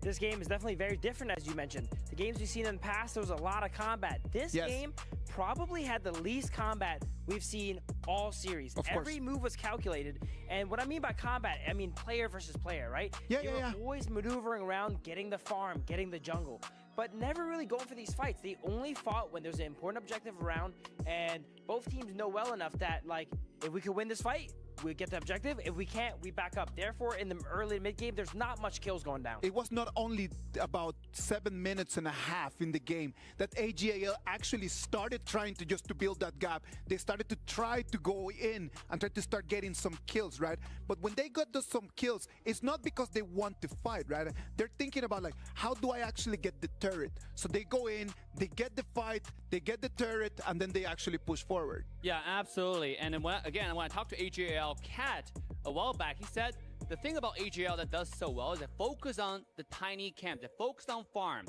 Just when there's nothing going on, there's actually the most important thing going on, which is farming, accumulating gold. You just need one team fight, one objective C to break the game, to break the balance of the skill, and that's what AGAL did. The first blood started on the bottom lane with Charlotte on the Consoryu, and ever since then, the towers start going down one after another. And I want you to focus on what Ran did on pushing the tower, the positioning, the angle of attack. It's a masterclass. Building on top of what Dave just mentioned, right? The importance of just the small jungle camps, right? And we call them small jungle camps because when we think about jungle, everyone is just thinking like, oh yeah, the Azure Golem, or like we need to go and then we need to invite and take everything. It's not about that. If you analyze the TT Global, the opening that they had, the first thing that they do is that Ogren comes in and he tries to take the wild boar. that's exactly the first thing that you want to do. He didn't go for red. He went just for the small camps, because from small wins, you actually take it into a big win. Sadly for him, it did not work out. Maybe they kind of like expecting for AG to invade. And by the way, if you're gonna look at it, I want to see this in a different perspective. Like all of the lanes, AG actually was dominant, of course. And I have two words to say for this game. Ran happened. He is a pivotal factor for this game. Right after getting that power spike of that Pure Sky item, he definitely owned Consortio in the bottom side. That's one of the interesting things about that hero Charlotte, right? It's very item dependent. Without the items, you do not have the damage, and it's very difficult just to take on the 1v1s. But as you just mentioned, in the moment that Pure Sky was on, it was no coming back. I really want to highlight Ron and Ching matchup there. You would think, looking at this draft, that Charlotte is there for the split push, right? It's better than Dharma for split push. But Dharma actually didn't even team fight that whole game. Nope. They were stuck in the side lane, forced to farm under tower, and Charlotte was the one moving around the map and helping out the team. And the rotations. What is interesting for me is that Ran was always together with Chuai in the first stages of the game. Yinoo was together with the other support, which is the Lady Zhen, and they dominated lanes. Maybe that's the reason also why they banned out the Sunbeam, so that they cannot get countered in any lane that they want. Because they rotate really fast. And the thing about Sunbeam is it helps rotate speed. And so they want to make sure they carry the pace off the game, the tempo off the game. That's what they did. To be honest, Shry was not just with Ran. He was with the mid, he was with the jungle. With everyone. They were rotating together the whole time. So it was actually just quite insane to see it happen. Actually, he was rotating with Ino a lot of times as well. So Ino was in mid lane because the Consort Yu. They don't want to have the Consort Yu counter the lone. So instead they have Ino go into mid lane and rotate with Shry. I just love the way that you can see like all the players and the audience right over there at the Amazon Arena on their seats. Look at her. She's just elated. She's having the time of her life. And we are enjoying a lot this game as well. Right now it's AGAL. They have the advantage. And that advantage, Dave, do you think that it came out of the heroes or it came out of the players? What do you think? I think it's a combination of both. Okay. For hero side, they definitely pick out Charlotte to, I would say, hold Dharma in the lane, just like Bill was pointing out. Dharma couldn't join team fight, and there wasn't much team fight. It was mostly just macro advantage. AGL took the game, and they played to their own strategy, and I felt like TDG was following the footsteps of AGL in the game one. Now, for the player side, I think they adjusted the meta a little bit better. You know, you do have the game one, you have a lone Dola immediately taken out, and look at GGG. They were not able to find a strategy of their own in game one, in my opinion. They mostly a reactional pick that they think is the best in that strategy, but AGL definitely took it home. Absolutely. I would definitely say it's more on the player side, because I really liked TT's draft there. The Consort Yu pick, I think, was actually super amazing. The Charlotte is known for split push. They picked a marksman that's able to stand up to the Charlotte here. Of course, we noticed that it didn't at the end, at the bottom there, but usually if they're around equal farm, Consort Yu is known to be able to hold and split push and hold their own. Yeah, what I like is that both of these teams, they definitely cashed in immediately all of these expensive heroes. Ogran, Dharma, and Yuan, of course, for the side of TT Global. The Dharma was trapped. He was suppressed with, of course, the Charlotte last pick of team AGAL. And what's interesting is that for AGAL, Ran, he actually he knows his power spike, right? Yes. He dominated with his power spike. Pure Sky together with the Frostcar's Embrace. For instant first hit, instant slow, there's no going back. You're gonna get killed. It is very interesting just for us to analyze the decisions that the players are making on the go. Because that's what happens. Like, we get to the top level of the competition and it's on the go. On the go, they can just make decisions on what they want to do, what items to buy, what is going to allow them just to turn the game in their favor. You can see a lot of the TT Global fans right over there on your screens. They're really looking forward to see what's going to happen in Game 2. Because we know that in this tournament, TT Global has not had the best starts, but when it comes to Game 2, they always come back, always with the punches. Absolutely. During the game, I noticed one key play here. The Motsu, when they were catching the Charlotte after killing the Concert Youth, he landed the Cannon Blast and immediately, no hesitation, ultimate flash on him. That tells me these teams are here, they're warmed up, they're ready to play, and they're not going to hesitate when to make the play. He did not want to let that one go, right? He did not, like, you came in, you took the kill, you're not going back home with your life. Yeah, absolutely. It's all about the combo. It's all about like the synergy. And I think that TDG, with a bunch of young players now led by Ching Ching, they have the energy come into the series. Yeah, I can really say that TTG was composed in this game, even though they were behind in terms of the farm and everything, because what they want to do is to get an equal trade every time Ran gets something, right? Like maybe kill him equally or get some push right there. You can see the fans, they're really excited about this. Yes, hi to you as well. Thanks to you very much for interacting with us. It is really sad for us not to be able to be right over there next to you watching the games. But you know what? Thanks for just waving at us. Thank you for flying all the way here to Riyadh, Saudi Arabia. This is the KWC 2025. AGAL. I like that. I like that. That one's actually pretty strong. It means AGAL win the game. Okay. That's what the banner means. They're on track. Yeah, they're on track. All right, let's jump into game 2. This is going to be AGAL on the blue side, TT Global on the red. Casters, tell us what does need to happen in this one for TT Global to turn things around, please. A lot that needs to happen, but AGAL up 1-0 over TT Global. Sagi, what do they need to do to get back in this series? First things first, contesting these neutral objectives is the name of the game from TT Global. But I gotta say, Xuan Ran's game 1 was so good. His Charlotte was peak performance here. But game 2 is always a fresh game when we talk about KPL teams here, because they're so used to playing these long formats, best of 5, best of 7s in the global ban picks. So we gotta see what does Coach Jose have in store for TT Global. For sure, reset, right?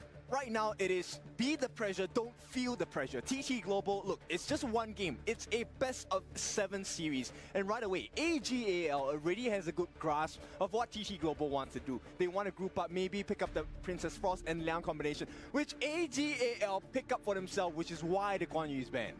Exactly, we talked about this. AGAL or any teams, if they want to play the Liang, they will have to blend away the Guan Yu, because the Guan Yu coming in with the flank really disrupts this Liang's ultimate power control here. And on the side TT Global here, they really love Ho Yi onto Snowy here. This pick, we saw Yino, Snowy. They are Burning Sun arrows, global ultimate, always land on the crucial targets. Yes, and this opens up the doors to the Gun and Mo, right? I'm not sure whether this is going to be something that AGAL wants to try, because it means you sacrifice the Princess Frost pick.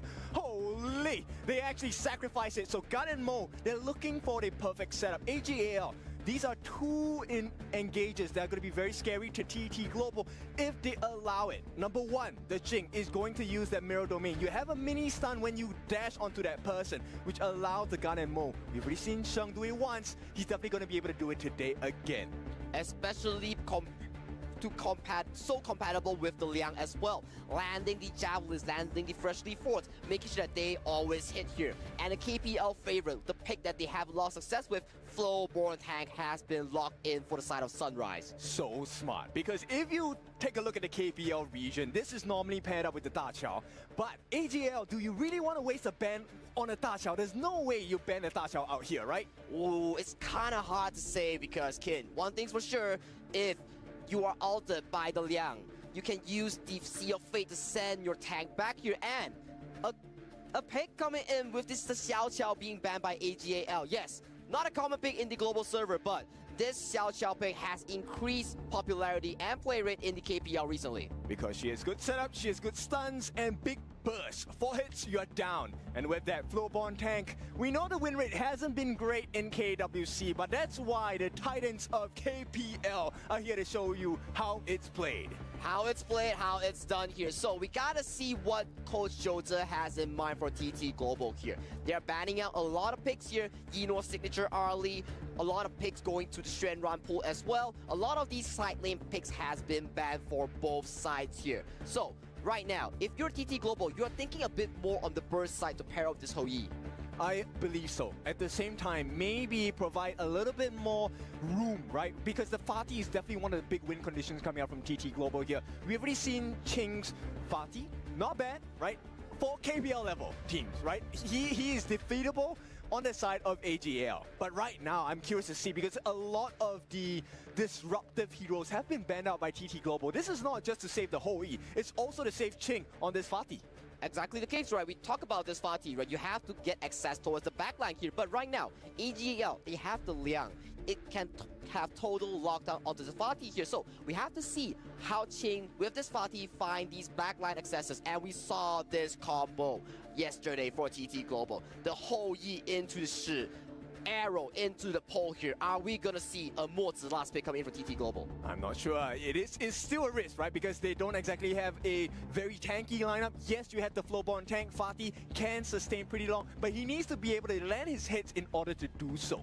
So AGAL, they'll be definitely looking for some counter engage. Will the Zhuangzi come out again? No, it's not. They're looking for the kite. The airing comes through. Another pick that is new for KWC. Not debut, we've seen it before, but this game, this one piloted by Enoa, is it going to be a demon against the side of TT Global? I am loving this airing pick coming from AGAL. The one of the few marksmen that can involve a Splendor in her build. And what does Splendor do? Provides invulnerability, provides stasis here, and if you can really utilize that Splendor, you can really mitigate the dive potential coming in from the Fatih on the hands of Ching.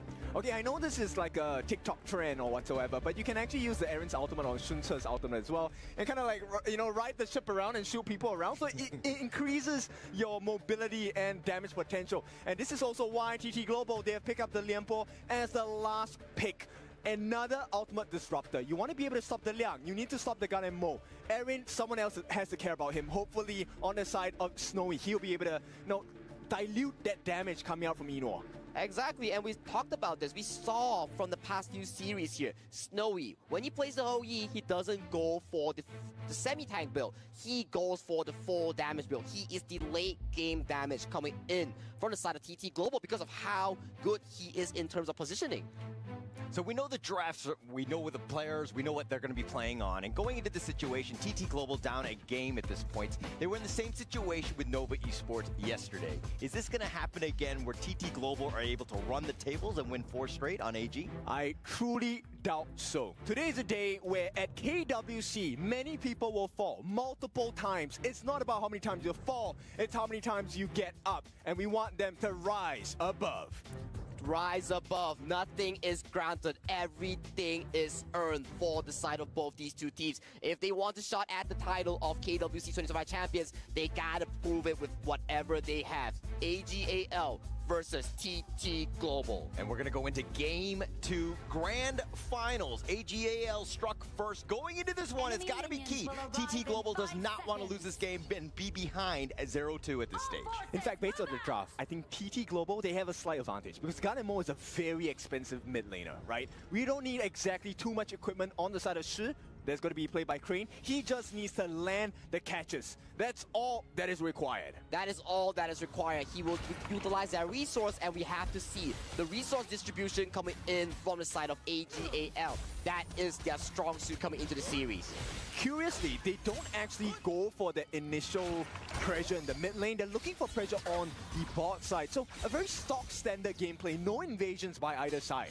Interestingly enough, they went for the 2v2 towards the bottom side. They are looking to secure this fire beak here as a 3v3 towards the bot side is the main objective of this fire beak. And timing is very important, right? So right away, both junglers understand why do they not invade? Because if you lose the invade, you give a kill. The instant snowball on the other side is monstrous. And KPL teams, you know for a fact that if you give them a hole, they're going to be punching it, tearing it apart, and making sure that they leverage the most benefit out of it. Yes, digging your grave, but that is a hallmark trait of all KPL teams, regardless of their power rankings. Now, in this game, so far, AGAL, they have gotten a small win in terms of camp objectives. There are 5 different parts of the map you can win in advantage. And this is one of them, the Space Sprite. The Space Sprite. Look at how many members are rotating towards the top side here. If you look at the map, there seems to be more commitment. Here's the Mirror Domain who finds Ching. He's actually trying to just get to safety. He's at about half life. But now here comes the reinforcement. Sunrise looking to go on to Joey. Joey actually just dodging it throughout. And Joey with that first ram, and it's going to be a disengage here.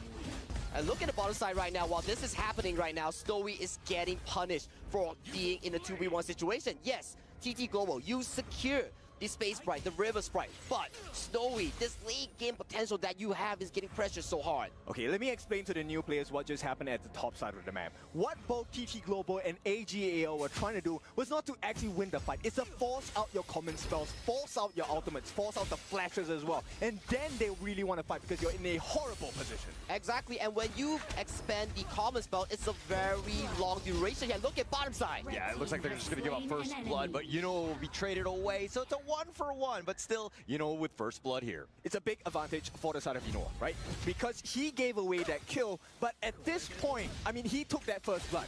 Even though he gave his life after that, Snowy did not benefit from the EXP gain. Oh, look at that waltz. It connected right onto Snowy. And yes, he trades his life away, but I mean, he's going to take that any day of the week. Exactly. You even lose out the minions that are coming in from Snowy here. And Ching, good reaction time, knowing for the fact that Swai and team is coming in from AGAL. But he burned his flash. Ching now in a horrible and uncomfortable situation. At the same time, Joy has been spotted out by Swai. Numbers advantage on the side of AG, now evened out by the presence of Crane. Ooh, look at the map state right now. That's why we talked about this. Objective is the key. It's the essence of the early game here. Hence why there's so many players coming in from both teams at the Clash lane. Yes, so a lot of players, I know you guys are new, you're in the chat, we're reading the comments as well. How are KPL teams actually getting gold, even though they're losing fights and whatnot? It's really those minor objectives, those small camps, the boars, the horntail beasts, and even the sprites. These are all the little things that you might not notice on screen, but that's exactly what both teams are fighting for. Exactly, and that's how you build a goalie here. It's not by these major team fights. Yes, that's a way, but look at Ching. Control. Here's with the set sail. The connection is on point with those blades, and Sheng will get that kill. Rinse and repeat. Sheng this time gets that. He doesn't even have to commit his ultimate, and this puts Inoa at risk. In at risk right now, but that Tremor Smash right on top, but they're under the tower. What we find, Ron had teleported in. The damage calculation here coming in from Inoa is just picture perfect here. AGAL coming in clutch, making sure their farm lane does not get converged by 4 people. Yes, you get the Tyrant here, but look at your top side. I mean, this is why TT Global is also so smart, right? They make a fight at the top lane. They also put pressure on the bottom lane. The response from Ran, hang on. Oh, it looks like Sunrise will just dash on out of that one. Staying alive, that's the biggest thing, but he's contesting and it's making it uncomfortable for AGAL. It's a trade-off KPL teams, right? It's about pulling attention away. What you're actually looking at is not the true objective here. They want something else off the map. If they get what's on the screen that you're watching, that's a perk. It doesn't matter. It doesn't matter indeed, and look at Inoa and Ran here, securing the bottom tower and instantly driving that set sail, sending Inoa to another puddle of farm at the Clash lane here, making sure that this Aaron gets the most gold. Yep, the small actions do matter. Zoe does catch eyes on Joy, but he doesn't want to get him. Yeah, but the mirror domain with that control, that should be enough, and it looks like he's got the shield and the flash away, and Joy surviving. Ooh, almost an attempt here coming in from AG there, but they only expanded their ultimates here. On the side of TT Global, their Roma's common spell flash is on cooldown for the next 2 minutes. My friends, these are the situations you need to pay attention to because they will present themselves frequently in high-tier, high-level gameplay, right? Making it out by the pixel of your health. And exactly the case, right? Look at the goal lead right now. We talked about it. 5 minutes in, almost 6. Just a 1 kill differential here, but thanks to the objective take, the neutral objective securing coming in from AGAL, they're looking at a healthy 1,000 goal lead. In fact, this 1,000 goal lead means they have probably stolen about 4 or 5 camps away from the side of TT Global. And 4 or 5 might not seem like a lot, but when you have that advantage now, AG might oblige. They might say, okay, we'll take a fight, and it all depends on Swai. Who does he want to get his ultimate on? Sunrise decides to go in, the Burning Sun arrow right on point, but they had the Silky Orb, they pull him away, and they get the connection, and they find Ron. But they're going to continue on, the mirror domain, Sunrise getting a little bit low, with that pickoff. With that pickoff, and right now, if your jungler is down, once again, rinse and repeat, your jungle will be on fire right now. They've got the first ram, Joy is still there, the Crimson Golem had been stolen away, but Joy in a bad spot, and Joy makes him pay. But Ching looking for an opening, he might be caught in the middle though. Yeah, Ching, he's gonna go there, with the flash away, Crane tried to go for the Silky Orb, now gets the pull and gets the pick. Oh, Crane with the crucial spells here. Here's the mirror domain yet again, and they find him under tower. Enjoy with that one, and now here's the set sail, gets the connection, and he goes right in, and Ron blows him up. And this is a perfect initiation. Target Prio is very strong on the side of AGAL. Look, he even shifted the boat to go on the other member on the side of TT Global, and the rewards are well control right on point, and they're going to get the steal as well with those blades, and Sunrise is down for the count. 4 members. That's a big killing spree to have, and Sheng, we talked about it, the Gun and Mo, a potential pick coming out from AGAL. Monstrous in yesterday's games, even more of a demon today. This is AGAL's strong suit. You want to be fighting them in this key corners, and look at this right now. Yino, yes, forces the flash here. Gotta give props to Crane here, landing the silk imprints, getting the kill here. But look at the re-engage here coming in from AGAL. Immediate jump here coming in from Stry and Zoe to secure 1 kill. And look at the boat here traveling immediately, landing on the Snowy here, and all members of TT Global were taken down. Great comms, great coordination as well. And what does that do? It doubles up the lead. It's a 3,000 goal lead going to the side of AGL. TT Global, they know they have to figure something out here. The arrow goes wide here. It does not hit anyone here, but look at Ron. He's looking for engage. Yeah, so he's going to go in. He goes for the mirror domain, finding Joy. Joy's just trying to stay alive. He's going to be picked, but the control is right on top of Sunrise, who has to dash away. The top T2 is taken out. Sunrise been picked as well, but it looks like Ron will trade his life away for that 2-for-1 trade. They're too far behind. It is a 5,000 goal lead right now. TT Global, T3 under pressure. This should be a clean one from the side of AGL, but there is more to obtain across the map. More to obtain across the map here. Get the buffs, get the minion here. Look at the damage out here coming in from Zoe here. This is why he is so monstrous on this Jing. He is on fire. Exactly. This is one of the strengths of Jing, right? You want to be able to find the appropriate target. And with the range, the extended reach that Zoe on this Jing has, there is no one on the side of TT Global he cannot touch. And look at the gold chart right now. We talked about like why does he do so much damage here? It's thanks to the gold here. Our boy Zoe from AGAL, he is farming money, almost 1,000 GPM. Burning Sun Arrow does connect and doesn't have the orb though. And now Joey on the backside looking to go for the ambush, but Joey in a bad spot. He gets picked off. Snowy with that damage. The nice Tremor Smash on the 3, but TT Global are going to disengage now. Game-saving play by Shuai. I'm not sure whether you noticed. He actually stopped Joy with his ultimate. If he had not stopped Joy, the backline of AGAL was going to be exposed, and that was a potential turnaround for TT Global. I'm starting to understand more of why teams really prefer this floorborne tank pick, because look at this team fight right here. Yes, the arrow connects, Shuai stops the engage from coming in. Look at Zoe. He found a perfect backline here, but look at what the tank is doing. Floorborne tank, triple knockup, making sure that Zoe onto this Jing had no room for mechanic. Exactly. I mean, Qing was close by. Qing needed to be in a better position. He was a little bit too late engaging in the fight. Joy was the one that engaged first. Unfortunately, stopped. And because of his positioning, Qing could not help the team. That's exactly the case here. And look at the goal lead coming in from the side of AGL. Yes, it comes to 3,000, but we are looking at the 10th minute mark, the shadow variant of these objectives here. We are looking at Snowy looking even more healthy as the game goes on. Tyrant's right about to go down and wants to go in. The Burning Sun Arrow will connect, but Joey already takes the Tyrant. That's the first one of the game, and now Ron on the backside. He's going to be running in. Joey in a bad spot. He does take out Snowy before he goes down. Now Joey trying to run away, but they do have the stuns. Those blades are just doing way too much damage, all under 3, but they're not getting the pick. Sunrise is still up in front, and now AG, they want Sunrise. They're trying to find him, and they're not able to catch him with those blades. Just a little bit shy, but AGL, that was a win for them no matter the cost. They got Snowy down. That turnaround was not available. And once again, I have to highlight Qing. He is in such a difficult position. There is no one he can touch on the side of AG. AG, I gotta tell you, their positioning is so crucial here. Look at what Shuai did here. Burning Sun Arrow. He was using power control. He dodges it with the flash here. He fully utilized the power control here, and Zoe finding the perfect backline engage onto Snowy. The person on TT Global we talked about, the main damage output.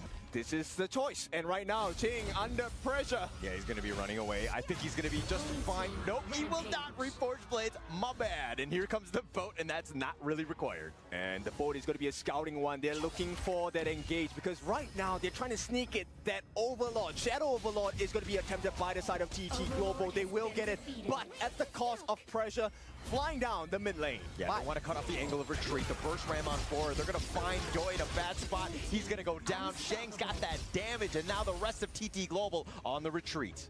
so much damage incoming in from AGAL there. That's a Liam Poe we're talking about, and he got melted easily. The Burning Sun arrow is going to connect with those blades, trying to cover the retreat, but Sunrise goes in, gets the pick off, and he's going to walk away. Okay, they buy themselves a lifeline, right? But this is a very short, very thin lifeline on the side of TT Global. Once again, the jungle is completely empty, barren for the side of TT Global. AGAL, they survive this, no problem. Maybe Sunrise can get that 8-7 seconds worth of Azure that's coming up.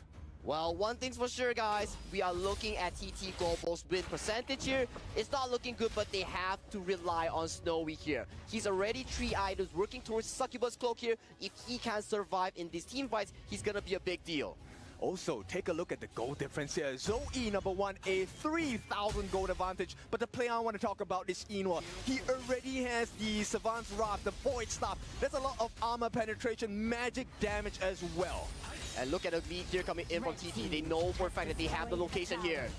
It's not going to be an easy one for the side of TT Global. They get one small win in the form of the mid T1. This opens up vision for the map. TT Global, they can start to aggress here. Maybe set up something against Zoe. And look at the jungle that's coming in for the side of TT Global here. They know as of this point, they are strong. They have skill in towards the comfort zone that they truly require here. And look at this mid game here. I'm telling you, TT Global has it, but look at Troy. Troy looking for that catch. He might be looking to go. He does have the connection, but Sunrise is going to be right in front. The orb is going to pull Ron in a bad spot. He's going to go down. And now with that stun, and here we go. Ching with that damage. And the blades, not enough to kill Sunrise, though. They need to protect that T3 in the middle, though. Crane is going to make his attempt. But for now, it's looking like it's a little low. One more hit is going to do it. Oh, so right now, TT Global on Knife's Edge. They have to protect all the tier 3s with their lives. But still, it's very good here coming in from TT Global here as a 4v5 here coming in towards this series here. We are looking at a Shadow Tyrant that's potentially be spawning soon because right now, TT Global, you have a man's advantage. Man's advantage is definitely very strong, and with this Shadow Tyrant, they need the Tyrant buff, they need to get the fight, but the T2 on the bottom being pushed in.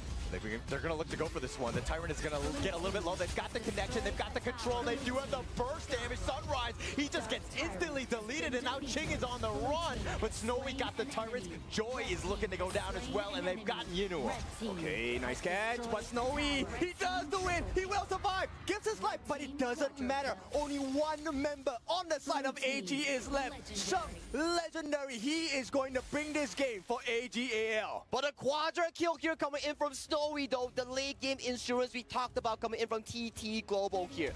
And even though they lost the team fight, they still secured the Shadow Tyrant here. Yeah, and Ching, he's going to have a good one of this. And look at this team fight here. 4v5 incoming in from AGAL. Very good damage here, but look at the position of this whole E. He was untouched the entire team fight, and the supreme positioning. DPS nailed it, but a misplay here coming from Ron. Missed time to spell one. Gets pulled in by Crane on the shoot. AGAL played very well in setting up Shung, right? All of those couple blades dealing a lot of damage. But there's one trait that AGAL does the best, which is Ino and Shung never ever stand together. And that was the only time they stuck together where Snowy benefited off of that. Exactly, but we gotta see one thing's for sure right now. 15 minutes on the clock here, 4,000-5,000 gold, healthy towards AGAL. But if we think about the late game scenario here, I gotta say TT Global is in a comfortable situation. They've got the control, but they don't actually have enough damage. And Joy somehow barely staying alive, even in the mirror domain. They're not gonna get that pick off. And T3's in the middle, now under pressure. Not gonna be taking too much damage, but TT Global, this is a window of opportunity. They can come back into this. Do they really want to try on the side of AG? Oh, AG here, they are getting poked down extremely hard by the Overlord here. They got the bolt, they go right into Sunrise with those Reforged Blades doing some work, but not enough damage onto Sunrise. He's just a tanky boy. And now they're going to look to kind of, again, have this Mexican standoff here. Yeah, they can't take too much damage, right? This is a trait that you have to learn from the KPL Titans here. The stun, they got the Burning Sun arrow, they find him, but Ron flashes away. He's going to get to safety, and now TT Global have to find somewhere else. You see how they're avoiding the waves, right? They want to force them out into uncomfortable positions, get the numbers advantage. And look at Zoe's position, though. He's looking at this big flank coming in from behind here. He's potentially found himself some members of Control, they TT. have it with that subverting Sunday. So he's going to be right there on top. And now Sunrise is on the run. They've already gotten Joy and Zoe trying to get to the back line, but Yuno does fall as well. Yeah, they haven't caught Ching just yet. He is that potential turnaround. Sunrise is still alive. He does have his smite. Potential steal on the way. Zoe takes that one with that Overlord, and now Sunrise taking some damage. Snowy with that crucial initiate was a nice one for him. Okay, it's a good trade, right? They give Joy's life, but they take out Enoch. Yes, they did lose kind of that Shadow Overlord, so there is a little bit of breathing space for AGAL. But with the state of the game, TT Global definitely back having a chance. They're definitely having a chance here, and all these team fights, we are looking at TT Global having much more control compared to 10 minutes before. And as of this point here, look at the match state. Ching looking to go in. He's going to get on his boat, and they're going to get on out of there. But they find, it looks like they're about to knock up onto Shuai. He's in a bad spot. He's going to be picked off. That's not a great situation. They don't have the suppression anymore. TT Global, this is a good chance to take control of the map with the Shadow Tyrant coming up in about 6 seconds. If they have this, TT Global, they can fight. They can fight, and they are winning all these pickoffs here. Snowy, we talk about this whole pick here. Look at the goal chart here. He's scaled into fruition, and right now, he's on the driver's seat, the main guy to lead TT Global on this game too. We talked about the ability to buy time, and time has been bought. Snowy now, 13,000. He is 6 slotted with the Sun Chaser as well. Once we hit that 20-minute mark, he will have access to Sun Pool, the Tempest item, to extend his range like crazy.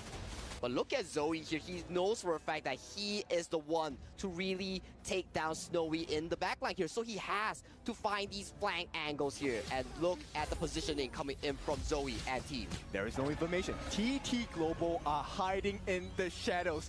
Zoe, he's hunting. Oh, he finds him. He finds Snowy, tries to flash away, but that's going to be Sage's Sanctuary. Reinforcements are on the way, but at what cost? Zoe actually with the turnaround. He's going to go down with the Sage's Sanctuary. Oh no, it looks like he's going to get killed first. And now the boat does connect, and Ron might have been going into a suicide mission. He's going to be picked off as well. AG, they messed up, and this is the turnaround that TT Global have been looking for. They will try and secure this Azure buff for themselves. Sheng, he is a lifeline. Once he's taken down, TT Global will take over. Snowy played that so tremendously well, making sure that he stalled enough time for the cavalry of TT Global to assist him. Look at Crane though, flashing in, forces the flash out of Strike here. 15 seconds on the clock. Wave clear is looking good for the side of AG there. Back onto our point for TT though. They're going to reset everything. TT Global, they have lasted this long, less than a minute away from the Tempest Dragon.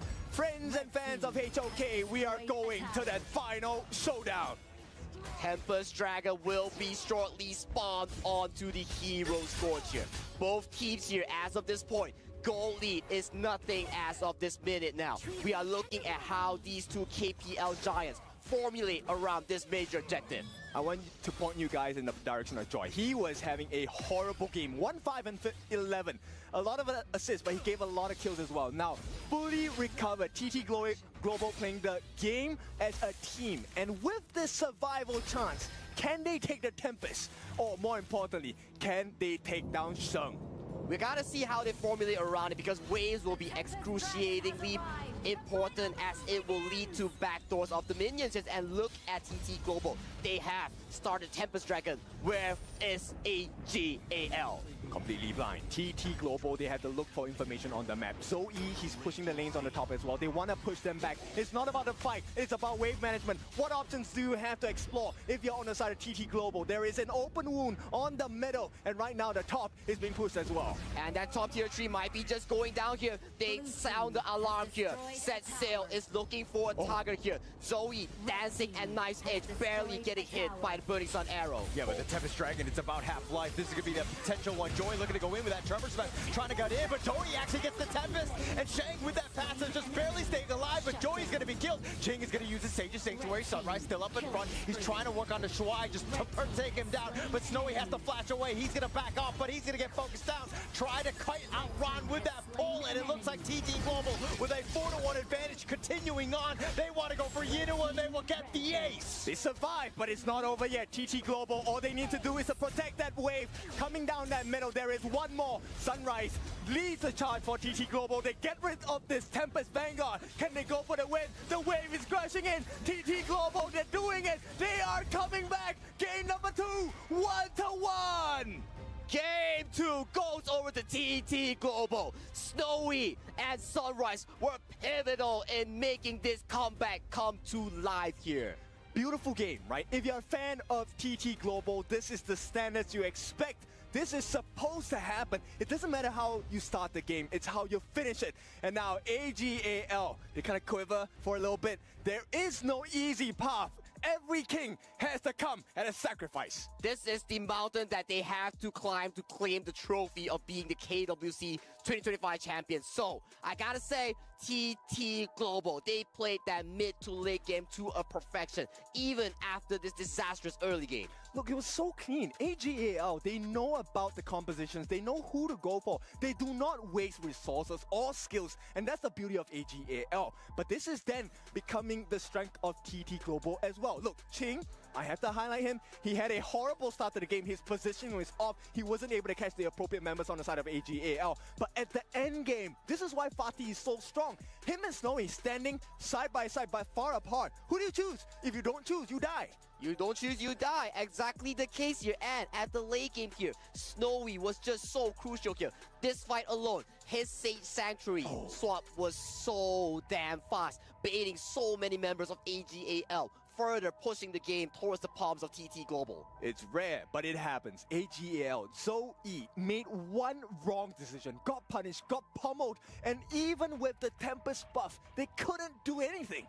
They couldn't do anything. They were just getting out DPS by Snowy and Ching here. That is the late game potential that we discussed during the pre-draft here. But I want to hear more from Isaac and friends here at the panelist desk. Take it away, boys. Thank you very much, Sagi. We are elated with that game. We're super excited. It is 1-1. TT Global with a great comeback sends us to 1-1 after game 2. AGAL, they thought that they had it in there, but TT Global just teaching us that it is not done until it is done. And knowing their composition, they were pushing for the late game. They knew that the Tempest Dragon was the way to go. And look at that. They take the victory, 1-1. Boys, break it down for us, please. Absolutely insane game, guys. We all just watched it, right? Yeah, it was really good. You're using the tablet now, bro. Yeah, I have so many points here to break down. But before we get in the game, let's go ahead and quickly glance through draft. I thought AEG's draft here, the first 3 character core was so beautiful, actually, right? The Liang, Ganon, Mo, and Jing. Yeah. The Liang pick here is so beautiful because it first enables the Ganon Mo. It holds down a target for him to one-shot, but it also removes the counter to Jing. It doesn't let the enemy hold down their Jing. I thought that was just poetry in draft. It was really good, right? Because as long as the coordination is there, then you have the burst damage, and then you don't need to be thinking about that Hoi. The problem is that they never had an access to that Hoi. It was really difficult for them, right, Manjin? This is so fascinating because we were talking about actually the Hoi being a flavor pick of course, for all the marksmen here. Like it's either banned or it's pick, and it's second pick for the side of TT Global, but the TT Global, they prioritize the Fatih because they want a strong clash laner together with it. The answer for AG is they stole away the Gun and Mo for that combo. So you have a Liang and Gun and Mo, like what he said, you have your burst damage now. It was supposed to be TT Global's global threat game, but then again, AG, they answered with the steal, plus they answered with the Sanse. So it's time for AG to do the global threat, and they can get kills and kills after kills. It was supposed to be TT, but no, TT shifted to the team fight type of comp. I love the way that you put it, Manjin, because it is just like a chess game. I make a move, you respond with a different one. I make another move, you respond, and you try to force me into your game. It was very well orchestrated. I want to add to the draft that TT Global core strategy this game was unbreakable frontline. Yeah. You got a Hoi. You got a Lian Po, you got a Flowborn tank. Just sit in there. Obviously, Fatih, with many different interceptions that he can do, many team fight, you notice there are a lot of baits for Liang's ultimate. Yes, exactly. Liang was ulting the Lian Po or ulting the Fadi, but they couldn't kill them, right? Yeah. Somehow, you will always have the front line who will survive because they're so tanky. Not to mention have to worry about the re-engage, a secondary engage, a third engage coming out from the entire side of TD Global. So the entire draft, initially I was like, oh, what is the strategy? What does it come here? There seems like more synergy from AG Global, but from AGAL. But TT Global strategy was just that we are unkillable. Of course, I'm telling you, at the end of the day, it all carried on the Snowy's back. Everything just came on the Snowy's back. He came in and he did that quadra kill. And that's going to be really beautiful. And because Snowy was untouchable, that's the reason why TT Global are able just to push the game and push and push and push. Because at the end of the day, it's not a matter about how fast you win it. It's a matter about just pushing the crystal at the last minute. Absolutely, and I cannot wait any longer. We gotta talk about Snowy's clutch there. Yeah, at the go end. for it. Go for it. Zoe set up really far into the enemy base there, right? Waited a long time just to go ahead and catch out the Hou-Yi. But when it caught him out, they did a quick Master Armor there. I don't know if they got it in-game, but I would consider that Master Armor. Sells on them, gets the Sanctuary, buys enough time for his team to huddle around and protect him, and turns a disastrous situation into a positive one. And it's very difficult for Hou-Yi to survive, right? Yeah. And then he knows that as long as he's just making that little move, he's just a little to the right, a little to the left, a little bit back, and you just keep dealing damage, he's always going to survive in there. You know what, Phil? The Master Armor you're talking about in the PKL, it's called buy and sell. That's really hard to do, especially for the hashtags slow hands like Dave here, right? Like it's hard to do the buy and sell, right? Anyways, no, come on, I have to defend Dave on this one because I've seen Dave's fingers playing, and it's actually pretty I might clutch. have fat fingers, but it's not slow. Let me guarantee that. For sure. Anyways, yeah, I kind of agree with Dave. Again, I've talked about how TT Global shifted their gears into a sustain type, protect Snowy in the late game. All they need to do was to be patient with everything that AG wants to land. Like, get all of those defensive items. We were talking about it. Like, that's a problem, I think, if you have a farm lane who relies too much on magic damage. Also, you have magic on the Gunmo, you have magic on the Aryan. What do you counter with it? Magic resistance. Succubus Cloak, easy, right? But it wasn't just that. Like I said, it's how tanky TT really is. And how not tanky, how fragile the entire set of AGL was. They couldn't survive the amount of tankiness in the front. They couldn't survive the amount of damage coming from Hou-Yi as well as the rest of the team. So, end of the day, when you look at Honor of King in general, I think a balanced draft should have someone to tank the damage. But Sun Ce just wasn't it. They picked Sun Ce mostly realizing that game just for the ultimate itself. Yeah, they were traveling around. I did like that in the early game, they were ulting around and grabbing the Aaron here, and then farming 2 waves at once. And that was a great strategy there, but they had to end that game early. As Manjin mentioned there, Succubus, if you guys didn't know, is the GOAT, like, magic resist item of HOK. Yes. It is so overstated, and when 3 characters on your team do magic damage, everyone on the enemy team can go ahead and build that Succubus and be a pseudo-tank. It needs to be like that, right? Like, you need to understand how to balance your damaged items and your defensive items as well. And Snowy did really well on that, right? And that's the reason why he was able to survive and at the same time just to deal some damage. He came up with the quadra kill, right?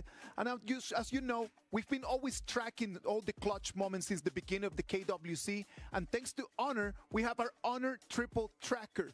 Our Honor Triple Tracker is allowing us just to count all of those clutch moments, or the triple kills, the quadra kills, the penta kills, and they just come to put them as the rank. Right now, for Blacklist, Joshi is the one that is at the top of that tracker with 4 of them, and if he finishes like that today, he's gonna go home with an Honor device for this winner.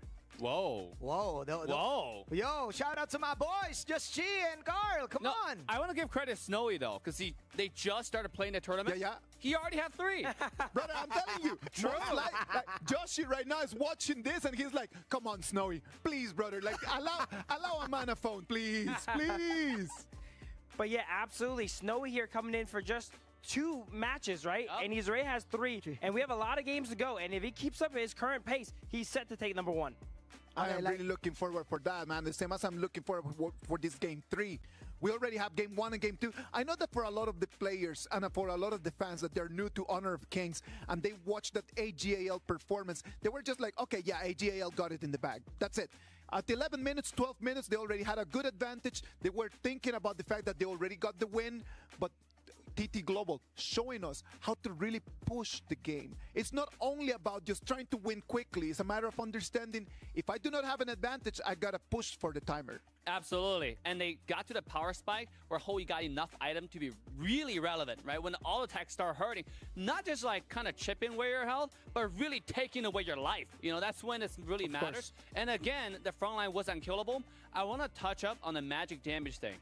We saw two major things in that game. Number one is Aaron was doing the magic build, right? Aaron can build physical and magic. With magic, is mostly rely on skills, the skill 1 and the ultimate. The reason why that is, if you go back to watch that game, up until 7 minutes, there's really no magic defense item. Because it's usually not prioritizing a game. And another thing that I want to talk about is Gon and Mole having the Ardent Dominator. That item is so crucial for those who are watching at home. The reason why that is to counter Hoi's ultimate. If Hoi lands an ult on you, Ardent Dominator will cleanse that if you drop under a certain amount of health. And this way you have a chance to get away. So with that, you just already kind of like minimize the initiation coming in from the other team. Exactly. One of the interesting things about this, when I was just counting, it was just so much initiation from them, right? Like, you can initiate with Liam Po, you can initiate with Hoi. They got the Shuri in there that just able just to find the right place. It can be initiated as well. I also want to highlight the Fatih pick here. Absolutely one of the strongest scaling Clash laners here. That's why they kind of struggled early game, right? He was busy scaling up, the Sunset was moving around the map and providing pressure. But once the mid to late game hits, you see Ron really fell off in impact. He was really there to just do the CC, drop some ships off, whereas Fatih was able to carry these fights. The Amazon Arena right now, you can see it right over there. Everyone, the vibe just kind of changed a little bit, right? At the beginning, you could see a lot of the fans just like really excited about it. Right now, it's more like, oh, hold up. This is actually not that easy. Yeah. A lot of people thought that it was going to come in, it's going to be easy, but I'm telling you, these two teams, the difference in between them are marginal. As you can see, everyone in there in the Amazon Arena, the fans are just looking at the screens, really looking forward to see who's going to be the champion of this edition of the KWC 2025. After game 2, it comes game 3. What can we expect for game 3, boys? I kind of feel that the Hoi is gonna be banned here, or maybe gonna be stolen right now for the side of Team AG. I kind of feel that the Arlie also is a perma-ban already. Like, you don't want to really give away that Arlie to Yunowo. But then again, I expect bloodbath. I expect a lot of team skirmishes. Just basing from that game number 2, we have ourselves a ball game, ladies and gentlemen. Guys, I have so many different combos available. All right, go for it, Dave. Tell us, what are the combos out there? For AJL, I Pei, Byron, Ogren, Diadea, all those combos can be used, right? Dachao, Fatigue, they still have it. They haven't used Flowborn yet. It's 100% win rate so far played by these two teams, okay? Whoever takes out wins. And on the other side, we got Duendolia as well. The same combos all available, and they still have Liang available as well. Phil, what do you think is going to happen? I'm not sure what's going to happen, but you know what I want to see? The Mai come out and break out of jail. Oh, yeah. That would be really nice to see. Let's wait and see if they're going to allow that super clutch pick. AGAL is going to take the blue. TT Global is going to take the red. Casters, take it from here. Thank you very much, Isaac, for taking that one for us. We are going to be getting into game number 3 between AGAL and TT Global. Already nullifying those match points to 1-1. I am with Kindofu and Sagi. They're going to take us through the BP. Okay, so right away we were talking about the Arlie and instantly banned out by the side of TT Global, right? That is one of Ino's specialty signature heroes, but they do let go of one of the win conditions that happened in game number 2, which is the Fatih. The Fatih has been locked in for the side of AGAL. We saw from last game how strong this pick is when it gets to scale towards the mid-late stages of the game here. So that will go towards the hands of AG Ron. For the side of TT Global here, we gotta see here. It is what Dave mentioned. The Duendolia combo has been locked in. Not only that, this opens up so many doors to the side of TT Global, right? This is a flex pick. There's so many other heroes that can complement the Dolia pick as well. So So AGAL, this time it's not about disrupting the picks on TT Global. You need to make sure you have a very strong composition right off the bat. I have to agree with you. It's not about disrupting the enemy composition. It's about rounding yourself up, making sure that this Dolia gets more and more value as the draft goes on. Straight away, this is the first answer. The Agudo, very good and adept at melting tanks. But also, with the help of Chano, these are the two turret masters. They will take down towers in a flash. Definitely the case here. Agudo and Chano here, the critters, the wolf pack, making sure that your tower goes out immediately. But what better way to target your backline than double annihilation here coming in from the Nuwa on the hands of TT Crane. We've already seen some spectacular steals or spectacular attempts with the Annihilation, the ultimate of Nuwa, to steal objectives or get kills. Now, TT Global, they're going to show you a brand new world as we sit on the carpet, take to the skies and see what TT Global has to offer. What TT Global has to offer, we gotta find out here. But if you're AGAL, you're definitely going to be thinking, Snowy had a fantastic game back in Game 2 here. Are we looking at Snowy for more of these bans here, or are we limiting more and more of these Dolia compositions, just like the Elaine?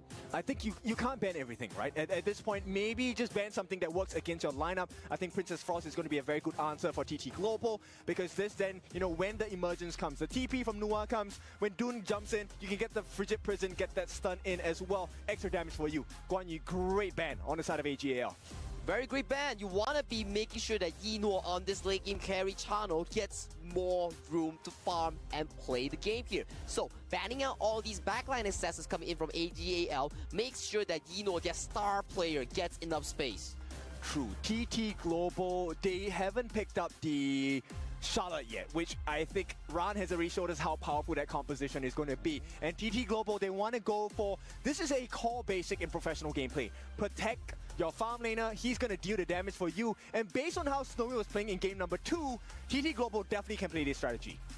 I have to agree with you, and we are looking at two very similar team compositions. You have the playmaking clash lanes, you have the jungle tank, and you have a late game marksman on both of these farm laners, being AGAL's Yino, TT Global Snowy here. It comes down to execution here. Who can make their farm lane play with lesser worry? And I'm going to tell you the difficulties that AGAL are facing now. They've already used Lady Chen. There is no combination against the Dun with the Lady Chen. No more freezes. So they have to pick something a little bit riskier. They need more dive. They say, okay, look, there is a preparation. We might have to play late game. Let me get the wave clear, faster rotation, Zhou in the mid, and going to be helped out by Dia. But I want to point out one thing as well, Kin. Zhou, Channel, Agudo.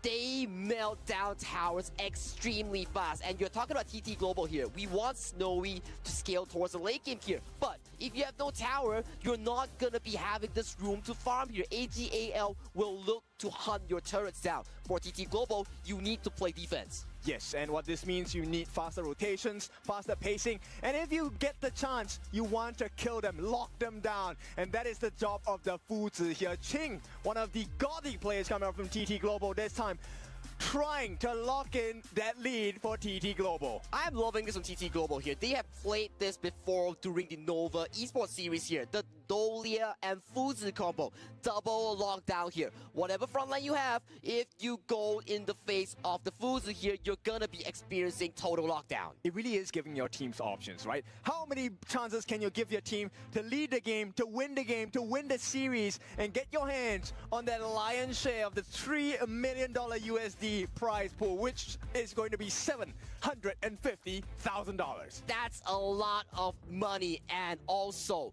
the pride of being the best KPL teams, the best team in KWC 2025 is at stake at this series. We are almost ready to go into game number 3 here, Ken. I love this. We want the bragging rights for this game. And now, this is the time where both teams have the chance to move forward and stay ahead of the competition again. Exactly the case here, and as we look at towards the series here, I'm starting to think here Snowy has been so consistent here, but I want to point out as well, Crane with his mid lane is so crucial and fundamental coming in from TT Global here. He was making so many plays. Okay, so let me give you the options available for AGAL at the start of the game. You have two choices to make if you want to be aggressive. Number one, you go and contest this Azure Golem because Dune definitely needs it level 1, or you go and steal the red. But both of those might be the winning opportunities here for both of these teams. But we are getting into game number 3. Onto the gorge is AGAL and TT Global. What are the winning conditions here for these two teams? For me, definitely, if you're AGAL,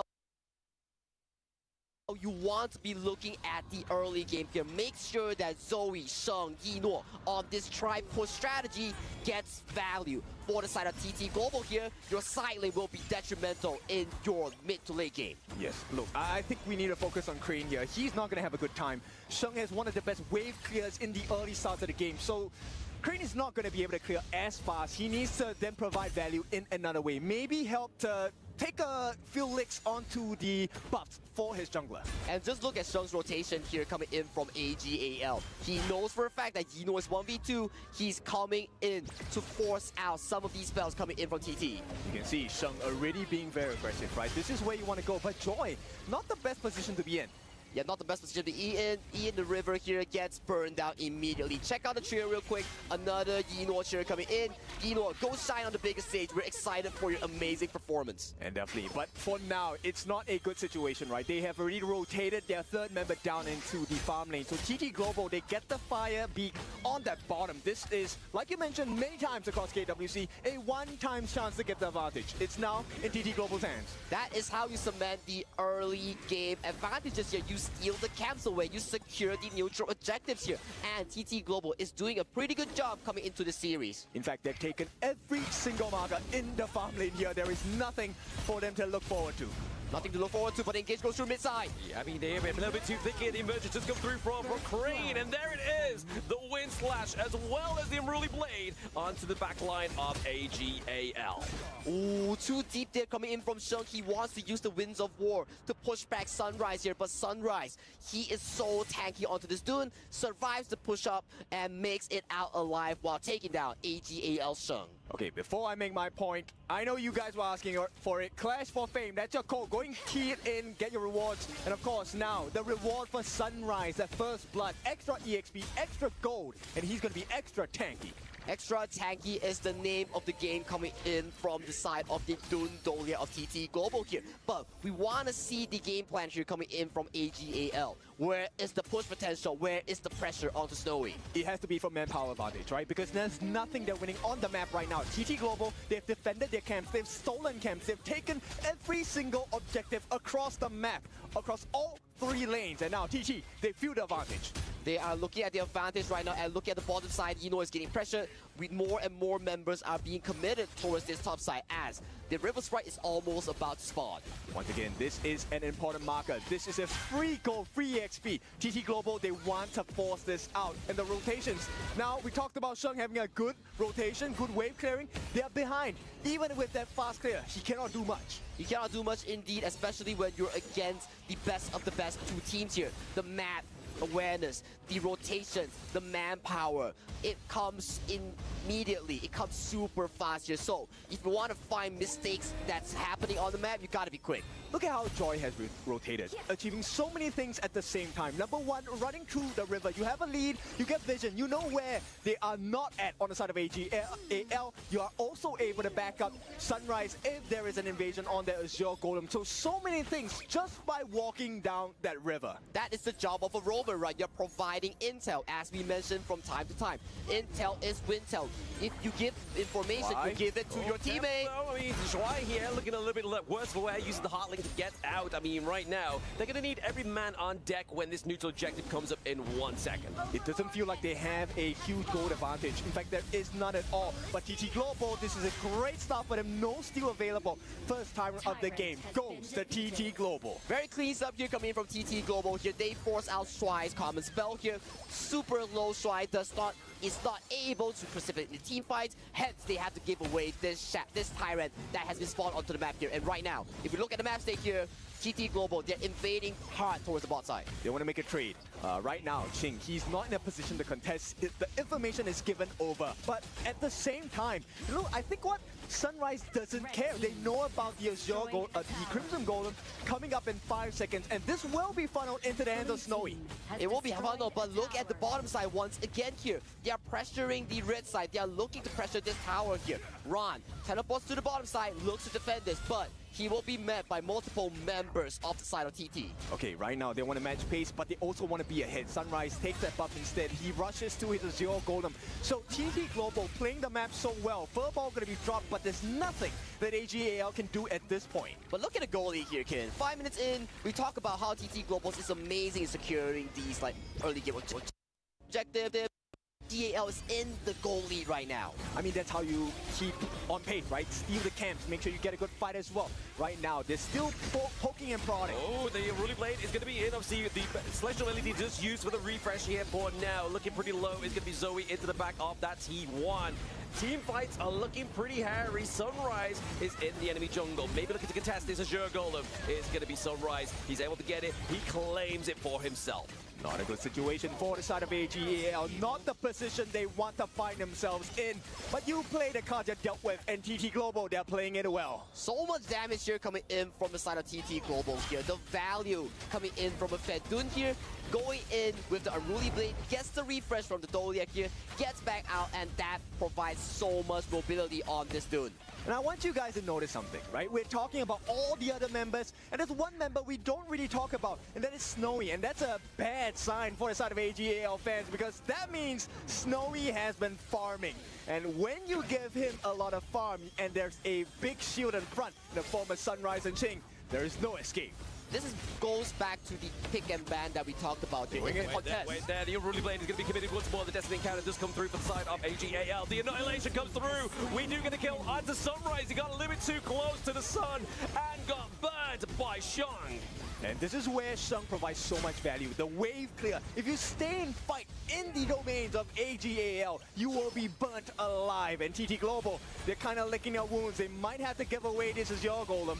Oh, the Azure Golem does get secured by Joy there. Not the best person you wanted to be here, but AGAL, with that one kill there, gets the bottom tower, gets back the control of the game here. We talked about this in the pick and bans here. If you're looking at the backline access here, Ron single-handedly zone out 3 members on the side of TT. At the same time, this is the turret push strat, right? You have the Agudo and Zoe. Oh my goodness, there's a lot of bursts. You have Zoe, you have Shang, and they are target takers.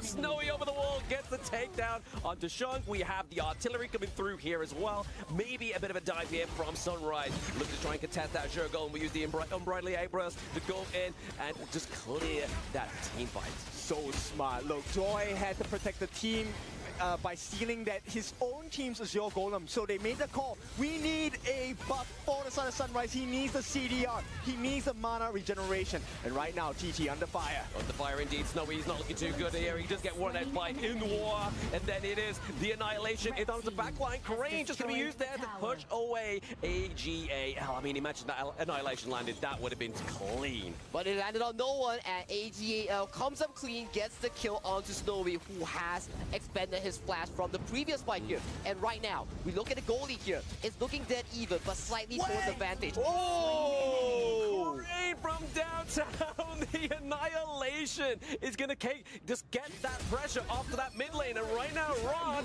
may have to run at some point. This is a 2v1. Sages might be committed, and he gets taken out. This is not late game. You cannot get this kill. Shang, they get a consolation prize in the form of the Tyrant. It's not even a shadow version at this point, but TT Global, they're feeling strong. They see the advantage. Ching playing the split push as well. T1 in the mid, under fire. Way having to use the TP out of there, but that is going to be the Unruly Blade being committed as well. Can he get out? There's a lot of slow for Sunrise to be contested with. There it is. He gets out of jail free. So much damage coming in from Yino onto this channel here. He's slowly scaling towards this late game giant that AGAL need here. Game is dead even between both of these two teams here. And man, TT Global, they had an amazing 2 catches. Learn the tips. This is where you recover from the game. Do not force unnecessary team fights. Play the map, clear the waves, get the turrets. And right now, TT Global, they recovered. And with that growth, late game, TT Global going to be extremely scary with Snowy and Crane. And the first fighting point that we have to see, and we will be seeing, will be the Shadow Tyrant. That will be spawning in the less than 30 seconds here. Look at both teams here. They are looking to clear out these waves here. Have a neutral wave state to see who can get an advantage positioning on this team fight. Yep. AGAL, they want to realize the strength, their potential, taking turrets. But they're not allowed to because TT keeps poking and prodding, and Ching, late game, he is almost unkillable. They're going on him. Ooh, the flash, yeah, having to be used there by Ching. I mean, is there going to be a bit of a dive here? We see a bit of a pincer movement from the side of TT Global, but now they're just trying to position this Shadow Tyrant fight. Ooh. Howl has been committed from the side of TT Global here. They're looking for a positioning coming in for this team fight. AGAL repositioning the wraparound. Look at Sunrise. He's face checking to Ron. Yeah, the Annihilation just come through. A bit of a bait and switch there for Crane on the side of TT Global, but still very aggressive with this team fight. A lot of flashes going on right now. Unless Sunrise or Ching falls, there is no way they win this fight against TT Global. And right now, they're already starting Sunrise. They're giving them options. They're giving choices. What do you want to do? Do you want a Tyrant or the kills? If there it is, obviously Furball being committed into the backline. Shui gets taken down. Sunrise cleaning up shop here. The sustain, but can Ron get access into the backline? He thought twice about that. He was going to go in, but he was like, if I go in, can I get out? He can't. Snowy has the Crimson Golem. And look, they make the call. They want to go for more. It's not about the Tyrant. It's about the map control. T1 in the mid. They've lost this. They need to restore control across the map. They need to restore control about the map here. And look at the side of TT Global here. They know for a fact that wow, another snipe here coming in. But man, TT Global doing such a good job here.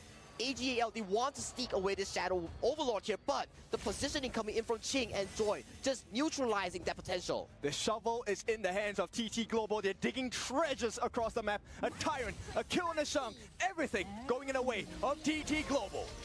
TT Global, they are in the driver's seat right now, and I gotta say here, Crane, once again, the man himself to make all these snipes, all these plays here. He's having such a fantastic game. Yeah, the pressure being put in here to the mid lane. I mean, this is going to be 4 men on 1. There is no real kind of collapse here for the side of AGAL as they lose their T3, T2 in the mid lane. Yep, and right away they can make a trade at the bottom lane as well. But for now, it's not the trade you want. You want more gold in your pockets because TT Global, they have a very slight lead. And we have seen when Titans get the gold lead, they get an advantage. They will dominate with that advantage. Okay, let's talk about team fighting here. We have yet to see Ron find a very big backline access thanks to Ching onto this Fuzi. If Ching never uses the ultimate, Ron can never go in. And TT Global will always have the range advantage to poke you guys down. So many effects, right? Multifaceted factors coming in for the side of TT Global with not just the draft, but the kits and the timings as well. And straight away, they occupy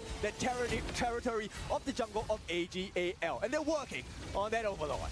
Yeah, indeed, working with the Overlord. Primal Bond is up, Shadow Tyrant is over. No more debuffs here, and TT makes light work of this Shadow Overlord here. If you're AGAL, you gotta formulate a game plan as they're looking for this push. Maybe this team fight here could be the potential. I mean, obviously, baiting out the emergence is going to be the Sage Spike being committed early with the Destiny counter already used into the team fight. Backline, Ron! Shrag goes down, but into the backline, Ron gets the access that he needs onto Crane with a takedown. Sunrise as well. Where is your tag on the side of TT Global? Okay, they catch eyes on Zoe as well. One more. Link does be used in here as well. Inuo looking pretty low. He has to flash over the wall for now. I mean, there it is. Zoe overextended. Snowy gets the takedown.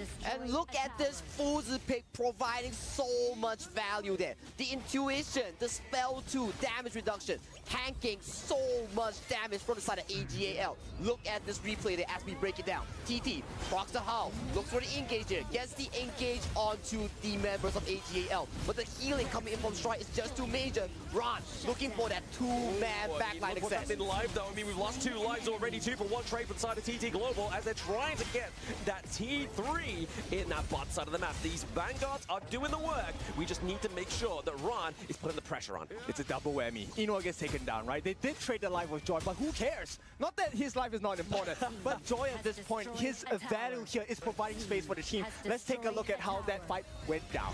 Well, definitely a bit of a misstep here. Gets locked down down by the Sage's Might, and the damage just comes bombarding in from Snowy on this Mengya. So much damage. It's a late game, yes, in the live part here as well. Was they able to get the Azure Golem? Yes, Crane steals it. Yep, not an ideal situation for the side of AGAL. They are suffering at this point. 5-9 in KDA, but just 1,000 gold that sets them apart. Barely at this point. TT Global, next objective. 6 seconds ago, Shadow Tyrant number 3. Shadow Tyrant number 3 has been spawned onto the map here. Ching, the man of TT Global, is so consistent onto this Fuzi. The brick wall. Now, we have to see here, can Ron find another Miracle Engage here? I mean, they're just trying to check out on Jing here, right? I mean, there's the hard link onto Jing as well. We're going to be seeing him maybe use the Sage's Might there, just able to lock their Ron, so he cannot have the clear access onto the backline of TT Global. Sunrise looking to put pressure onto Zoe, just really just kind of denying the access onto TT Global at this point. Do you see where Ron is going? He's trying to find Snowy, but he cannot find him, and Snowy's just dealing damage on the backline. Ching. Oh, yep, verbal beacon there. It was able to actually get onto Zoe, but not actually get the CC that was needed. Destined counter once again, trying to apply the healing, trying to play the zone in, but here it is. Ching into the backline. Ron is really looking for access here into the team fight, but the Sages might be committed. But we are getting to take them onto Sunrise into the team fight because it is split on 2 fronts. Another Sage might be committed from the side of TT here. Sun goes down once again.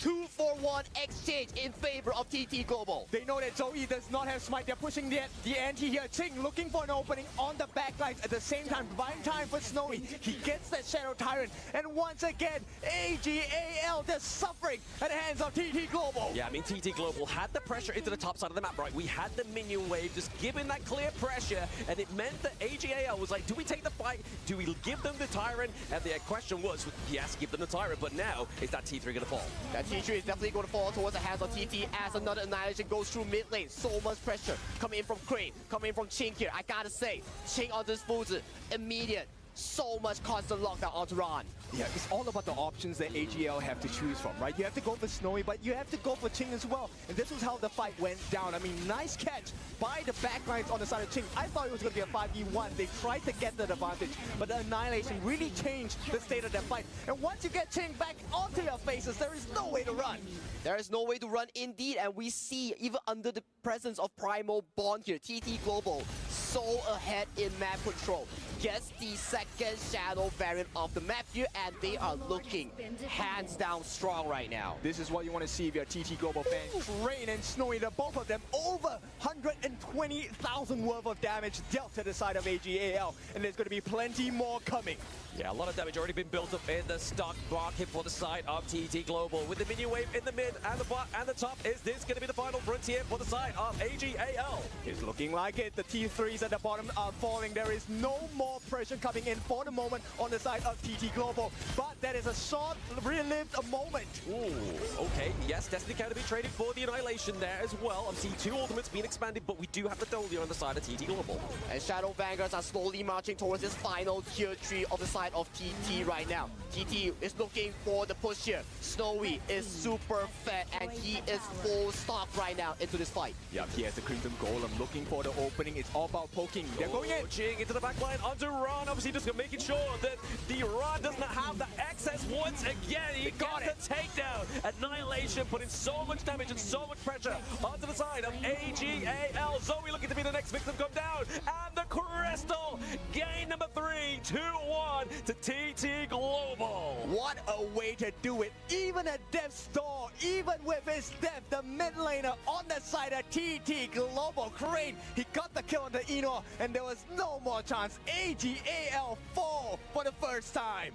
AGAL fall, and TT comes up clutch with 2 consecutive wins. Right now, they're 2-1 on the board. I gotta say, Crane and Ching is having a field day. It's at this point, right? Do your hearts shake? Because confidence is definitely shaken at this point for AGAL. They had a decent draft, right? We talked about it. The strength of tower turret taking. This is where they wanted to be at. But TT Global kept forcing them into fights because they had the goalie. They got the steals. They got the goalie, they got the steals, and the Fuzi coming in from Ching is so darn crucial here. Every team fight we see this Fuzi finding opportunities, and Crane, he is so good onto this new wall here. Snipes after snipes after snipes. He was the Ching in their armor. He is their Ching in their armor indeed, but look at these team fights real quick here, as even if Ron gets caught out, Ron is always being caught out by Ching here. Ching is always looking for these opportunities to give total lockdown control here. If Ron is on the map, Ching will always be there to put him on lockdown. That's why you are so scared of a late game Fuzi, right? Because you need more than one member to handle him. And TT Global, knowing the strength. So let's take a look at the desk. Boys, what do you have for us after this exciting game number 3? TT Global showing us that this is not going to be a one-sided match. They come in, and you know that Ching and the boys, they want to put their hands on the trophy. 2-1 advantage on top of AGAL. A lot of people did not think about this, and I'm telling you, they might have lost the first one. But TT Global, after the first one is gone, the second one, the third one, the fourth one, the fifth one, they want to go for all of them. We are 2-1 ahead, TT Global on top of AGAL. Boys, break it down for me because this was a very interesting game. TT Global definitely kicks it into overdrive. It seems like their first game is their feeler game, you know? They feel down their feel out their opponent, dissect it, and then now, okay, we understand. Here's what we're gonna do.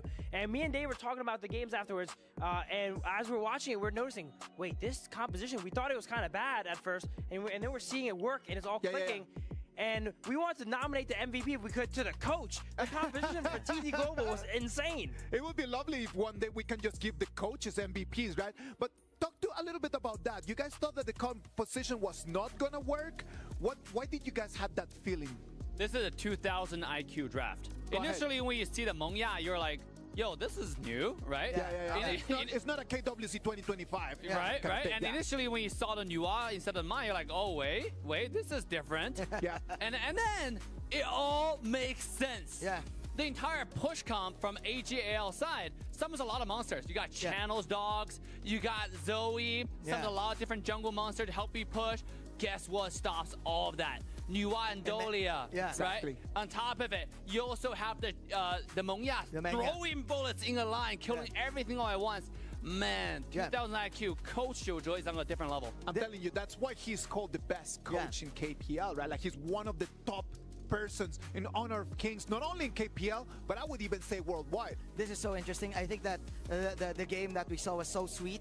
We all of us saw a chip type of game, like chipping each other out, you know. But what I like about TT Global is that they were actually letting AGAL to react to their draft also, because AGAL actually opted to go for the siege type of comp, right? Units after units, let's push and let's push. So they picked up the Nua, they banned out the Maishira Nui to protect the Nua, and then they finally saw, okay, they're gonna go for the siege, let's pick up the Mengya. Plus, what's interesting is, yes, we're having the chip type of game, right? But the only difference for me I saw was for Team TT Global, they have a finisher, which is actually the trap of the Fuzi together with the burst of the burst of the Nua and the underrated damage of the Mengya. I am thinking that in terms of global band picks, the heroes that we've played, the heroes that are out there, since we have seen so many not KWC 2025 comps, I do believe that even though it's already 3 games into this global band pick, there's still a lot of options out there, right? While we've seen a lot of powerful drafts, I think the most powerful drafts and why coaches matter so much is when you're able to get a win with a composition like this. Look at the characters using. Futsu, Nua, Mingye. These are not your traditionally powerful characters. And being able to add all these together and make it work makes it one of the best drafts because you win and you don't really lose anything. I think this goes to show how masterful TT and AG are in terms of the ins and outs of the every little detail of the heroes we're seeing, right? For example, who would have thought that we're gonna see the Fuzi as the last pick? We were like, Fuzi, but you have so many units. You were like, how can you actually trap someone? But okay, it is for the Nua and it is for the Mengya. And plus, you can actually reset the ultimate of the Mengya too. Goes well together with the Nua. All right, you know what? I think that composition coming in for TT Global, it was just masterful. It was really on point. And I know that Dave wants to talk to us a little bit about the game. I know that Professor Dave is going to explain to us a little bit. Come on, Professor Dave. Get the whole setup. Oh, man. I'm gonna hold the mic for you. You know what? I was gonna talk about global band draft first. You know the 2 games in a row they have the tanks. But guys, this is a class lesson. Class is in session, baby. Class is in session. Number 1 thing, is how to team fight properly, All right. featuring TT Global. Watch this clip right here. First, you have the Hoi O. I'm gonna pause right here. You can see there are 4 people from AG, and Zoe's cutting in from this side, right? And look at the entire TT Global. They will now shift their focus towards Zoe right here, and you only have Lianpo stay in the front to zone the entire follow-up of AG. Yes. And this is how they're able to turn this fight around after Hoi was trying to flank the backline. Look at this immediate focus onto Zoe when Zoe coming in, right? Zoe got killed, and rather Zoe get killed, look at Lianpo right here. He's now in 1 versus 3, knocking them up, intercepting the follow-up that Lovely, AG will yes. usually do. And then he gets away! I know that Joy had a very tough game in there, but the way that he jumped in that one and goes out, amazing. How does he get away, right? And then, you see, this type of like master play is not just like by one team. Let's look at another team fight. And let's see if I can open this clip. You got this, Professor. Yeah, it seems like we might be waiting for the clip just slightly, but yeah, I think that should be enough for now. Yeah, you know, exactly. when you're team fighting, when you're learning, it's very, very important to understand how to focus on one target at a time. And it's such a clean execution from TD Global side. When you have the front line, and this is what I was talking about regarding the draft, you need to have some sort of front line in the current Honor of King meta. Yes. And we have something like Lianpo that's untargetable. Uninterruptible when he's ulting. When you have something like Duan who can soak insane amount of damage. Last game you saw the stats. He was soaking 36%. It was unkillable. Yeah, that's why every single trade, you feel like entire AGAL was just focusing on Duan, still fighting him, while the backline, their entire flank is already gone. I think that is just the positioning, right? Like, I think that TT Global has done so well in terms of positioning before the fight starts, just allowing Snowy just to get amazing positions in there, no? As a tank player, I really respect that play from Lianpo there. Of course. Being able to go in, land a 3-man Tremor Slash, and as you guys say, get out. Even if he died in that play, it would have been okay. Yeah, of course. He made space for his team, you know? But the fact that he can do all that, distract 3 people, and get out and churn a lost fight is just amazing. It is just the difference between the people who are really good at Honor of Kings and the professionals that are at the top of the game. That's for sure that there is a gap in between them. This is so good. I kind of feel like Team TT Global got the power spike in advance. Right after that, around 7 minutes, well, Snowy got ahead and managed to pick off a mispositioned Zhou on around in the middle part. That's why he immediately got like extra damage out there, like extra Shadow Reaper to defend every push that is Team AG is doing. Team AG, the pressure was on Ran actually to get a flank. It's so hard to do with all of these tanks around, and it was easier for the Fuzi. The Fuzi can just target easily, get one in the box, and then Nua will just do all of it. Yeah. I do believe that Clash Laners fight in there, that 1v1s, it was critical for TT Global to be able to take the win in there, right? Absolutely. The Futsu, we saw at the end of the game, didn't do much damage. But I don't want to call it a support Futsu, but he was mainly there just to trap people with that ultimate. I agree. Yeah, yeah. And the Dolia was important because if the enemies want to stay far away, okay, we're going to go ahead and reset that annihilation and poke you from afar. But if you want to get up in our face, we have the Futsu being able to trap you guys 2 times. It's actually a beautiful draft. Beautiful draft. Beautiful, amazing Amazon Arena right over there. Look at that. The screens, the lights, everything. I'm telling you, it's been by far one of the most beautiful stages that we have had in such a long time. When you come over here to Riyadh, Saudi Arabia, and you see the quality of the stage, it is a top level. My favorite thing about the stage here is when you actually watch the games go on, and that middle screen there shows the game, the sides show both teams and their picks, and a live real-time counter of the gold, the kills, the assists. And whenever one player gets a double kill and one player... the animations, right? Yeah, it pops up. But the best part was, I think yesterday, there's a fight where both players got like a triple kill or a double kill, and then both sides, the players pop up on each individual street. It's amazing. It is lovely. I hope that everyone at home can have a chance to come in here and watch the games with us. Let's jump into game 4. TT Global is gonna be taking the blue. AGAL is gonna take the red. Casters, Come on, let's go. Thank you so much, Isaac. TT Global up 2-1 over AGAL, who had taken the first game, but somehow TT Global took it a little personally. They bounced back with 2. Kindofu, your thoughts? What does TT Global need to do better here? I think they just need to be a little bit more careful in terms of positioning. I mean, okay, look, they have been really great. The 2 players, Ching as well as Snowy, playing in good synergy to be able to split the team fight for AGAL, give them too many choices to choose from. But it has not been clean. TT Global, I think they can be even cleaner because I voted for them to win. I want TT Global to win. All right, your bias is showing a little bit, unfortunately. But I look, I think Hisaki was also thinking that, like, you know, AGAL, very strong team. What does this team need to do to really bounce back? Because it seems like TT Global have their number with this whole map control. We gotta see what they're gonna be planning on their draft right now. Yino is definitely not having a very comfortable environment to be really carrying the team. As we mentioned, we want to see more and more tempo here. And what's a better way than doing that is on the hands of Zoe. His pay is just insane. Okay, I instantly regret my decision to say bite me because Pei is now on the board for the side of AGAL. A very striking start here with the Byron. This clash lane on the side, Ching is not going to have a good time. Exactly the case here, and we talked about this. Pei and Byron, a staple pick in the global scenario here. All these teams, if they want to play fast tempo here, we saw AGAL, when they play the fast tempo, it really favors them. But when it goes towards the late game here, TT Global, they activate and they activate hard.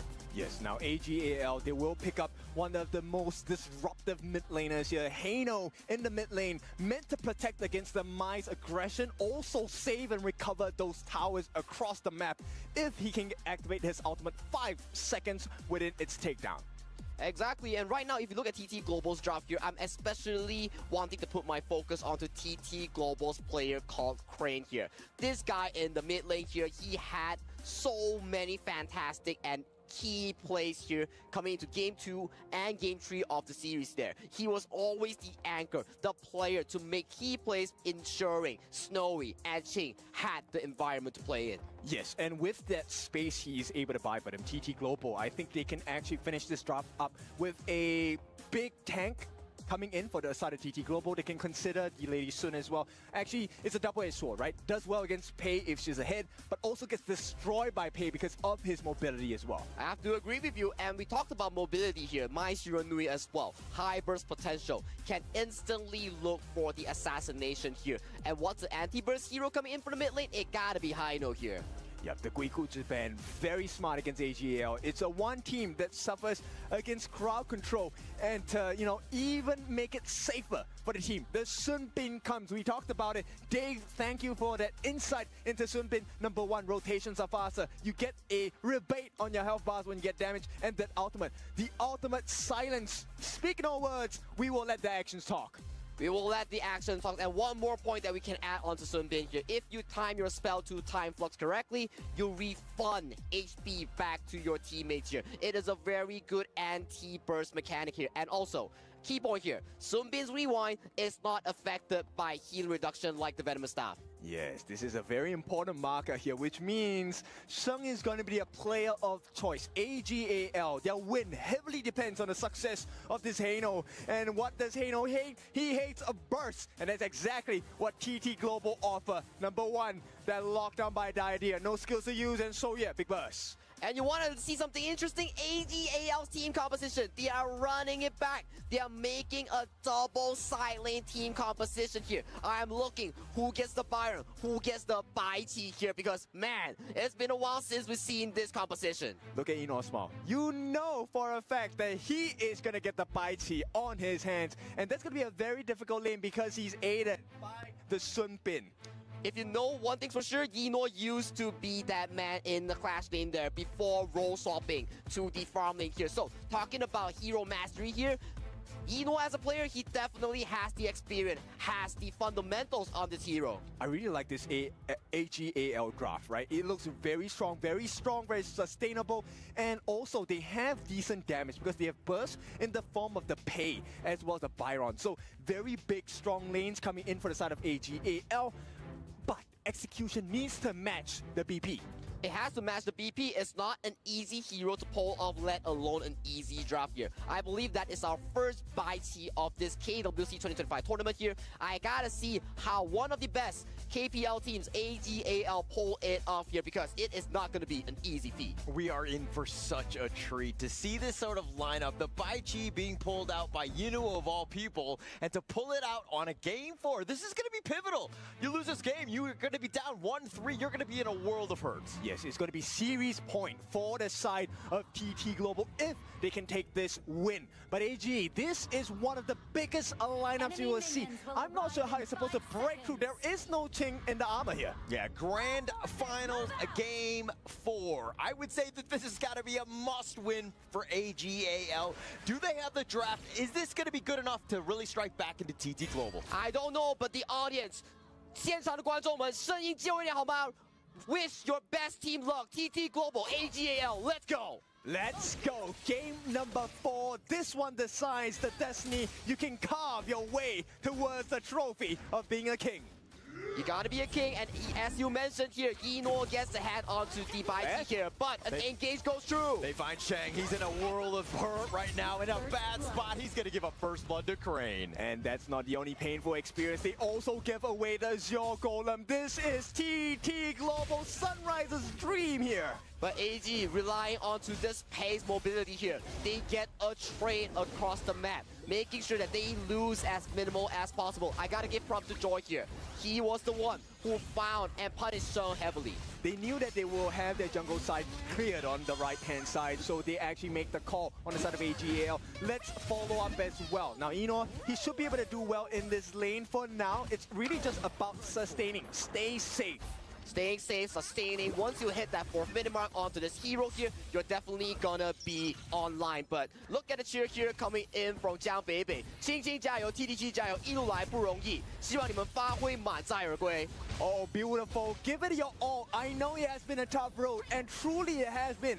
TT Global, a team that has gone through the lower brackets in order to beat, 4 teams in a row, 4 series in a row to reach this place as #1 from ACL. And for now, they are leading the charge with a 2-1 lead against AGAL. It is not an easy feat. It is definitely not easy, because you are against AGAL, one of the most prestigious organizations out there in the honor of King's World. And looking at this mid-rotation here, Ching Ching looks to help this clean this lane, and he makes his way back to the Clash lane. This game really is about Sheng, man. If Sheng has a successful game, hang on. Has to just dash away. Flash that is. He's going to be chased down, and Snowy gets the snipe out. Everything going wrong once again for the side of AGAL. TT Global hitting the box. Oh, Ron is going to get going on as well. The rotation from Crane. He's been an all-star this series. Ooh, TT Global left, right, top, bottom, plays across the map.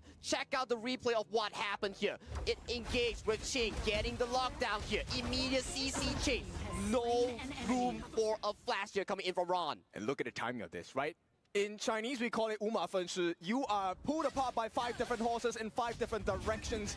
And it is a painful experience because that kill came right after Yinuo fell.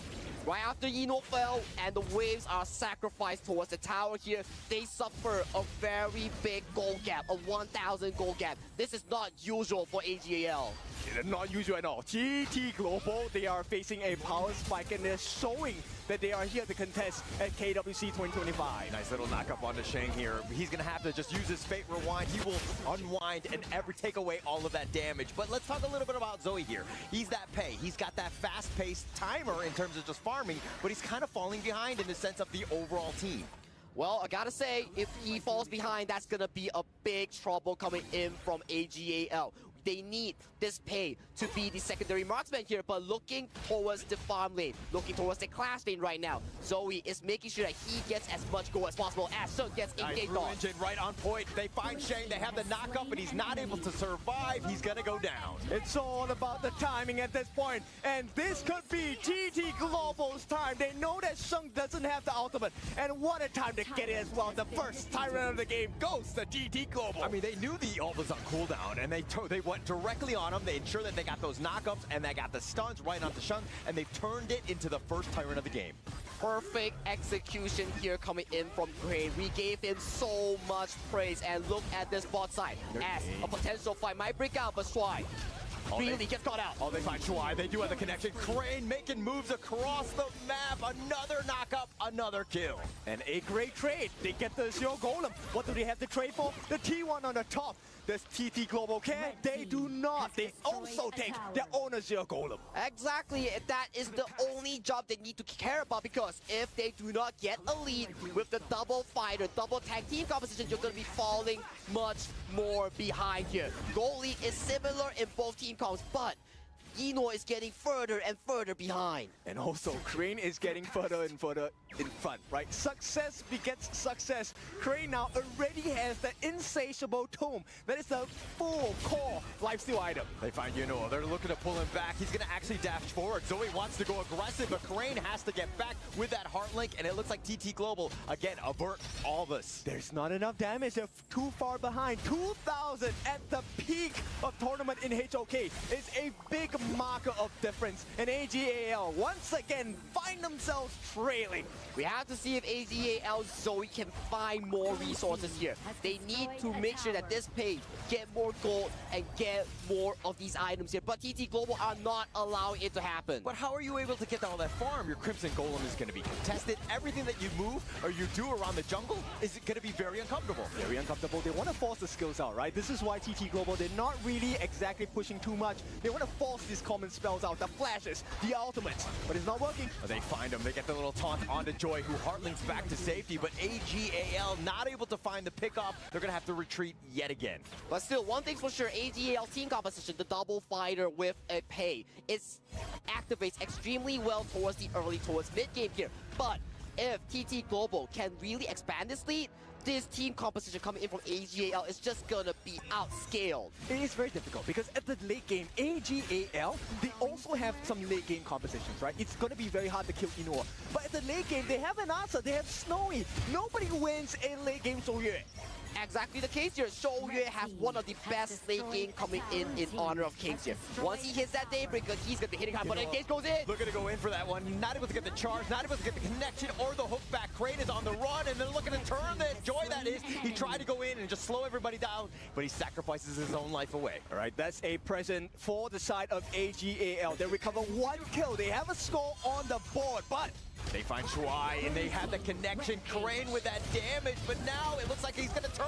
They've got even more. Shake is not able to fate rewind, not able to go 88 miles an hour fast enough. I mean, that's why you want him to tank. That's why Shung needs a good game, but he's having the absolute banter taken out of it. Yeah, Yunuo is going to just get the taunt onto Sunrise. Yes, he's the tanky boy, but Yunuo looking to take more of that damage, and Sunrise makes him pay, and they get a double kill going the way of Sunrise. That's why they're called TT Global. Global damage, and Snowy, he is online, level 10, 7.5 minutes in the T1, wide open for the taking.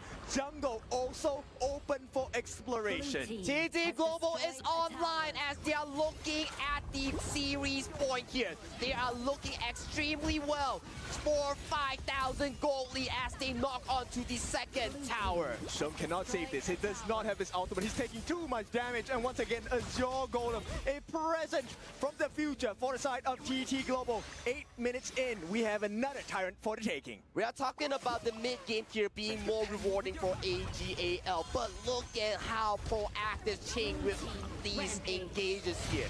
And even if you get a kill back, it doesn't matter, because the Maestro Nui, the team composition is just so good coming in for the side of TT. They're getting kills after kills after kills because Eno and Ron are not getting the resources. Look at the timing of when they engage for fights. TT Global, they're fighting every single time. Shung does not have flash. Shuai does not have ulti. He does not have heals.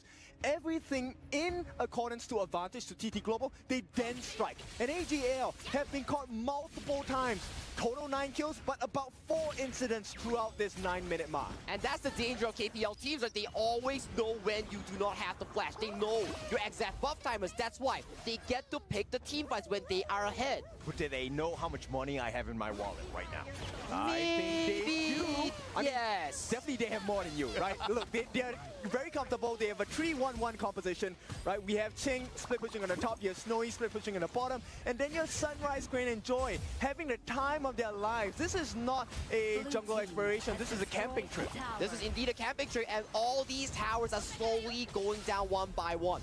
Not even till the Shadow variant spawn yet, guys. 30 seconds on the clock here. If TT finds more of these resources, I gotta tell you, it's looking bad for AGL. They want to look for that entry point, but they're not going to find anything. They take it away yet again. The Furball's going to chase them away. The dash away from Ching. He stays alive. And again, they're not able to take anything. But Yunu are looking to go in, find Sunrise, but there's no actual damage to take him down. He gets back. Yep, and this fight is without Snowy. Snowy was waiting on the backlines. He did not even lay a single bullet yet. And still, AGAL in danger right now. Sheng might be in trouble. Oh, they're looking to turn the fate rewind. Not enough. Shang is going to be killed. And they're going to take Yunu as well. And TT Global baited him out. Gets 2 kills. Man, I gotta tell you one thing for sure, AGAL, you're not scaling because TT Global, they are scaling so hard and you do not have the damage to take down any members on the side of TT. Lightning fast, and the timing is in perfection for the side of TT Global. The base is wide open. Oh, they find him, and Crane just goes right in and instantly deletes Ron. TT Global taking out the mid T3. They want more. They're going to go on to Shuai. They're going to take him down as well, but here come reinforcements. Zoe and Shang are now here. They're going to slow siege. Snowy's still up in front with that damage. Very scary on that front line. Until Sheng can land his Scepter of Fate, there is no way Snowy's going back for now. They know, let's not put too much pressure, take too much risk. They take the Crimson Golem, and they go for the Shadow Overlord.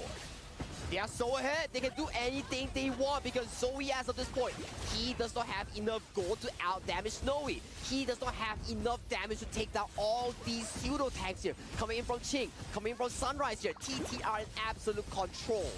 TT Global, for now, very strong. They have the lead, they have the map control. This setup by the side of Crane, he is insane today. And what a time to hit this monster strength. He is locked in and he is in flow right now. He is doing so much for the side of TT Global.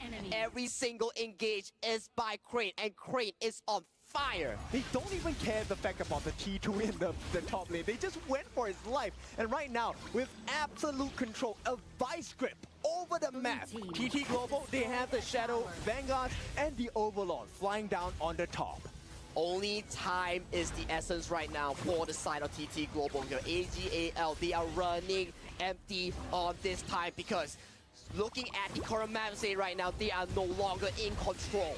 Yeah, time is of the essence, and AGAL, they are running out of time. The Shadow Overlord approaches on the T3 at the top. Look at how they're perfectly timing it with the Shadow Vanguard. The Furball is going to be right on top, and they find Yunuo, who actually has to flash away. He gets back to safety. The top T3 is under siege, though, and they get what they wanted. Yeah, there's nothing they can do. Sheng, once again, no ultimate, and still they can't fight. They can't fight, but the bottom T3, they don't have any more minions. It looks like that's going to be the end of this assault. Oh my goodness, TT Global 10,000 gold lead against AGAL at 12 minutes right now. One more Overlord matches down the bottom side as they look for a potential siege. Yep, TT Global, do you believe in this victory? This is series point if they win. TT Global, the map is theirs to conquer. They have conquered most of it, but the crystal is that final reward that you want. I love the fact that TT Global are playing so patiently, not looking to rush this. They understand the game situation where they have so much control. They're up about 10k at this point, and it looks like AGAL can't even get their own Azure Golem here. But Joy up in front, just pushing them away. AGAL running scared. For me, right now, TT Global, there is no rush. You have the scaling advantage. You have the Shouyue. You have all these tools to really close out the game. What do you have to do? Wait for the Shadow Tyrant. Wait for the Shadow Overlord. Just look at Snowy right now. 11,000 gold. Almost full build. You want to defuse the situation, but it's not happening. TT Global, they have hit their timings, and what a way to do it. 13 to 2 kills in this game. A lot of people were commenting, where are the kills? Here are the kills, 13 to the side of TT Global. And 6-0 and 5 on that Maestro Nui. Crane has set up all these plays here. Ardent Dominator as well has been picked up by the Maestro Nui here. More survivability in here coming in for this mine. And right now, Shadow Tyrant has spawned onto the map here. They're looking for a potential play. Look, AGL, the game plan here, they want to try and last for the Tempest Dragon, but that is less than 6 minutes away. And right now, TT Global, they are in full control. All of these traps, devices set up by Snowy, giving them vital information about the numbers that AGL are bringing across the gorge. Bring across the gorge and look at them right now. Securing the Shadow Tyrant. What's the next plan here? Look for an engage, or they can play the safe path, get another Overlord, and slowly pace towards the end game. Because what can AGAL do? They are already outscaled. They have no space for Zoe to do damage because you are getting out damaged by Snowy as he is full slotted right now. And this is the risk that they took with the draft, right? You need control, you need to survive the damage, but with the help of Crane, with the help of Sunrise and Snowy, these 3 burst heroes, how are you supposed to deal with it? Zoe, if he dies here, the game is over. They have no burst damage. I have to agree with you, because so we have to see AGAL, the final defense here coming in from this potential final setup coming in from TT, because they have to find that one golden opportunity if they need to. And here we go. Tournament life on the line. AGAL looking for scraps, not finding anything across the gorge. Here's the wild growth. It's going to start with the initiation, just pushing them back more than anything else. They really want this bottom T3. Sheng is about half-life. They need to be careful. Sunrise gets knockbacks. It looks like they're going to continue on. Ching is doing a little bit more, and they've got the pushback. Crane looking to go in, but Rod with that force field suppression, keeping himself alive. He's going to go back into the fountain. But now with this crystal and those minions that have been pushed, it looks like TT Global not able to find anything else. But still, the map state looks extremely good coming in from TT Global as the Overlord and the heals are coming in. This may potentially be the final push here. They're looking to go. Sunrise still up there. Ron actually looking to go for Crane, but Crane is all the way in the back, just baiting them out. Yinuo getting solo. He gets picked off. Snowy with that damage is starting to make it work. Okay, Sheng was the lifeline. This is exactly what the composition was drafted for. Sheng is meant to be the damage dealer over time. You can't burst them down. The longer the fight goes, the more strength and the more strength AG has, right? They will swing that fight over. But they only lost Sunrise until they get they're going in, they get the pullback, they find Shuai, but they don't have the damage, and they need to back off yet again. AGAL dodge a bullet. Oh man, it's so close coming in from both of these two teams here, just like Kim said. Sheng onto this high note has been the lifeline on the side of AGAL. If he gets to stack all these scepters onto the members of TT, that may be a game-winning opportunity for AGAL. It's all about the timing of the setup, right? Take a look, the flash committed by Ron, he wanted to force Crane out because he is the only member that's capable to catch multiple people on the backlines besides Ching. Now, with Sunrise dead, you then realize, hey, we don't exactly have the tankiness. Snowy is now in danger. So on the side of TT Global, they cannot allow Sunrise to die like that. And at the same time, it is all about the timing of Snowy. Yeah, that was actually a perfect disengage. I mean, you just keep yourself alive. You can fight another day. It's a great situation for TT Global at this point as they look to push at this point. But AGAL is holding the fort extremely well right now. 17 minutes onto the clock right here. The Haino is getting more and more stronger as the time is progressing onto the clock right here. 30 seconds onto the Tyrant here. What is the TT Global call here? I think they have to try and rush this, but at the same time, you can't be impatient, right? I think AGAL, they will be successful in holding on to the Tempest Dragon, but they will have to trade out the Shadow Tyrant for this particular survivability. That is definitely the case here, and I have to agree with you, but if you have to take a look at AGAL, the game plan is awfully familiar here. As long as Sheng doesn't get one-shotted, there is always a breath of life from AGAL because this high note is the key difference maker coming in from AGAL. They also have not used any Sage's Sanctuary on the side of AG. If they get a nice catch now, they could turn this around. Furball on the 3, that's a nice initiation. Crane on the side, he's gonna push it, put them away. Yinuo gets a little bit careful. The heal is gonna be used here, but Sunrise taking a lot of this one. He's being focused out. He needs to back off. He gets the safety, but TT Global, all of them are so low, and AGAL finding the play, finding the pickoff, getting Sunrise. Good pressure, but they need to watch the map as well. Tyrant available for the taking, but they need to secure the resources. Positioning is super vital in this game because it's a barren base on the side of AGAL. And look at the base right now. It is not looking good coming in from AGAL. And Engage coming in from Eno gets a 3. They get it onto 3, but Joy is looking to turn this. Yinuo gets knocked up. He's going to be pulled around. Do they have the damage? No, they don't, but they find Ron. Yinuo is going to limp away. And still, they can't catch Snowy, and that's a huge problem. He's going to start working on the Shadow Tyrant. He has lifesteal to be able to do this, and the waves are crashing in. Every corner on the side of AGAL is in pain. It is in pain, but AGAL, can you fend off the final push here? Because once again, 19 minutes on the clock here. All these members coming in from both teams are starting to rack up the full item here. And look at his team fight here. Dino gets an initiation onto the side of Crane here, but Snowy was untouched the full fight. He was shooting down all these members of the side of AGAL. Yeah, but very early ultimate coming out from Shuai there. I think that was a lifesaver actually because they kind of deterred the side of TT Global from jumping in too deep. Because they have the damage, they don't really have to be too careful about the life. There isn't a lot of burst available on AG.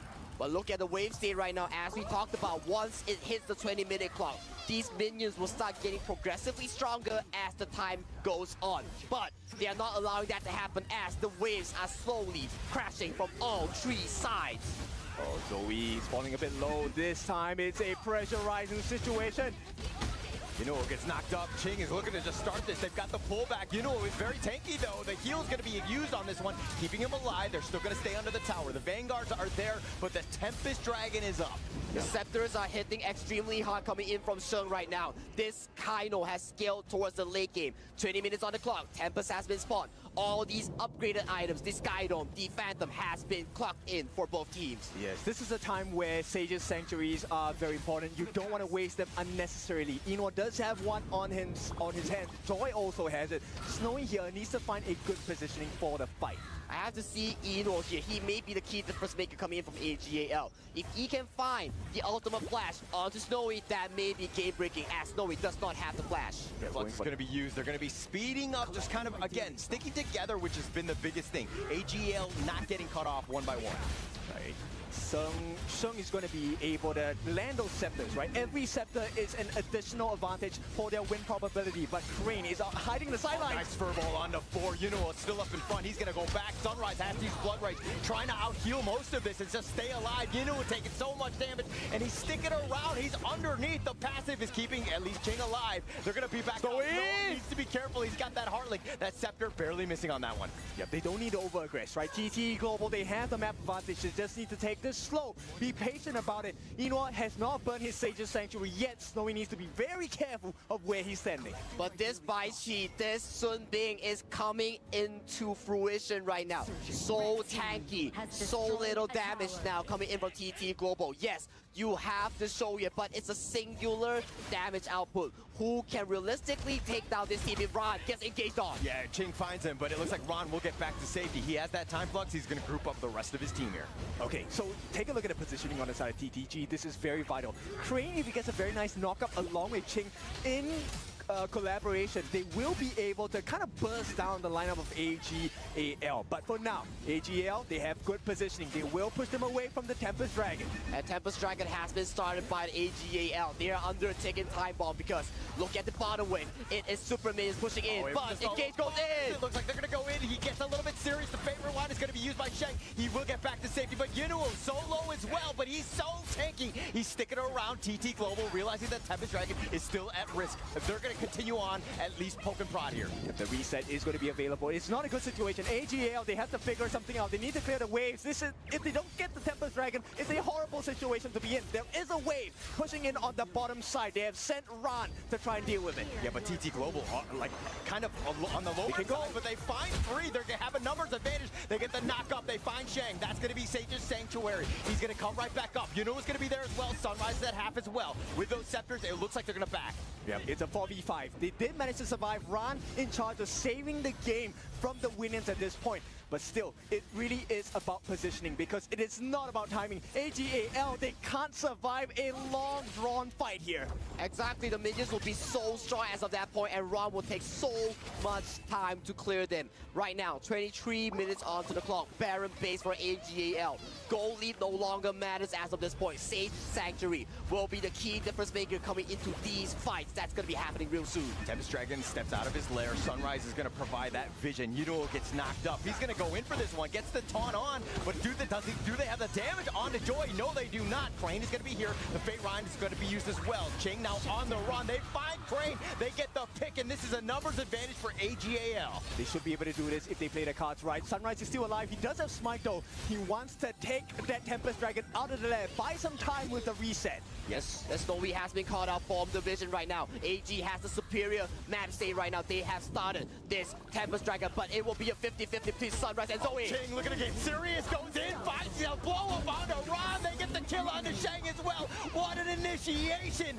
Absolutely on point. Ching continuing to chase on, gets the pick off on the Zoe, and TT Global looking to take this game. Series in sight, it's gone like for the side of Snowy. It is all almost over by AGAL. Slide the biggest brains, it is not enough. One man against the world, and TT Global, series point, it's gonna go into the hands for TT Global. 3-1 for TT Global. TT Ching with such a crucial backline access. He was the key difference maker. Big game for the side of TT Global.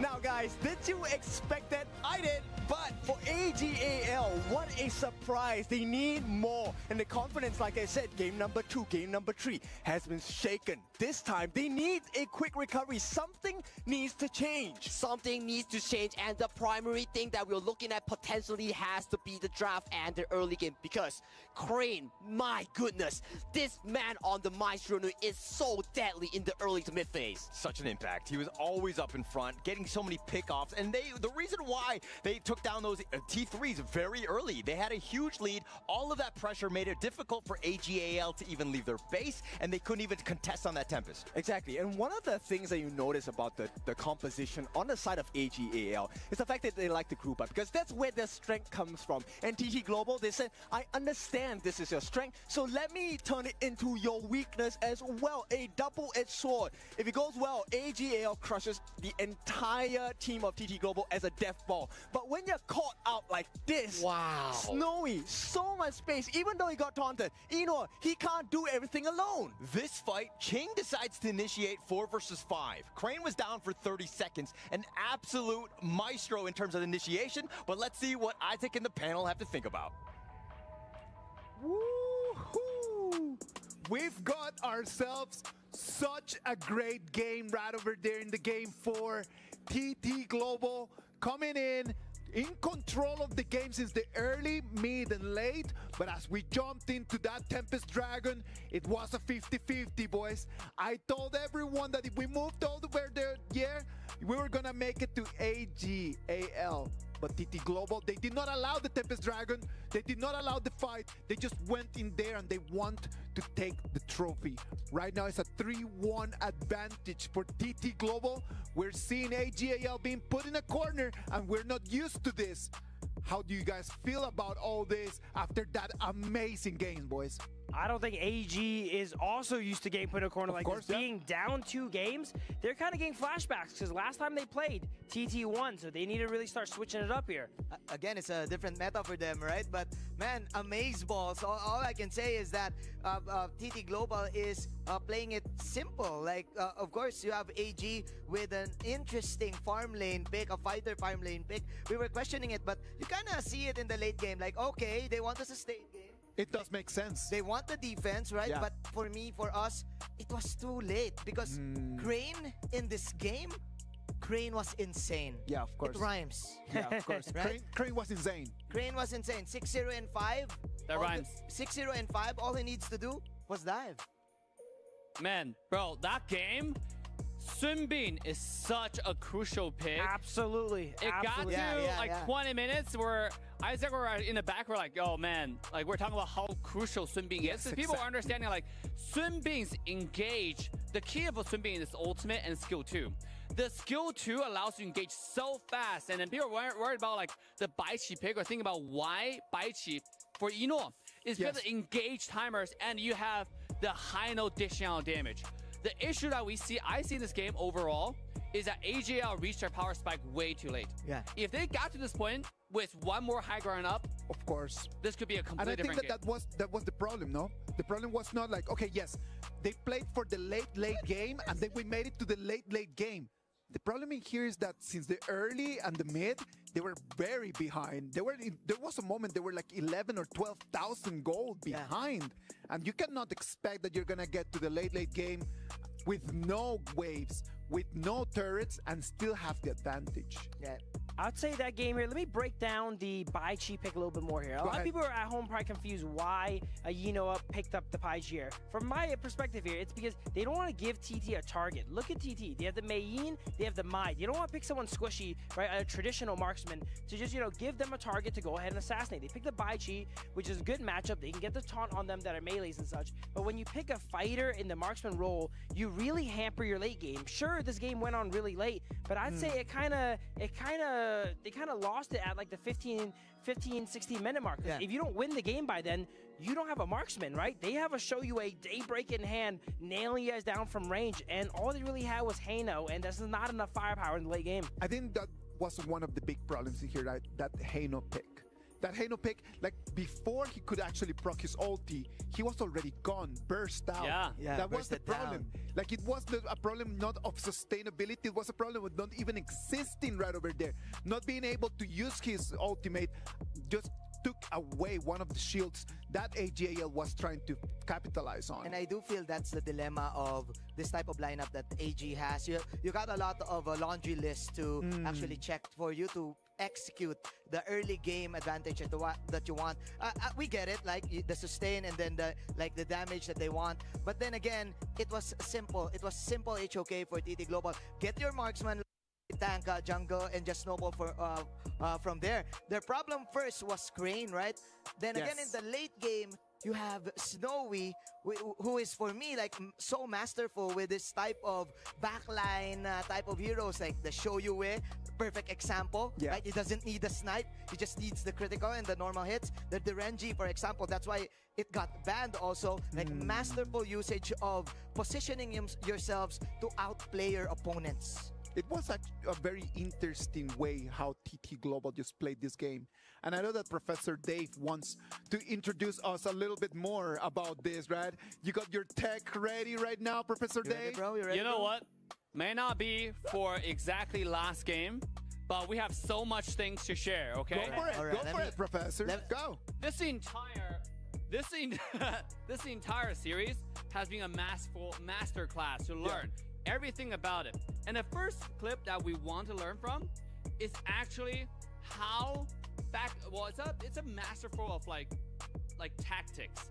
First, you see on the minimap, you see like right now there is Zoe camping on the top side bush right there, right on the minimap, right there. He's camping. The top high ground tower is 1 HP.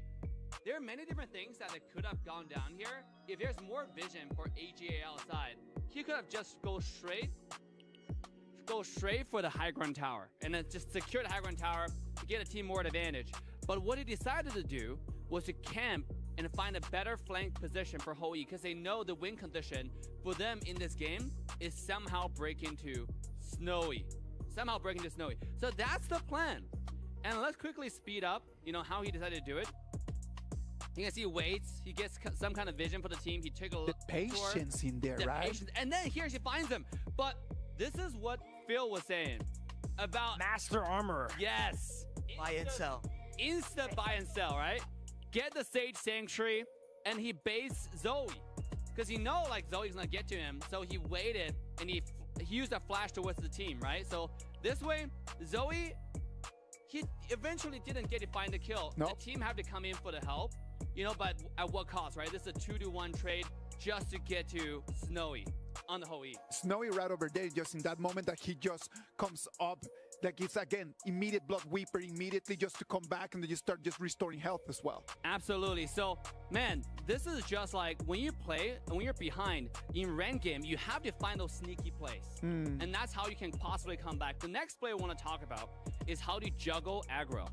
And this is featuring TT Global, right? Let's take a look at this AGAL's engage right here. They're trying to find a flank. They know that TT is doing the Overlord, so they have the entire team try to camp around this bush area. But obviously TT Global noticed that, so look what they did. They started engaging, and you have a cluster of fighter right here. And Fatih, if I can zoom in on the screen right here, you have Fatih's position now looking to engage, like from the top side, right? He's looking at flank, and this is where the team fight becomes really fun. Look at Fatih. Going to the back line. This one a feature. Obviously, there's a cluster of fights on this side, and Fatih going for the back line. But check out the aggro juggling. You know, they're trying to fight together, and now you have Zoe try to flank. You have a front line here, and this three people fighting together. And this is one a feature. Check this out. The three people is kind of low. It might seem like, okay, this is a team fight for sure. The three are gone, right? Yeah. In your head, the three are gone. But they are fighting. They're taking damage one after another, and eventually all three lived. Look, they baited this two, pushed this guys away, and then it's turned the attention onto the panda here. So let me go ahead and play. And this is how they got the comeback. So let's go ahead and find a play one more time. Check this out. Just when Zoe was engaging, you have instant turnaround. You have obviously Mengya push everybody away, and then they focus on Zoe. What a masterful juggle, aggro juggle. So if you can do this is why the team is so good. And that's it. In a team fight, obviously it's harder to explain with the Telestrator, but I gotta say, going home, learning how to bait out skill one after another, and then going to the team fight like this is how you improve your team to the next level. Professor Dave, I did take a lot of notes. I hope that all of this content is going to be coming over there in the finals at the end of the semester. So thank you very much on that. Ladies and gentlemen, 3-1 TT Global on top of AGAL. One more game and they're gonna go home with the trophy as champions of KWC 2025. Let's see what's gonna happen. We'll be back after this break.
Ladies and gentlemen, welcome back. That was like the shortest break ever, because just after that video from Dave, I was just kind of just putting together all my notes, and then it just did not make any sense. So I'm telling you, if that comes out in the finals, I'm not passing, man. I am really not passing this class. It might be too complex for lesson 1, all right? So to my defense, you got to clip that and go back and restudy it. We got word from production. Dave has lost his telestrated privileges. Don't worry, Dave. We forgive you.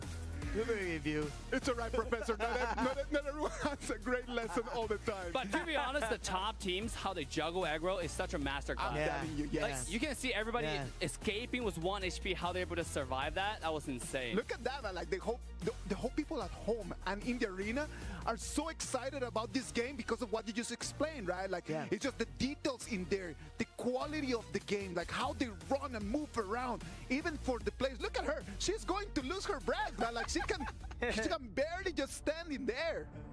When you go ahead and play the game at the highest level, that means using your health as a resource, right? As Dave mentioned, they're juggling. It makes the fights interesting as well, too, right? Everyone's getting really low HP. It could go either way. You know what? If ever AG gets a 3-1 comeback, they will cement themselves right now as the GGGOAT. Let's wait and see if that's going to happen. AGAL, they have one more chance just to push this to the next game. TT Global, they want to snatch that ticket that's going to send them to the champions.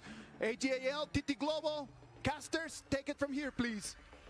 AGAL, one shot, one opportunity at this moment. They are 1 point to 3 of TT Global. Can they draft this winning game to try and get another point on the board, to try and get a reverse sweep here? I'm once again with Kindo Fu and Sagi. They're going to take us through the BP. That's right, it's your favorite kind of tofu and TT Global. Let us remind you, series point. This one matters for TT Global fans. 让我听你们的叫声吧! Woohoo! All right, going to draft AGAL. Da Qiao has been locked in for their side here. We might be seeing a Da Qiao with a floorborne tank here, a standard meta composition that has been shown throughout the series here. On the side, TT Global here, we are familiar with this pickup if you're coming in from a global team. Zhang Fei, Direnjie, a very standard early game team composition. Okay, and right away we get the Elaine and the Flowborn tank. This one we expected, maybe not the Elaine, but we have seen AGAL run. He wants to be aggressive. He has been put down onto the floor multiple times by his counterpart Ching on TT Global. Can he rise above? If he does not rise now, he will never have a chance in this tournament. So he definitely has to find that moment right now. On the side, TT Global here, they lock in the Xiao Qiao. Xiao Qiao, oh my goodness, this is going to be a big one. Insane knockup, insane burst potential, but only if she has the lead.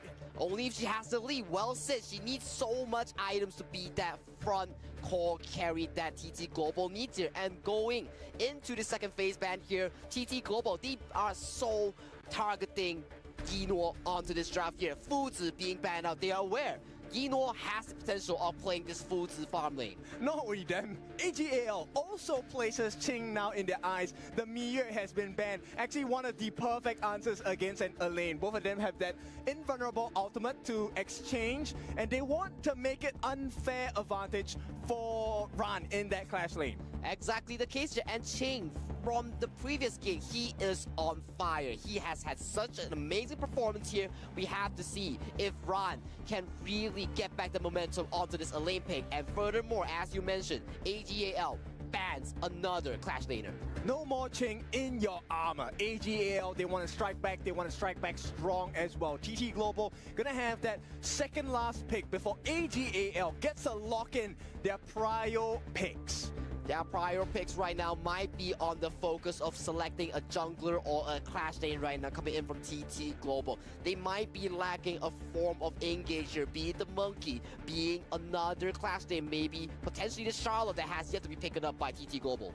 That's true. Charlotte would be a stab in the heart to the side of AGAL fans. But of course, we have to see TT Global. What is the strong pick? Do you get the jungle or the clash lane counter pick? It's going to be the clash lane counter pick because Menki will be the jungler for TT Global. That is a very good hero being locked in here for TT Global here. A very consistent pick here to provide so much room for the Xiao Qiao, for the Direnjie here. On the side, AGAL here. You gotta think here, what is your late game answer here against the Direnjie and Xiao Qiao here? What does Yinor have in store for us and the audience? Yes, AGAL already have a pretty decent answer, right? The lane will be able to access the backlines if given a choice. It kind of ignore the Zhang Fei, ignore the Menki front line, right? So TT Global, I think for them, it'll be smart to kind of get a counter engage. And here we go. AGAL, a very strong, disruptive lineup. Marco Polo and the Lianpo, both of which can deal damage and disrupt at the same time. I'm loving this Marco Polo coming in from Yinor here. A very decisive pick at such an important series marker here. And we get the Lu Bu being locked in here by Qing. Debut pick, the Lu Bu comes out. This one, the Demon King is ready to make waves. Tremble Mortals. This time, TT Global, they want to finish the series. They want to finish the series and they are eyeing on that KWC 2025 trophy. And this is their potential moment. But they are against AGAL, the kings of KPL.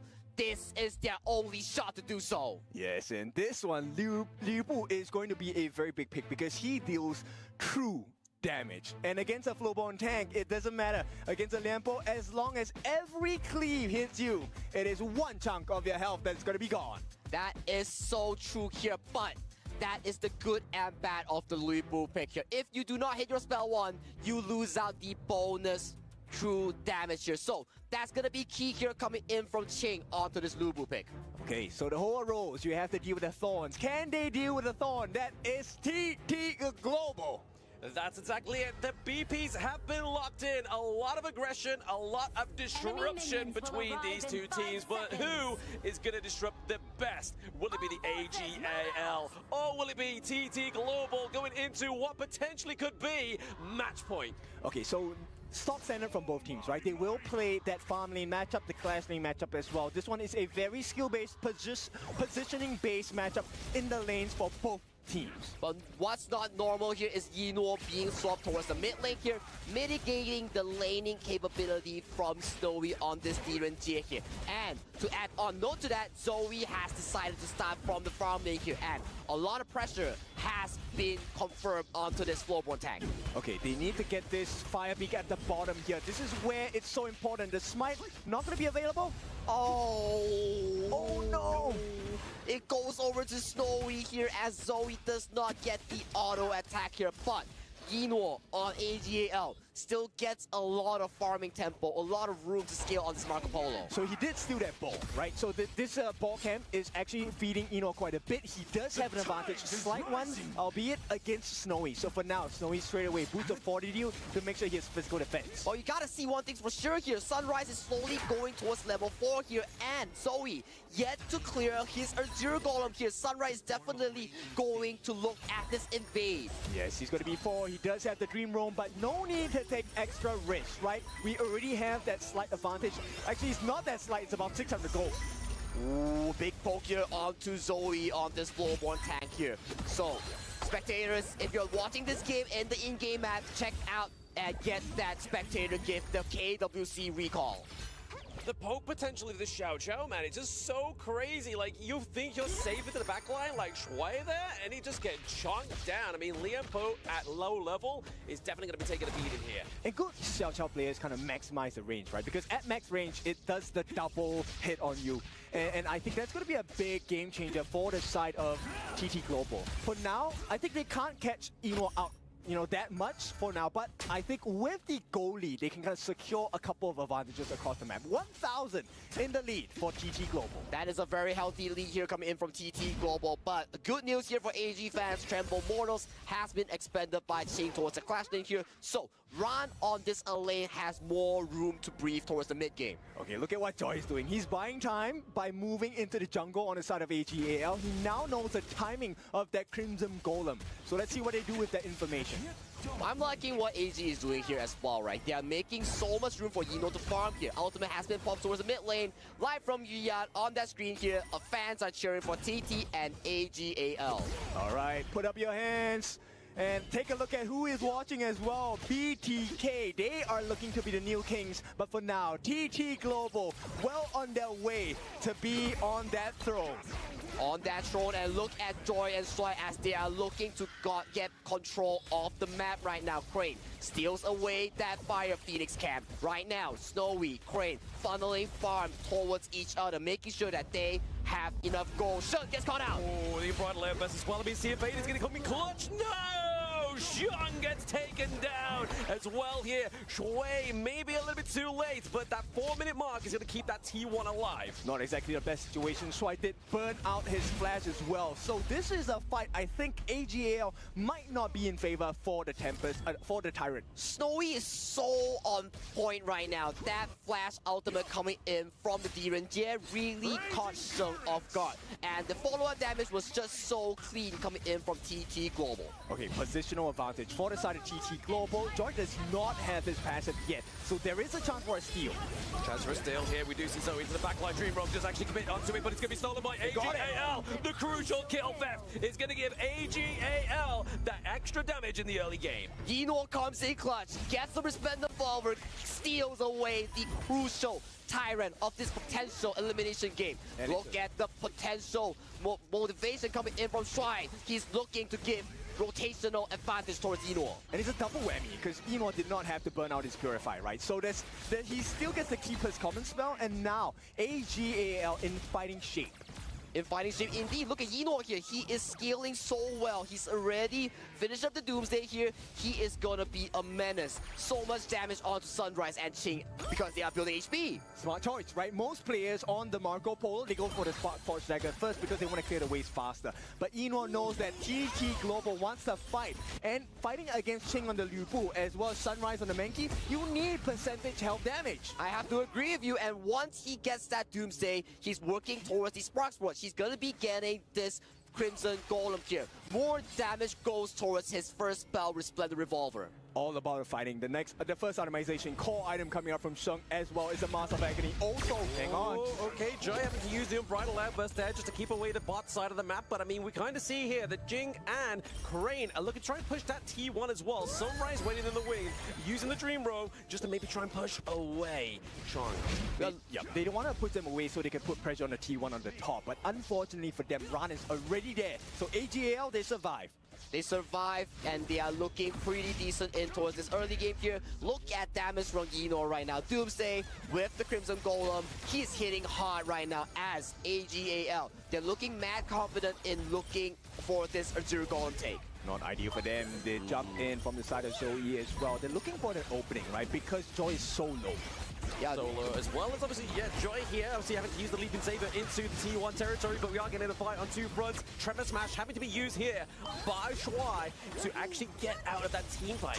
Still okay. Now, it is going to be the mid lane clear. Will they want to chase? It's just information for searching for the side of Sunrise, looking at what is available for the taking. It's just exchanging information, getting the vision game set up right now. Goal lead is decent for TT Global here, but I gotta say, AGAL has decent scaling as well on Shun, onto Yinor, and onto Ran.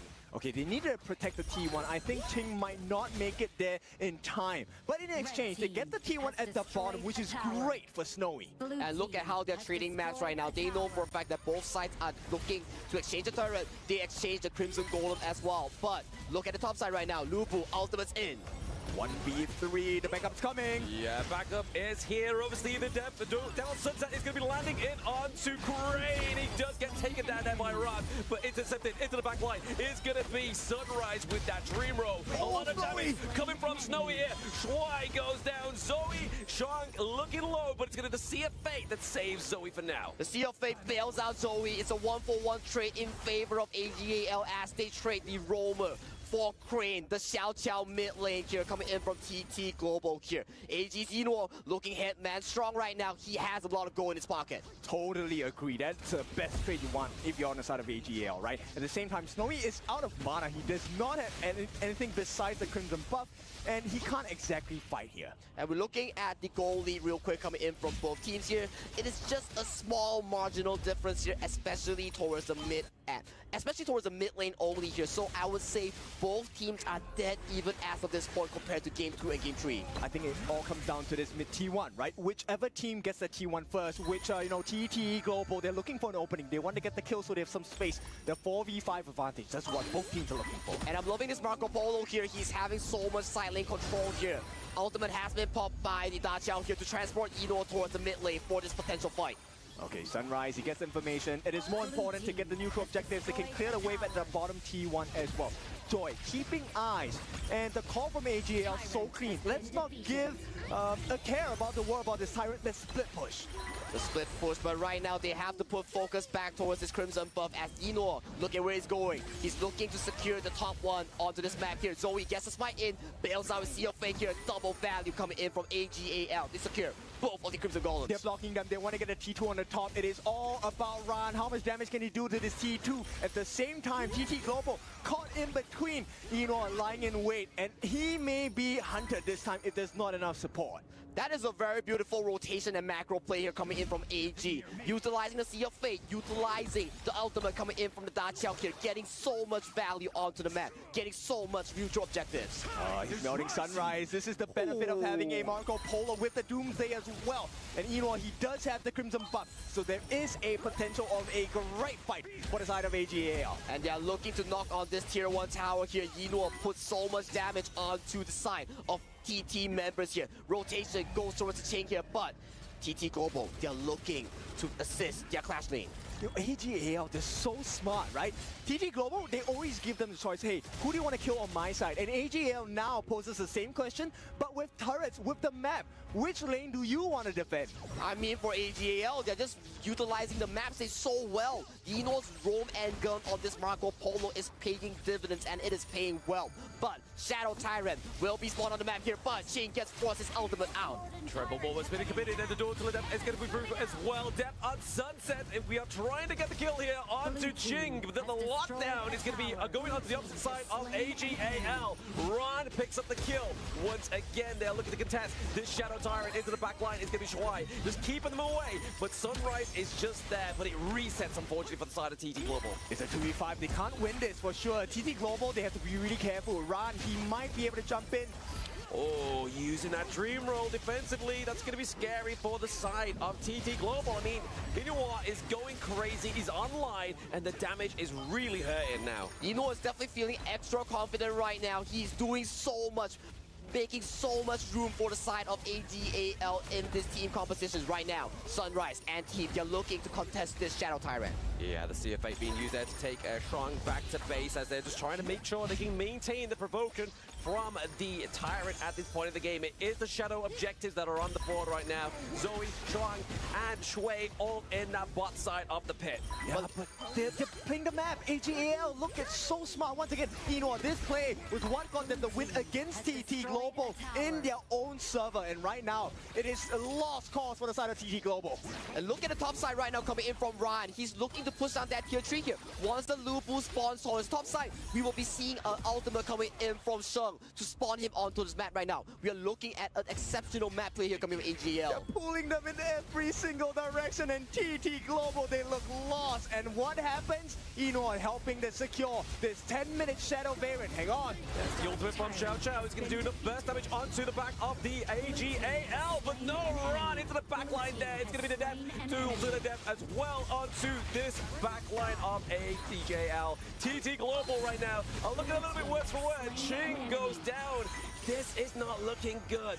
This is not looking good indeed, and look at the map state right now. Eno, he knows for a fact that the fight is over. He's so good at finding these resources, and AGAL, with that fight, secured the Shadow Tyrant. 3 kills from TT Global. They cement a 4,000 goal lead. Yeah, this is typical AG gameplay, right? They make you choose, and once you choose wrong, you're gonna die. Yeah, there it is. Once again, access into the back line, just really showing how impressive Ron is on this lane. Just drive them away from that T3 and get the objective. objective, don't care about the kill. Yeah, this series is not over yet. Hang on, he has to run for his life. He does, but I mean, right now, they could obviously still use the either whirlpool if they really needed to. They have kept it there. They're just making sure they got a safe bet for Yinor to get out of that. And just look at the goal difference here coming in from Yinor here. The roam and gun playstyle coming in from Yinor is paying dividends, and it is paying so sweet and well here. 10,000 onto the board here for this Marco Polo. It's about 1,000 ahead between each lane and each row, and this is a difficult situation for TT Global. And now AG finally, for the first time in 4 games, they are having the lead. Once again, as we talked about this, AGAL, you can never count them out. Their experience, their achievements brings them thus far, and right now they are looking eyes sharp in this game number 5 of a best of 7 series. They have no answers, right? Sheng on this star chart is just making them play the map, and TT Global looks so lost. They can't make the correct decisions, and when they can't decide, this is where AGAL pounces. They are pouncing, and look at Joy. He is almost close to the Unbridled Outburst. A Resplendent Revolver heads towards his face. He's going extremely low, but right now they're just fighting for the map as Zoe secures their Shadow Overlord. Not a good situation for the side of TT Global. AGAL fans, they're happy with this. They want to see them win, and this time is an advantage you cannot ignore. You cannot ignore the mid-wave goes into this tower as AGAL has the supreme wave domination here. Zoe goes for a small push. The Unbridled Outburst does catch onto the backline here as well, but it's going to be obviously Ron into the backline of TT Global with the help of Shuai. We see the other whirlpool being placed out into the mid lane, and Ron is finally getting taken down, but it's going to be that pressure, just creating the illusion here for AGAL. What happened to that confidence? What happened to that composition? Ron now down, 5 members still alive on the side of TT Global. They will be able to deal with the threat from that Shadow Overlord and Vanguard.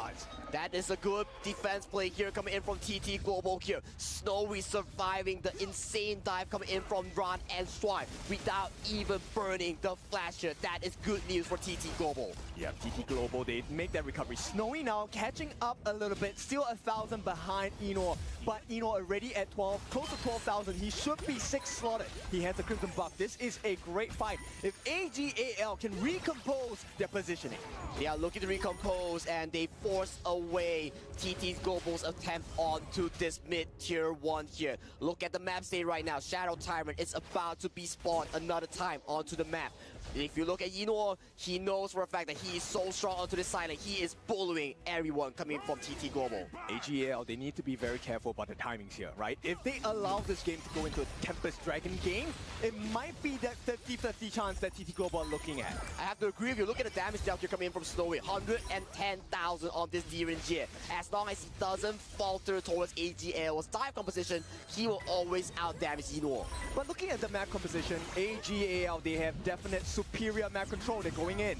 Yep, Zoe going in. It's going to be able to get the takedown onto the damage output of TT Global right now. Obviously just using that moon slash into the backline as well, keeping them away, but also having that CC immunity here. Ron is staying very safe for now, but Shui just looking to try and keep them away. The Sunrise onto the backline of AGAL. So smart. AG playing the same thing again, poking and prodding, right? They don't go for the kills. The kill is a bug. And what happens? Now you're bombarded by all those super minions on the top, on the bottom. AGAL looking strong in this game. And the waves are coming in towards the mid lane of this final tier 3 towers here. Sunrise might look for an engagement as Zoe goes in. Yeah, over the deck, once the ball being committed once more is going to be AGAL claiming that high ground. The Tremble Mortal into the backline here. It's going to make sure that Ching is not going to be able to get back to his team without dying here. The true damage not going to come through here for Ching as well. But the takedown of Inua is going to be crazy. But with no T3s, this is going to be a hard defense for TT Global. It's okay coming in from TT Global as they secure a kill on Yinor. Check out this replay real quick. Tremble Mortals misses. Yinor is looking for the pounce on the backline here. Goes for the element but gets cancelled almost immediately coming in from TT Global. Expends a lot of spells here. that is so much resources expended by AGL. I get the idea of Ching's ultimate, right? He was expecting everyone to flash on the side of AG to go back, right? But unfortunately, AGAL, for them, too smart, too composed, they did not commit the flash, and Ching outplayed himself in that one. A big brain play coming in from both sides, I have to say, is the true explanations here. But as you mentioned here, TT Global, a Baron base, no towers. But we've seen this before. Games like this can go towards the 20-minute mark. Zoe, his positioning is the same way they lost one of these games. He cannot allow himself to be shown. I have the Whirlpool summon. Oh, the collapse onto Crane, though. I mean, they are picking up the price prior of TT Global, and then back onto the backline of AGAL. They get the Sage Sanctuary off, but it is going to be that huge ultimates from the side of AGL. The Tremor Smash, the Death on Sunset. So much claim here. And it's an ace for the side of AGAL. They come back swinging, and right now with a wave in the middle, AGAL looking for the equalizer. 2-3.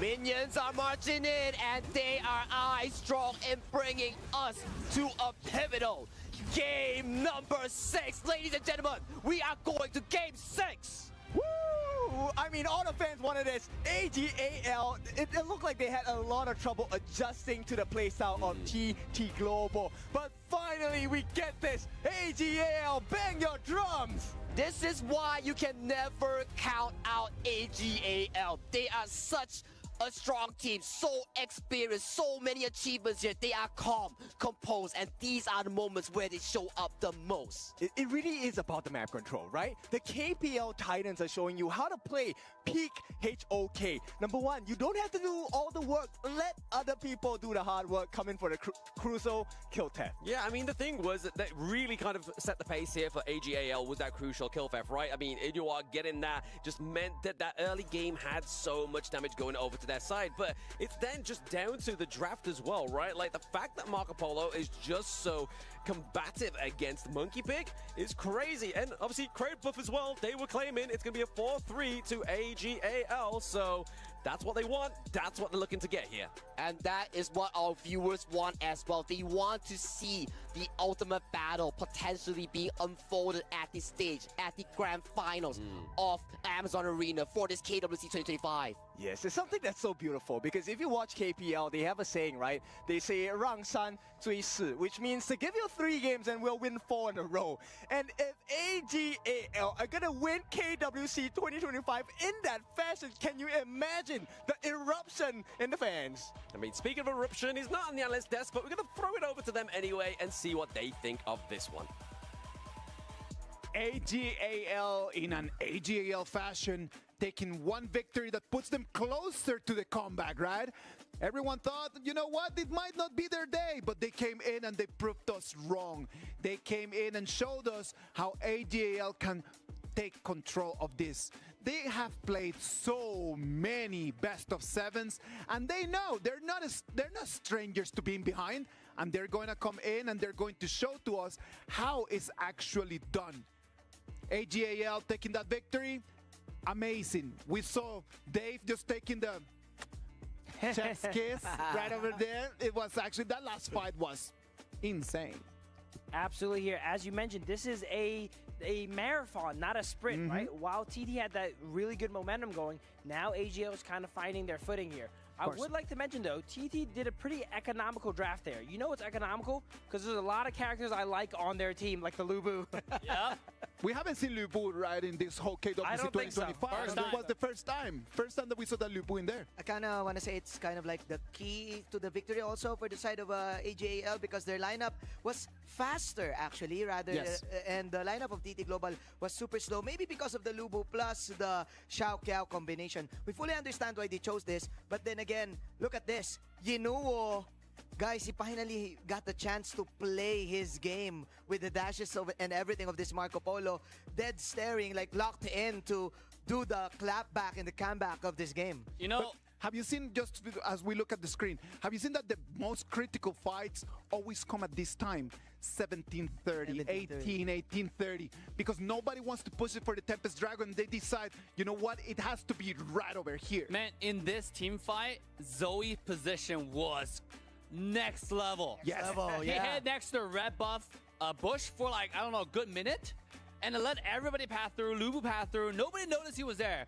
And just when they find out exactly where Xiao Chao was, they find, oh, this is a crane. They went in, flanked the back line, instantly one-shotted him, and then clean up the rest of the team. You're going to see here, TT's lineups are often revolving around Snowy here. Look at that damage dealt. But It's really hard for him to play the game here when he has Marco Polo jumping on him, he has that lane jumping on him, 2 tanks on him. He doesn't get the room to really play. Yeah, and actually they don't have the ability to have a kill threat also because of Shang Zero. I would like to commend the Dakyo in this one. Like we fully understand the stun on the Lubu and the rundown, of course, with the Menke and everything. But of course, with the teleportation skill of the mid laner of AG, it was indeed the difference maker of this game. I'm telling you, I agree with Manjin when we said that Shang was one of the key moments, was one of the key persons, to make AGAL be able to take 1 point back. Shang over there with that performance, just understanding the tempos of the game, right, Dave? Yeah, absolutely. I mean, the teleportation. By the way, now we're mentioning Daqiao. Yeah. Did you notice Floatborne Tank played by TTG as well as AGL is 100% win rate. They do not lose on these. It's actually quite insane. We had a 0%, right? For all the other teams outside of TTG and AGL. And they show us something completely different. That's why I want to take our notepads and start taking some notes and seeing how this character is played. The Daqiao as well as the Floatborne Tank. Even though the early game, they had such a horrible opening. But nonetheless, the resilience, the combos, the power of the combos showed off, and they won the game.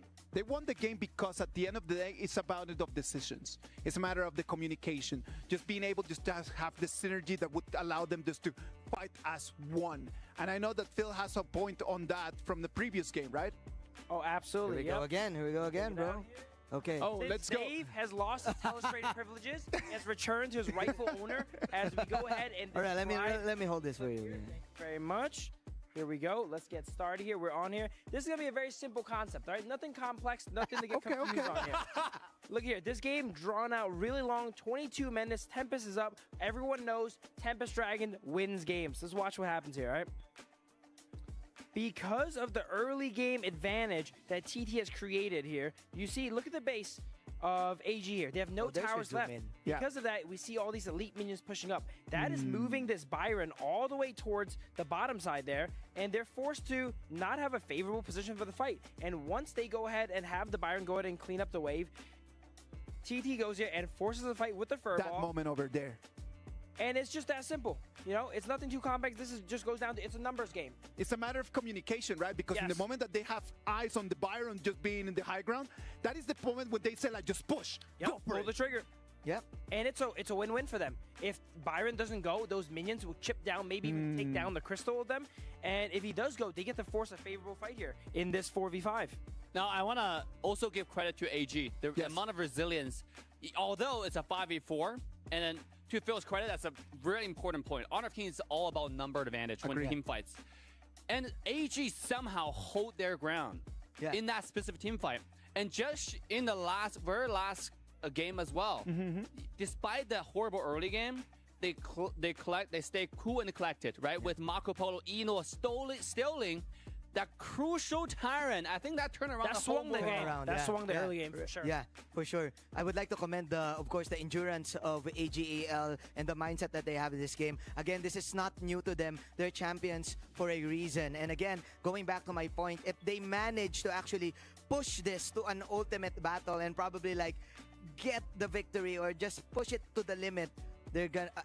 I do believe they're the greatest of all time. I'm telling you that everybody wants to watch an ultimate battle, but the TT Global fans, they just want to like, no, we don't want no ultimate battle. Just send us right now to get the trophy, and that's it. But I know that everyone else around the world watching right now our live, they want to see that Game 7 because in that Game 7 we could see interesting matchups that we don't get to see every day. But now, before we move into Game 7, we need to move into Game 6. Game 6 is one of the hardest games that you can play. Because of the VP, it just gets so deep. It gets so hard for the coaches to make decisions that it's going to come down to who set the chessboard in a better way. Absolutely. There's still a lot of drafts strategies available for both sides. There's still a lot of really good picks. Lady Sun still hasn't been used. Direnjie still hasn't been used.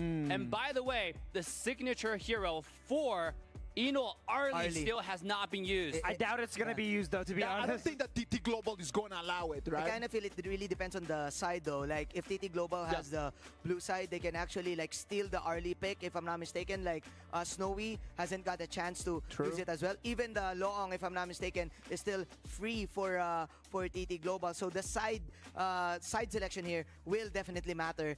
If they go, like, the red side again, they will permaban the Arlie for sure. That's one of the beautiful things about Game 6, right? Like, it depends if you're in the blue or you're in the red, it's just going to make a completely different decision, right, Phil? Something to note is, since TT actually lost last game, they get side selection here, and one of the most important games here. So depending on what they want in their draft, first or second pick, you know, they can take one or two, they go ahead and have that option. You know, to your point, Phil, with Coach Jojo now having the power of the side selection. Oof, that is a big buff. That is a gigantic buff for TT Global, right? Dude, that might be why we saw some more economical picks last game, sizing up for this next game here coming up. You know, the entire series, we're just studying what does this specific ban or pick mean? Yeah. It's such a masterclass on draft. I think going back, I'm going to take a few hours just to go back and look at every single game's draft because it's so good. And Yixing is actually open all throughout this series. They would rather prioritize the Noah or maybe an Angela. Maybe I'm not gonna be surprised if we're gonna see yet another Angela game for this. You know, these drafts are so complex and so confusing because these players are able to literally play every single character. Anything. You give them whatever hero that they want and they're going to create a composition just out of nothing, right? Yeah, and guys, for those who did not know, AGL Sheng has one of the highest hit rate with Frost skill 2. And that hero is still available. Still available, Princess Frost. Wow. I think Kong Ming also is still available for the mid laner. So I really want to see this draft right now. Different options. Ladies and gentlemen, is it going to be TT Global taking that victory and then just going for the totem where they can input their key? Or is it going to be AGAL sending us to the ultimate battle? This game is going to be electrifying. Yeehaw! Casters, take it from here. AGAL were able to strike back, but have the tide shifted enough for them to get themselves back into this series, Kindofu? I don't know. This one is so close. Everyone, even in the live audience as well as the chat, everyone's asking, make it 3-3. We want that ultimate battle.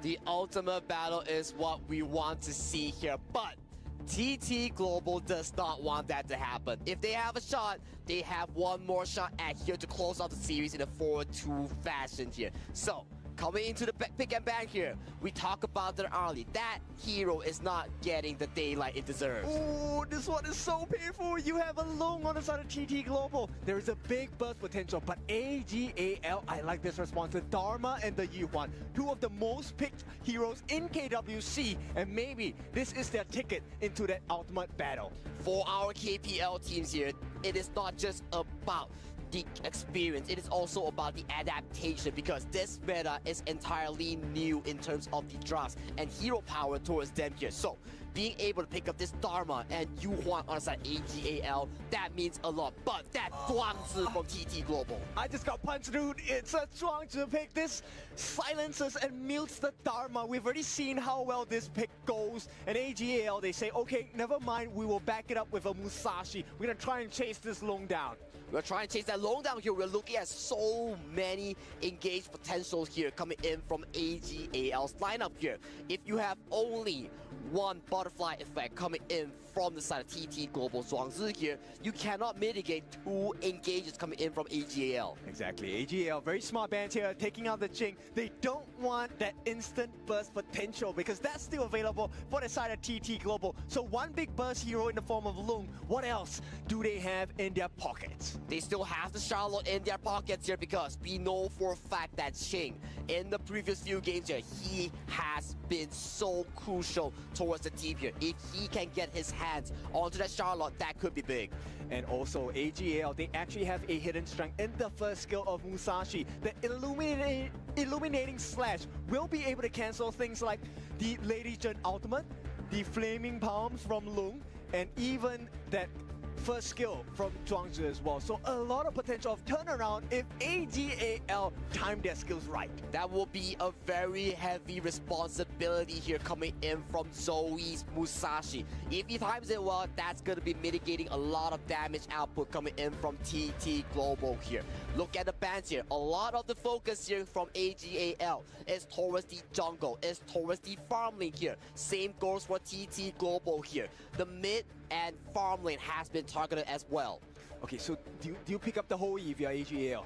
No, have they picked up the Hoi yet? No, Hoi is still up and available for AGAL here, and that will not be the case here as we get another Xiao Qiao for AGAL. Will we see success in this game? Great answer, right? Okay, why is this such a great answer? Because you force Zhuang to use her ultimate early. Like Xiao Qiao has great range, her second skill knockup is gonna force you to use your ultimate on Zhuangzi because there's too much damage for the follow-up. Exactly the case, right? So we have to see here, going down to this draft here, we are at game 6 here, kid. Lesser and lesser heroes are available, especially we are not talking about the usual ones we're seeing here. When we go down to game 6 here, that's where the big boys come out. That's where the rare pick comes out. There's no more options left for the side of TT Global. You need a tank, something, and okay. Oh, wow, Lanling! Super greedy. The Prince of Lanling, a debut pick in KWC. What may be the success marker for TT Global? We have the meme here, ladies and gentlemen. Lanling versus Xiao Qiao here. We know for a fact that Lanling is exceptionally good in hunting the Xiao Qiao players here. So we have the Guan Yu as well here. So that's a lot of backline access here coming in from TT Global here. And for AGAL, we know for a fact that the Shoyu has been locked in here. More late game firepower. Okay, both teams, when they play in the KPL, their average game times are roughly around 15 minutes. And for Soya, that's a beautiful timing because that's when his full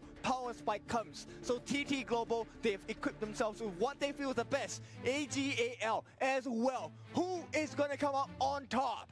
Who is going to come on top? We have to figure out between these two contestants here because it is going to be a cat and mouse chase between these two lineups. It's going to be actually crazy indeed. I mean, this is exactly what we wanted going into Game 6. You were talking about the fact that the players are kind of going deep into the hero pool, and to get some of these picks, it's going to be interesting going in because, of course, the Prince of Lanling, all eyes are going to be on this hero. For sure. Debut pick, you want to have 100%. I mean, okay, for the stat nerds, it's either 100 or 0. It is 100 or 0 here. Let's talk a bit onto the winning conditions of both teams here. For TT, it's simple. The heroes on your team, Lanling and Guan Yu, you find Shouyue and Xiao Qiao here. Same goes for AG. You need to make sure they are staying alive here and you remove the threat Snowy on this Long. And Sunrise can kind of bait out a lot of skills on the side of AGAL. Yeah, he's going to be able to bait. I mean, that's going to be the biggest thing. But of course, this is Grand Finals, Game 6, match point for TT Global. Going up against AGAL. Do they have enough firepower to bounce back and to make it go to the ultimate battle? They need that firepower right now. Both sides, the fans, TT Global fans are ready for the series win. The first ever KWC trophy. That trophy is indeed what these two teams are eyeing right now. Sunrise here gets a small jungle camp steal here, but Zoe gets the major of the camp here. Look at the cheer here. TTG, 5 players stronger together, further than ever. They need to get this steal, and it does not happen for the side of AGAL, so they do protect that first camp in the bars, but Snowy falling a little bit low here. Snowy is decently low here, so that control of the fire beat here, that spawns only one time in the game, goes over to the hands of AGAL here, and this Shouyue, the snipes are hitting hard. Yes, this is why you make that first rotation, right? As a mid laner, you want to have the 3-man advantage, push them away, get that initial neutral objective, of which AGAL has hit the point and hit the marker. And that is especially important here. If you get that marker here, you allow this Xiao Qiao onto Sheng, this Shouyue onto Yino to really scale towards the late game here. That is what you need. You need them to have all these resources. And talking about resources, King's Fight redeemed that one. 4,000 EXP for your Honor Pass. Oh, I want that as well. Head to the community tab in your settings. hit that CD key button and 4,000 Honor Pass EXPs will be yours. Just like the Wild Force being stolen away by Sunrise. Okay, Sunrise, he makes a trade. There is a potential for him to come in. They know that he's around. They don't know where just yet. And maybe Ran in danger. Ran here smells out the potential danger here, returns back to his tower here as we see a 1v1 here between Snowy and Yinor here. So far, game is looking really, really close in this early game. I think, you know, it just depends, you know, how many snipes can he land onto Snowy before the actual engage, right? That is going to be a determining factor. Sheng looking for the knockup. Sheng looking for the knockup here, does not get the knockup here, might be forcing out the infinite fastest here. It has been forced out. Yeah, but the backup is coming on the side of TT Global. They realize that, hey, this is not the point. The snipe does not make the count for now, but we're still safe on the side of TT Global. Well, rinse and repeat is what AG needs to. One more time that happens, and Snowy might be in danger as this fight might break out topside. Yeah, but Sunrise is going to be spotted out. The spider senses are tingling. They know something is astray, but they do have a numbers advantage. They will use this to potentially go for the Sprite, and they do. Yeah, backup is coming, though. Well, we'll be looking for the opening. Forced back by Shuai, a nice stun, and Ching now has the back off. That health bar not looking too healthy. It is not healthy, and one thing we have to note for AGAL, we've seen they picked up these Shuai's Yuan here, but they do not go for the traditional the tank build. He loves to go towards that magic tank build of this Roam Yuan. Okay, I think it's a good build, right? I will disagree in the earlier parts of group stages, but now you have to go all in. It is time to go all in, right? It is game number 6 here. If you don't go all in here, there will not be an ultimate battle for the potential blind pick here. Yep, AGL playing the map so well, right? So they get a space sprite on the top. They amplify and enhance the farming rate of Zoe, who is at level 7. He hit 7 before Sunrise. And this is going to be a cause of concern because Sunrise, while he is going for a tank, he's not as tanky as Zoe on this Musashi. I have to agree with you. So we have to see here what is the backline access here coming in from both teams here. Whoever pulls the trigger and finds the correct engages will be the one to dictate the game as game number 6, Tyrant has been spawned onto the map. Okay, first Tyrant of the game. It's about the damage. Two-man stun. Snowy taking a lot of it. He needs to go to the skies, and he's going to get on back. Sunrise is out, but the wild wind from downtown hits him from downtown, and they're going to continue on. They're going to get Crane as well.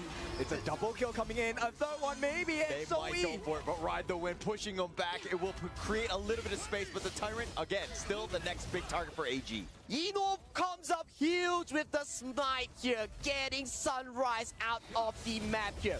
This is the early game we want to see from the Kings of KPL. AGAL gets the Tyrant in their pockets. So do they explode this lead? Because at 2 kills already, they're leading by about 1,500 gold. And there is no way to slow down the jungling rate on the side of Zoe. I have to agree, but right now we have to see one thing's for sure. With that kill, with that Tyrant here, who's on board right now? Sheng on Xiao Xiao, Yinor onto this HOK here. They are looking really, really fresh. Look at Yinor here, holding that 600 gold lead over Snowy. Already has the Eternity Blade, right? This is the maximum critical item on the side of a Shoyue. And he's hitting this power spike very early in the game. Zoe, he's not going to care about this. Yeah, Zoe actually just being a little bit aggressive, but he's going to walk into Sunrise and go duel to death on this one, but they're going to shake that one off. You know what? Pick it up, Ching up from afar.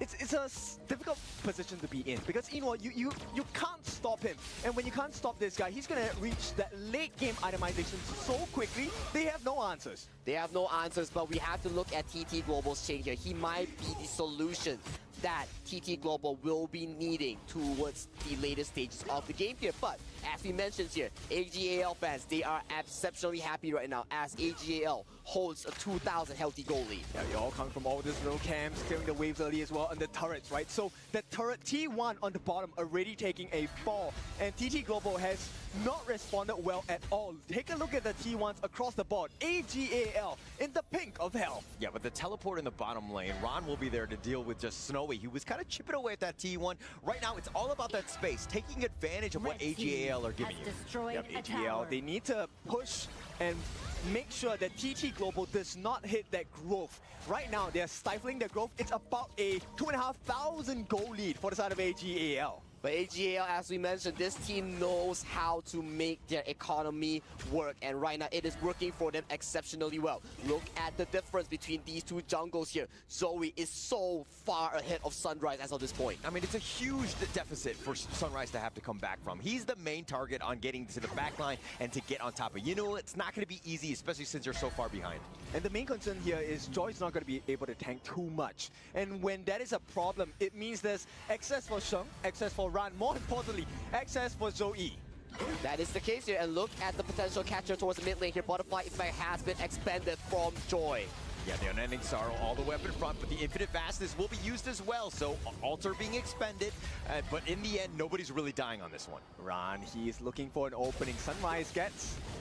They're going to get the pushback. The top two Clash laners have been going at it for quite some time, but now Yuno is looking to join. He's got that damage, but Zoe getting so low, but Ching will die. He clutches it so well here. Yuno with the cavalry to save his dear jungle here. Ching with the attempt. Good try, but not this time. Showing you that picks are not just that important, the execution as well. 2v1 numbers advantage for AG. And Ran now, he's just ready to give it a go because Joy does not have his ultimate. And you look at the goalie that we keep mentioning time and time again here.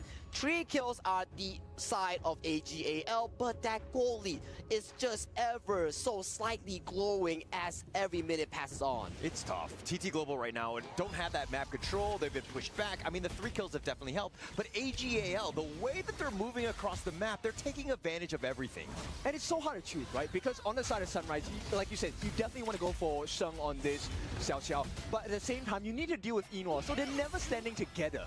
They're never standing together, and they are currently standing as one to really counter this Crimson Golem. If they can get this, the lead further pushes over. Yeah, Joy taking a lot of damage. The Crimson Golem has already been stolen away, but now the jump in. Sunrise finds Shang, just left them wanting, and that's it. But the Unending Sorrow, it looks like they're going to be trying to retreat on this one, but it's a 1-for-1 thus far. They can't chase. Ran does have his ultimate. That Truth Mantra is available. Ching cannot make the steal. There is no jungler available for TT Global, and AG extend their lead to 4,000 gold. And look at Rondo, he might be looking for potential engages here. These snipes here coming in from Yino are hitting hard right now as more snipes onto Crane here. Crane's recall has been stopped by Yino.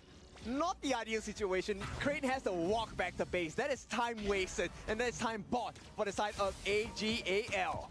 AGAL looking at a very comfortable lead right now as they want to make sure Yino gets so much space. Yino, look at him, having the time of his life right now, unbothered, unscattered. This cover by Shuai is so good, right? The range of his Tragic Beauty as well as the Mournful Tempo, the stuns, and look at the free hits he's getting. He's just going in for free hits, and he knows for a fact if someone so slightly just jump on him, he can bail out with the Unending Sorrow here. Hence, he's just slowly chipping away this mid tower. Sunrise, this is not the place you want to be. Another snipe hits his head here, and this is why the device is so irritating to deal with. So irritating to deal with here. Yino exceptionally well here. Look at the engage. Jump in, he gets the pushback with that heroic charge, and he pushes him away. They get Shang, but the Infinite Vastness is going to be used by Snowy. He was so low. Yeah, Ching makes it out. He will have to run away. TP back to hold. Nobody dies yet on the side of TT Global, but they give away the most important marker. But look at Ching and Sunrise position, though. They want to contest this. Contest here. Ching dives on in for this, but Terrain has been picked off. The tire will be picked off as well. They lose 2. They lose 2, and right now the chase continues by Ron here. Snowy does not have the Infinite Vastness. Gets caught out by Ron and Zoe here. 3 kills towards the side of AGAL. Potentially a 4 onto Ching. Oh, they walk right into this one. Ching pushes him away with that heroic charge, and it looks like Shuai wants to go for him, gets the solo onto Ching. Yeah, man, AGAL, this is a door opening that they did not expect to get, but they will oblige. And AG continuing on, putting that pressure onto the bottom T3. Yunuo hitting like a truck, taking it down as well as the mid T2. 7,000 gold lead for AGAL. That was so many kills. The Shadow Tyrant towards the hands of AGAL right now. They are looking so damn confident. So tough, right? Sunrise was looking for the flank, but he knows that it's too risky of a play right now, especially with Ching down. TT Global hanging on. The counter pick or so, yeah, the device is working so well. Look, Sunrise is now, inhibited. He cannot move around the map anymore. They cannot move at all here. Look at Sunrise. As you mentioned, he's just trying to delay the inevitable right now. More and more damage onto the Zhuangzi. He's not tanky here.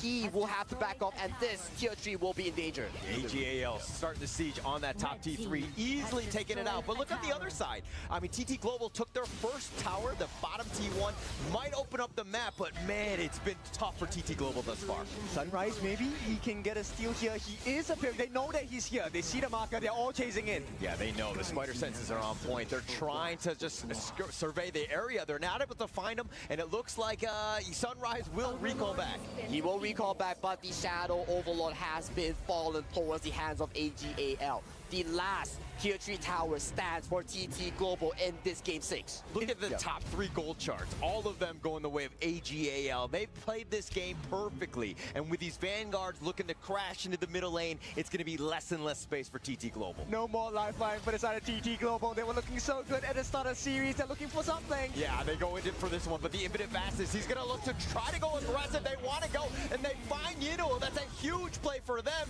But what else can they get? They're on the run. The top T3 is looking to go down, and Zoe just wants to end the game. Slice and dice, and they will go to an ultimate battle. Welcome to the ultimate battle. This KWC 2025 could not have happened in any other way. 热爱黑球 K 的朋友们，让我们用掌声和尖叫迎接这场巅峰对决 AGAL versus TT Global. We are going to game number 7. Ultimate battle, my friends and fans in HOK. There was no other storyline than this.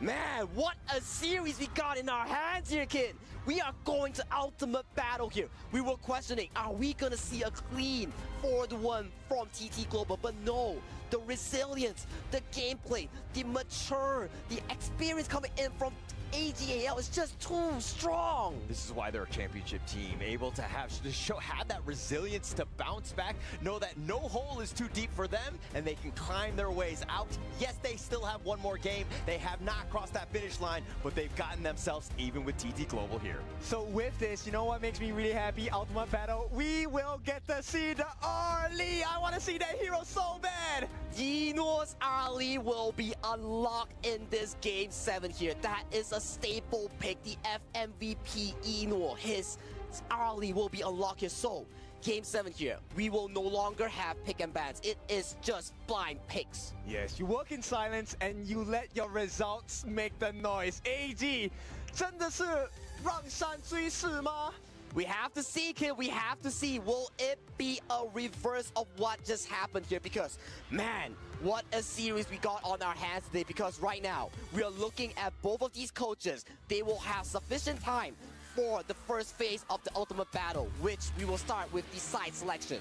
Okay, let's take a look at the side selection. I am pretty sure they will show it now. Now, what does TT Global for? They go for that blue side pick. They want Prio. They want Prio, they want the blue side map advantage that is in favor of the bottom side. They want to put pressure onto Snowy to carry this game here. And Coach Jose and these two coaches, they shake their hands, and right now they are looking to formulate the drop. They have 3 minutes. But do you really want to give AGAL the red side, the counter pick side? But Ken, you gotta remember, ultimate battle, there is no more counter picks. We're looking at blind picks here, so coaches are going to be thinking, are we going to be drafting the most meta composition? Or are we going to be looking at the counter compositions, right? What are we looking at here? You're looking at the buff positioning, right? Because this is where your farm lanes will be decided. If you're on the blue side, your farm lane is going to be at the bottom. The Prio buff to start with on the red side is actually the blue buff. Your Crimson your Azure Golem, and that impacts your rotations. That indeed impacts your rotation here, but since the side selections have been finalized by both these two teams here, we will definitely be seeing the early here being the pick here for both these two farm lanes here. But I gotta be thinking here, what are the potential other picks here that might be available? I don't know, the jungle, like Ogren, we haven't seen an Ogren yet, right? Are we gonna see like the Ogren or potentially a Jing matchup? Zoe is a godly Jing here. Yes, we have seen him in KPL where he took that Jing to an absolute different level. It may be the Jing here, it might be the FMVP that he got with his pay pick here. There is so many options here coming into this ultimate battle here. We gotta see here, is mid lane gonna be a Mai Shiranui double matchup here? What are we gonna be looking at? I mean, at this point, you have to take a look at the stats, right? Because for AGAL, they are the #1 team in terms of wins in best of 7s. So TT Global, the stats don't look too good. But if there's any day to prove someone wrong, today has to be that day for TT Global. And Coach Jose has a 100% win rate in Grand Finals as well, though. So you are clashing two of these statistics here. Someone's going to walk away with 0 today. Yeah, it's going to be unfortunate for them. I mean, I think going into this one, it's going to be key to ensure that, like, you have a well-rounded draft, but at the same time, trying to counterpick what they could potentially throw at you. I think it's okay if we have an Arlie on Arlie action or even Mai and Mai in the mid lane. But some of the other heroes, the jungle one is going to be the most interesting, at least to me. True. Look, this is a battle on many fronts. KWC, sure, you're here as the 2 Titans from KPL, but even in KPL, they are now in the S group. They have fought each other. So this is not just pride on the global stage. This is also a home bragging rights you want to have. You want to be having, if you're TT Global, you might be the ones to defeat AGAL in the international stage. And if you're AGAL, getting this win cements yourself even further as one of the best KPL teams out there. So the stakes are extremely high. Yes, an extensive history, as you guys know. If you didn't, Eno is considered a veteran in the KPL server. TT Global, also known as the Young Guns team. They're very, very young, under 20, I believe. And now this question is, does tenacity beat experience? Does tenacity beat experience? Well said here. Only time will tell as we are closing in at the final decision of the ultimate battle. 50 seconds on the clock. Right, so welcome everyone. If this is your first time watching Honor of Kings, we are at the ultimate battle. 18 teams have come with 18 different expectations, but one destiny to be fulfilled. It was no other way. It had to be the ultimate battle. 50-50, who is going to take it all? Who is going to take it all? Will it be the Youngbloods, TT Global, or will it be the legendary AGAL from the KPL region? Only time will tell. 15 seconds on the clock for the final drop of KWC 2025. Okay, so what do you expect out of this ultimate battle? Are we going like strong, aggressive, going to the jungle, or are we talking about play our cards safe, wait until we have our power spikes, and then we start fighting? We gotta see, right? Because last game, it was so bombastic coming in from AGAL here. All of these teams ramping up into Game 7, they have their own moments, have their own highlights here. It was so crucial for them to get that first Tyrant. I think whoever gets that first Tyrant on the 4th minute mark and wins that team fight will secure the mid to early game. I like that you say bombastic because straight away my mind went boom shakalaka. I mean, going into this one, I mean, the biggest thing about this is that they're literally playing this game for about $290,000 USD, right? That's the difference between first and second place. $750,000 for first place and winning the KWC. You're talking about prestige, but hey, money talks as well.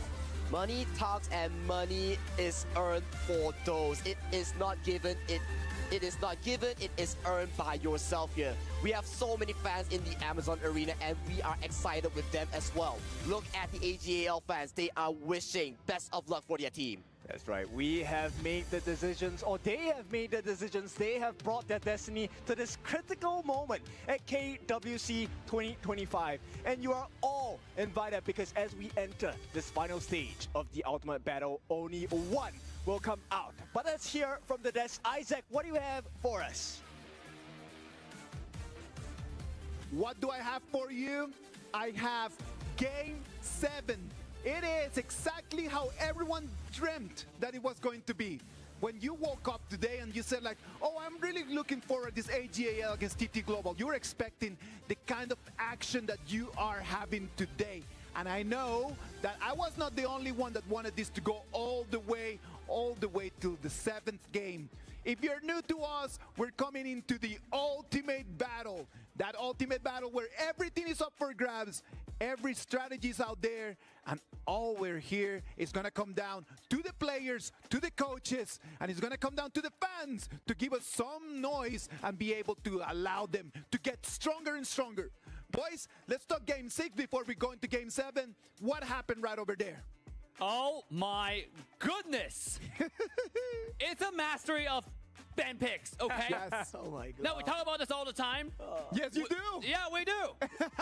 we start out with a Dharma and Zhuangzi pick and counter pick, right? Yeah. And you're like, oh my god, is it over?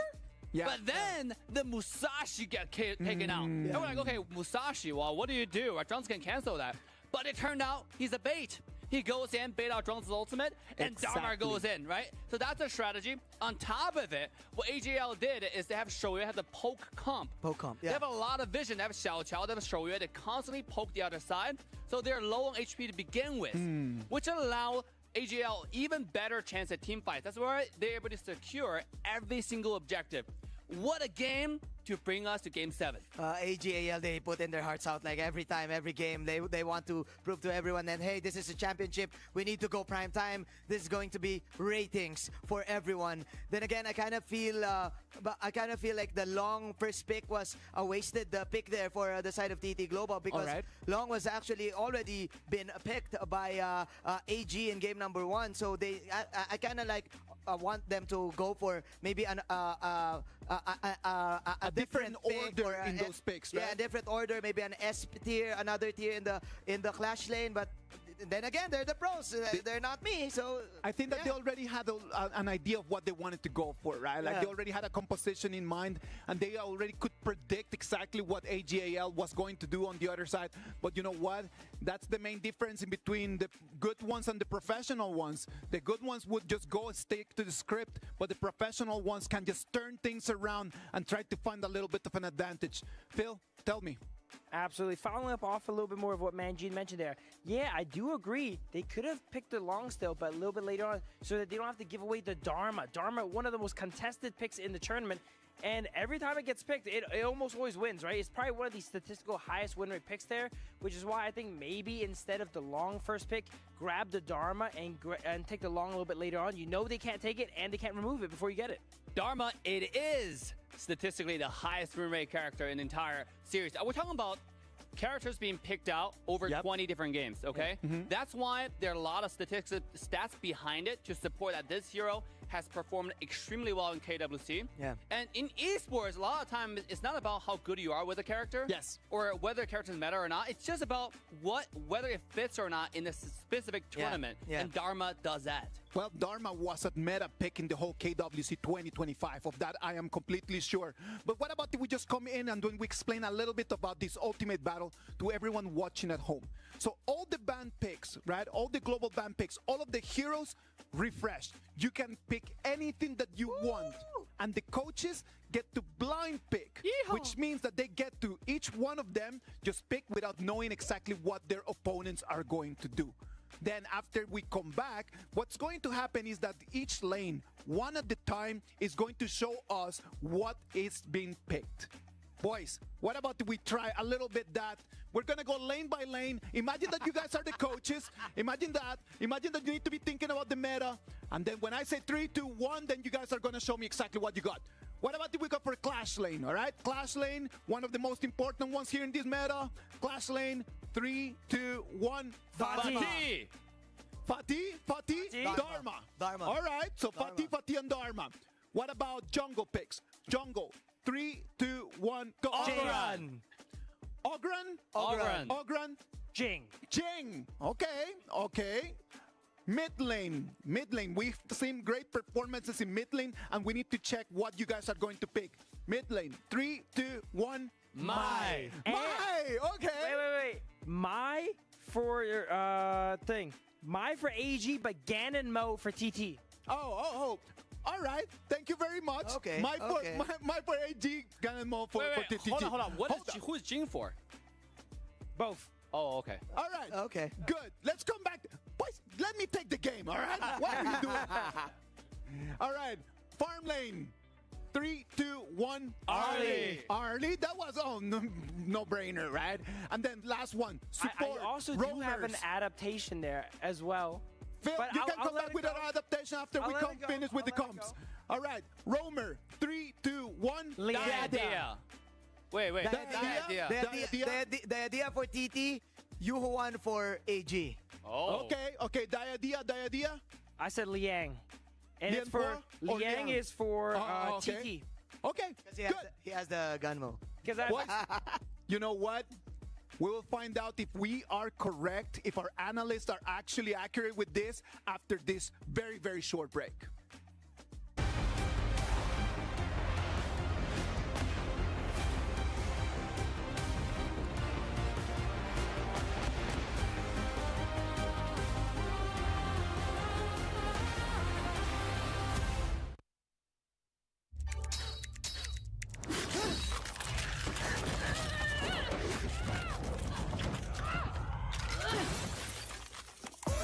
Reach your impossible. Lenovo Legion.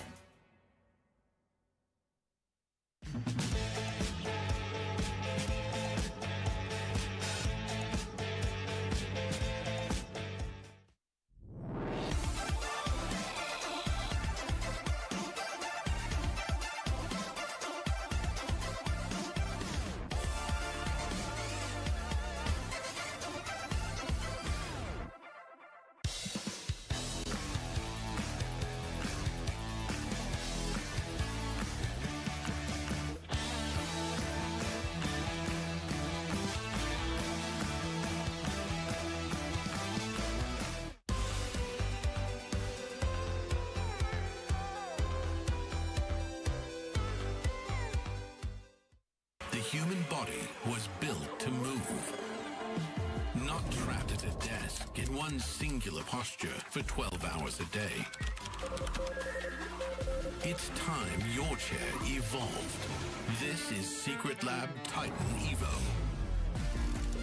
Ergonomically engineered for you, gamers, hybrid workers, artists, backing your every move.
AGAL against TT Global, Game 7.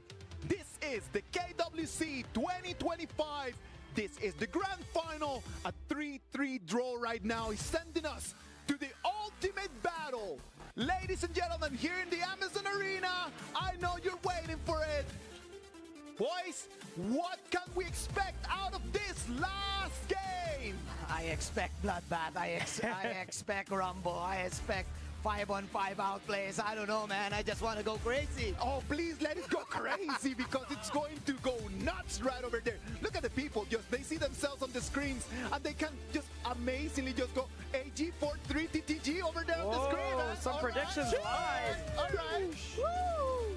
Man, both teams fought tooth and nails to this exact moment.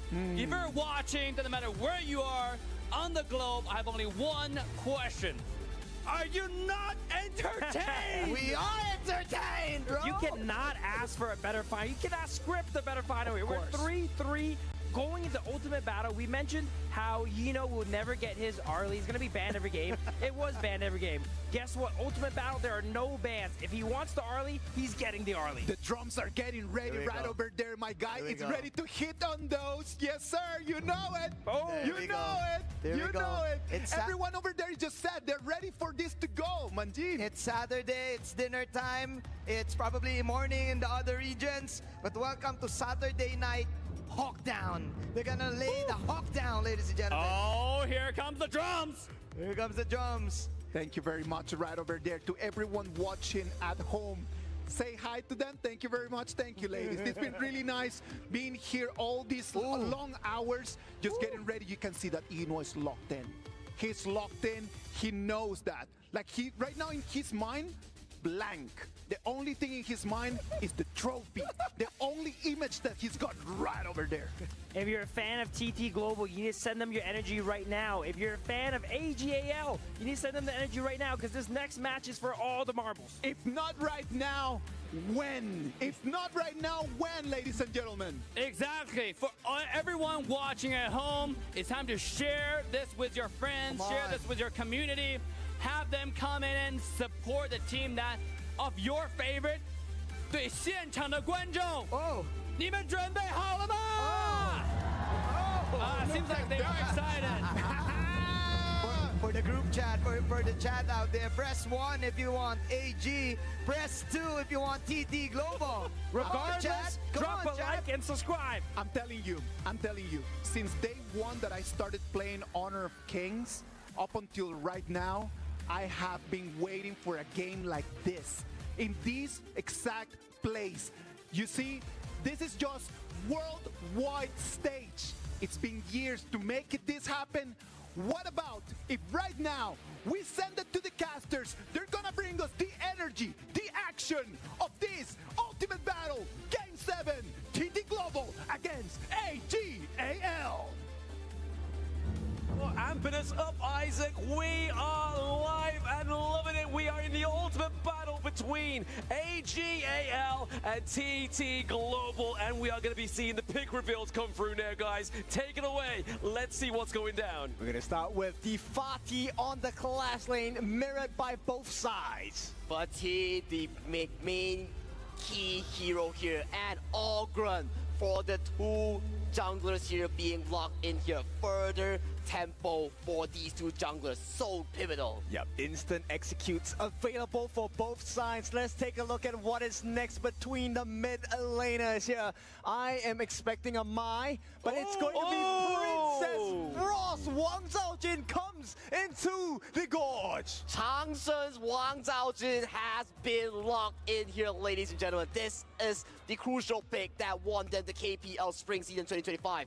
Right now, let's move our focus towards the farm lane. Snowy's legendary Hou-Yi versus Yino's Arlie. You pick your best. You want to win with your best hero. And we are left down to that final pick in the room between both TT Global as well as AGAL. And I just received news.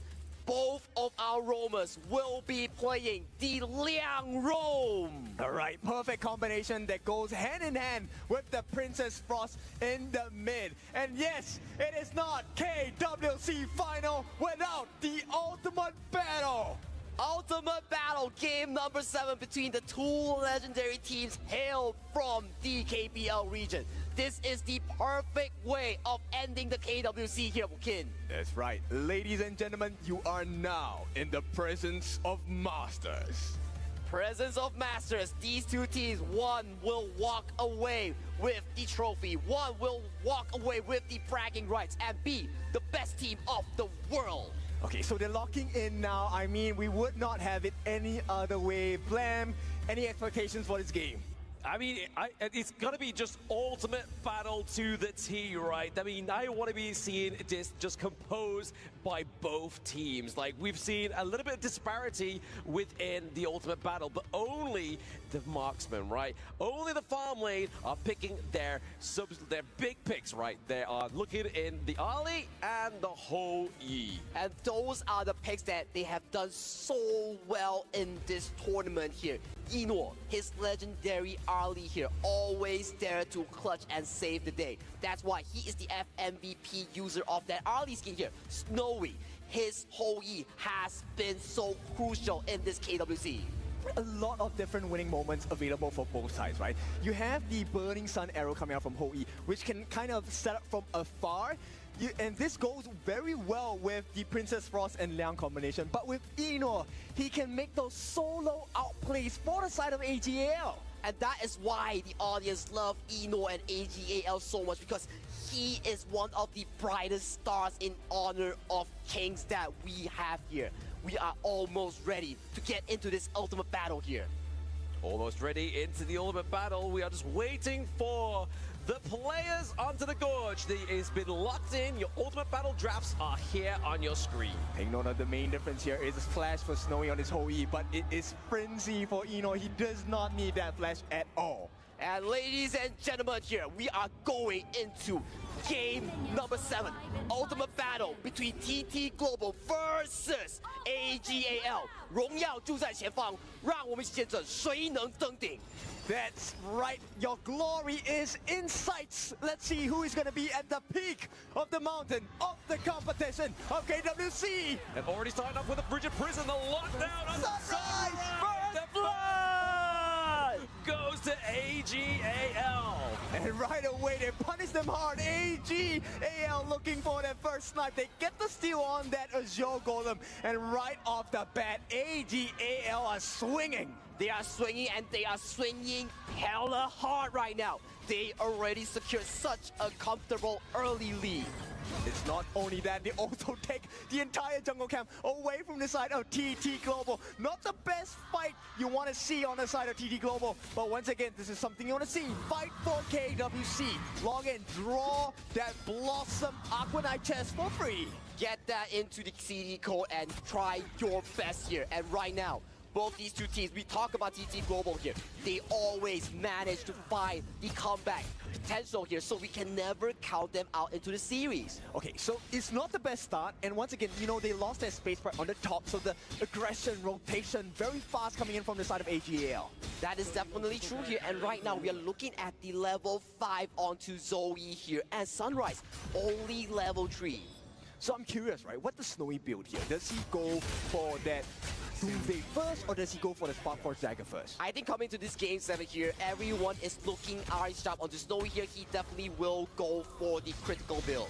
Yep, and you can already see, right? At the start of the game, Eno will have a slight advantage against Snowy here, especially when he has Frenzy on hand. Frenzy is a very strong spell, ladies and gentlemen. It gives you lifesteal, it gives you physical and magical reduction here. Look at the positioning coming in from AG and Zoe here. They're looking for the level 4 breakthrough point. Yep, that first play allowing a 1 level advantage coming out from the side of Zoe. And of course, Sunrise just hit level 5. He needs a little bit more funneling. He indeed needs more funneling here. Look at the respect that Snowy is paying towards the side of AG here. No members are shown onto the map here, but a collapse might be happening right now as the members of AG are collapsing. Yep, they're buying time. They come in. Oh, okay, Zoe as well as Ron trying to get the dunk onto Joy, and that is no Joy for TT Global's Joy, and that is no Jing as well. This has been a great rotation here from AGAL, looking to just put some pressure into this top side of the map. Being a true seer, you can see my eyes, but you cannot see my vision. And with the vision, it is going to be AGAL who step ahead. They are 1 step ahead, and they are now with a 1,000 healthy goalie. Let's break down this play real quick here. Ra with the amazing engager, not even burning any spell to execute the roamer coming in from TT here. Joy gets taken down, Ching gets taken down as well. Okay, Sunrise maybe trying to go for a bit of a contest here for that Azure Golem. I mean, he definitely doesn't want to overstep, right? Obviously, Shuai has not got the ultimate, but does he know that? Probably not just yet. I mean, the timing is so important from the side of AGL, right? It almost feels like anytime there's a potential fight, Zoe does have the seal state. He's ready to execute you when you are less than 10% health. And he has the help of Sheng as well as Shuai. The timing has been perfect. Timing is indeed perfect, and that is what you want coming in from Princess Bronze, and engage goes through!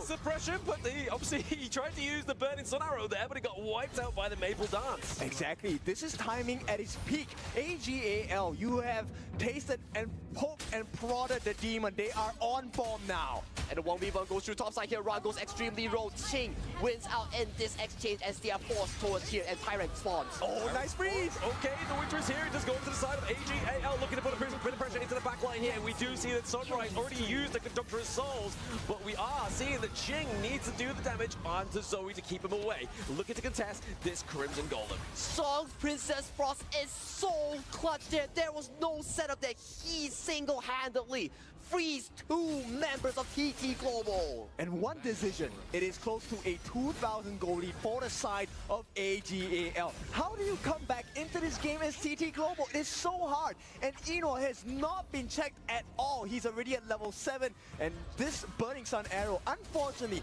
representative of TT Global's game state right now. But Kin, we gotta remember, TT Snowy, this man, his Hoi is so darn good here. If TT Global can drag the game to a 15-minute mark, we might see Snowy pop off. You might see, but Shuai has been hitting all the correct markers all game for now. And with the help of Sheng, this duo in the side of KPL has had a great win rate, close to 100% on most of their hero picks. And right now we see Zoe coming in for the flag. It's going to get hit here onto the side of AGAL, and it's going to be Ron getting taken down here into the back line. It's going to be Ching. That's going to be a pick-off trade for trade there. 2 for 1. Snowy going down, but Inuart going down as well. The bad thing here is Zoe has been getting everything for free. He's been getting kills. He has not been taken down just yet. TT Global, they are trying, but trying is not enough. Trying is indeed not enough, but no one is giving an eye onto Zoe right now. He is rampaging across the gorge as all resources are going towards his pocket as we check out this replay. Yeah, this is a nice movement here. Snowy actually committed his flash, so he knew he was out of the battle straight away, gave his life, tried to put as much damage as possible. But with such a monstrous lead, look, the TT Global fans, they know what's going on. They have to hold on. They have to hold on, and Ching is one of the key members that they have to look out for because he was the one to single-handedly remove Eno from that battlefield. But hey, I mean, TT Global fans, you gotta have faith, right? Keep it in, keep your spirits alive. Your team needs you at this point, right? I mean, it's not too far in between these 2 goal leads. It's only 2K. They can still bounce back. Yes, but the itemization is a huge damage, right? Because look, they have to make up for the damage due to the lack of EXP and itemization. So Stolen Sorcery going in the hands of Crane. They're looking for the turnaround, but they need kills to complement and supplement that growth. And when you talk about gold here, look at the difference between the 2 Ogrons here. Zoe, 6.2k versus Sunrise, 4.4 thousand. That level 1 invade here coming from AGAL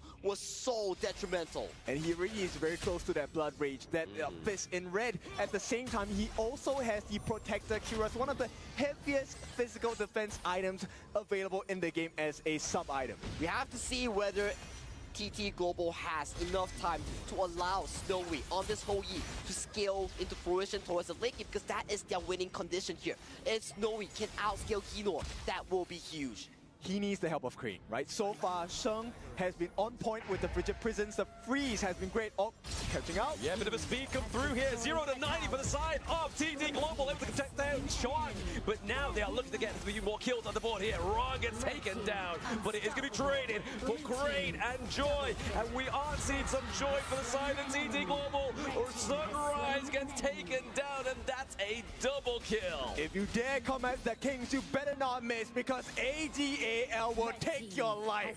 They will take your life, and they will take your towers, your buffs, everything on the map of TT Global is under the invasion of AG. Look at this invade here. The invade starts off with the side of TT engaging on Sheng. He gets removed from the map here. Ching once again crucial in the team fight here. He gets 2. He has to back off here. Look at Yino, untouched here.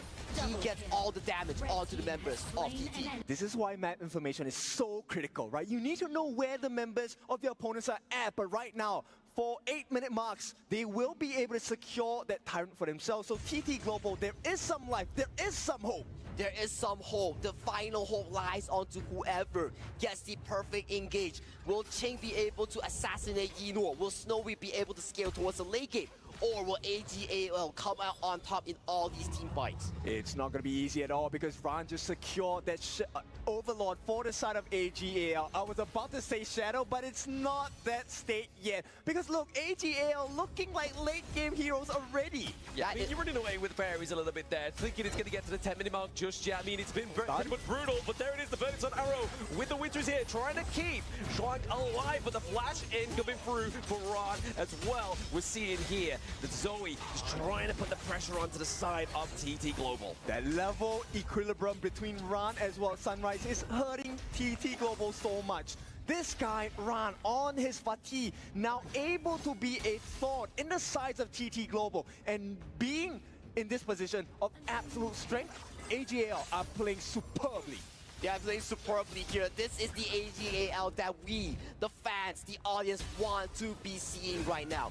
4,000 gold lead heavy goes towards the side of AGAL here. Right now, they're knocking onto yet another tier 2. The final tier 2 goes down towards the top side. Yep, this 10-minute mark is going to decide the fate of TT Global here. If they lose the important neutral objectives, it could be game very much over.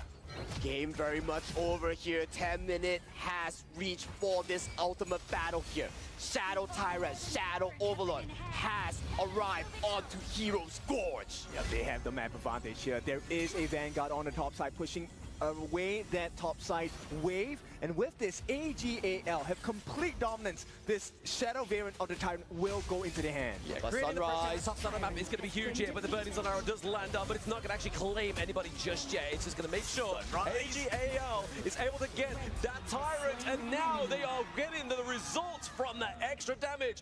Inward getting the claim onto Sunrise. The team that is known as the 10-minute buff, they themselves take the Tyrant's buff, and they're going to make absolute value because they are knocking on the doors. T3 open, and here is AGAL. Looking to put pressure onto the T3s here is going to be AGAL, right? 7k up at 10-minute mark. Going to that 11 minutes. We've seen that the Winters here been put down to just try to keep away from those minions, but it is enough to wipe out. A trade for the trade. Crane and Shuang trading ultimates. Right now, we are seeing such a strong AGAL onto Heroes Gorge right now in this pivotal game number 7 right now. They have a 7,000 healthy goalie. It is super huge in the 11-minute mark. You truly are seeing a master at work here. AGAL, they look so dominant from the get-go. That first blood led to so many benefits to the side of AGAL. Yeah, I mean, look at Zoe here, right? Like 6-0 and 3, 10.5k to 6.9. That's already showing just the devastation of that first blood. And they're not looking to stop here. They know the timer. The Primal Bond wasting up in 6 seconds. 6 seconds onto the clock right now. Primal Bond is not an issue for AGAL. The prize Shadow Overlord has been secured for AGAL. They will formulate this massive push. Pressure is increasing for the side of TT Global, and also Snowy went for the full damage build because they need it. And at this point, if they fight unfairly on the side of AGAL, they get the stuns whatsoever, it's gone case. Snowy will be taken down in an instant. That's why Snowy is so important in this coming team fight here. If he can stay alive, if he gets this of TPS here, he will be important here. But Burning Sun Arrow gets blocked by the early spell to Maple Dance here as the minion waves are slowly crashing. You have to be careful here for the side of TT Global. They are getting caught out by those CC moves. They have to make sure they're having a bit more of a micro transition here within this fight. They have to make sure they're just going around AGAL. They have to do something. Crane, he has to be responsible for the defense. He needs to block them away. But AGAL, they're so strong. Eno ready to go. Yes, it is activation time. But they are looking to take the T3 in. Right, down goes Sunrise. That is your Oh my god! Access into the backline, gone, but also Inwa is gone down for the side of AGAL. Do they need it right now? Probably not. They're just looking to get some of these high ground turrets and then push away. Yep, that is 2 T3s for the price of an Eno. That's a good deal any day, right? AGAL, they'll take that anytime. Also, they get the Crimson Golem. All the resources are going to the hands of AG. Let's look at how that happened right now. Shuai gets frozen. Eno goes in with the 1v1 against Ching. Takes a lot of turret damage here. Sunrise, without the items here, he gets taken down. Ching, once again, takes down Eno with him. This is why Eno is so good, right? He's always going for the important targets. The turnaround has to be Ching, because once you deal and push back Crane as well as Joy, there's no other follow-up damage. Snowy cannot stand on its own against 4-5 members on the side of AGAL. Exactly the case here, but Snowy, he has still yet to falter in these team fights. Ron will have to find him in the backline here. Shadow Tyrant has been started by AGAL. Look at the positioning coming from TT. Yeah, Verdict Sonaro being committed once again, just trying to be like, hey guys, we have caught your number here. But I mean, is TT Global playing from a position here where they can be able to expand those Verdict Sonaros at this distance? They can't. There is no fight. AG, Zoe, they cast him out. Okay, the suppression. He does have the Sage Sacred Dose, so obviously Zoe is going to get taken down. Inua! Go down. Inua gets taken down by Ching. Can we get some more here? But no, it's just another one trade for 3. Miniwave crashing through. There is no more life. One more push. AGAL on the cusp of victory. This could be the winning moment. They're looking for it. They're looking for it. Crane's going down here. It's only Ching alive. The Miniwave trying to be feeding through here. He gets frozen. There's minions! Placed down. AGAL wins! Takes the KWC Championship. Truly the kings of Honor of Kings, not just in KPL, but in the entire world. KWC 2025. They came back from a 3-game deficit. 心怀荣耀，勇往直前。The summit stands unshaken. AGAL, the kings of KPL, the tallest mountain and the longest river of Honor of Kings. AGAL is your 2025 KWC champions. This has been a great experience, truly been an honor. I mean, I'm so glad to have shared the stage with you. Blam, Sagi, once again, it's your favorite kind of tofu, Kindofu. The 3 of us, now we will crown AGAL as the champions of KWC 2025. I mean, even more notably, right, Inua has been here twice. He did it with the KPL Dream Team last year. He's now done it with his homeboys from the AGAL Dynasty.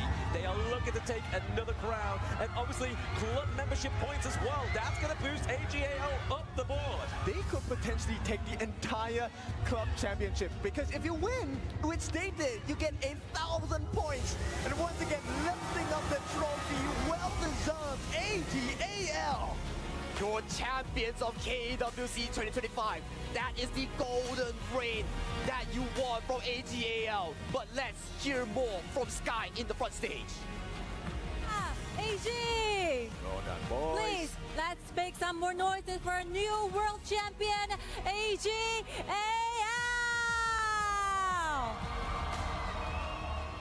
心怀荣耀！心怀荣耀！ All right, it was AG, it is AG, it will always be AG who make the rules in honor of Kings. This will be the moment that I believe you'll be memorizing for the rest of your life. But I believe now it will be the time that we have a little talk with the world champions. Here we go, Shuai. So, miracle does happen in this.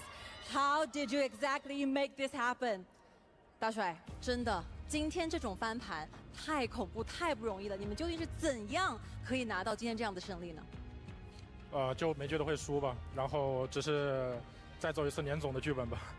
We never think we're gonna be losing, and we think we can make miracle happen one more time, just like what we did last year. All right, thank you. It will be Eno then. So, as a team leader for AGAL, what do you think about today's performances, and what will be the thing you want to say to the world right now?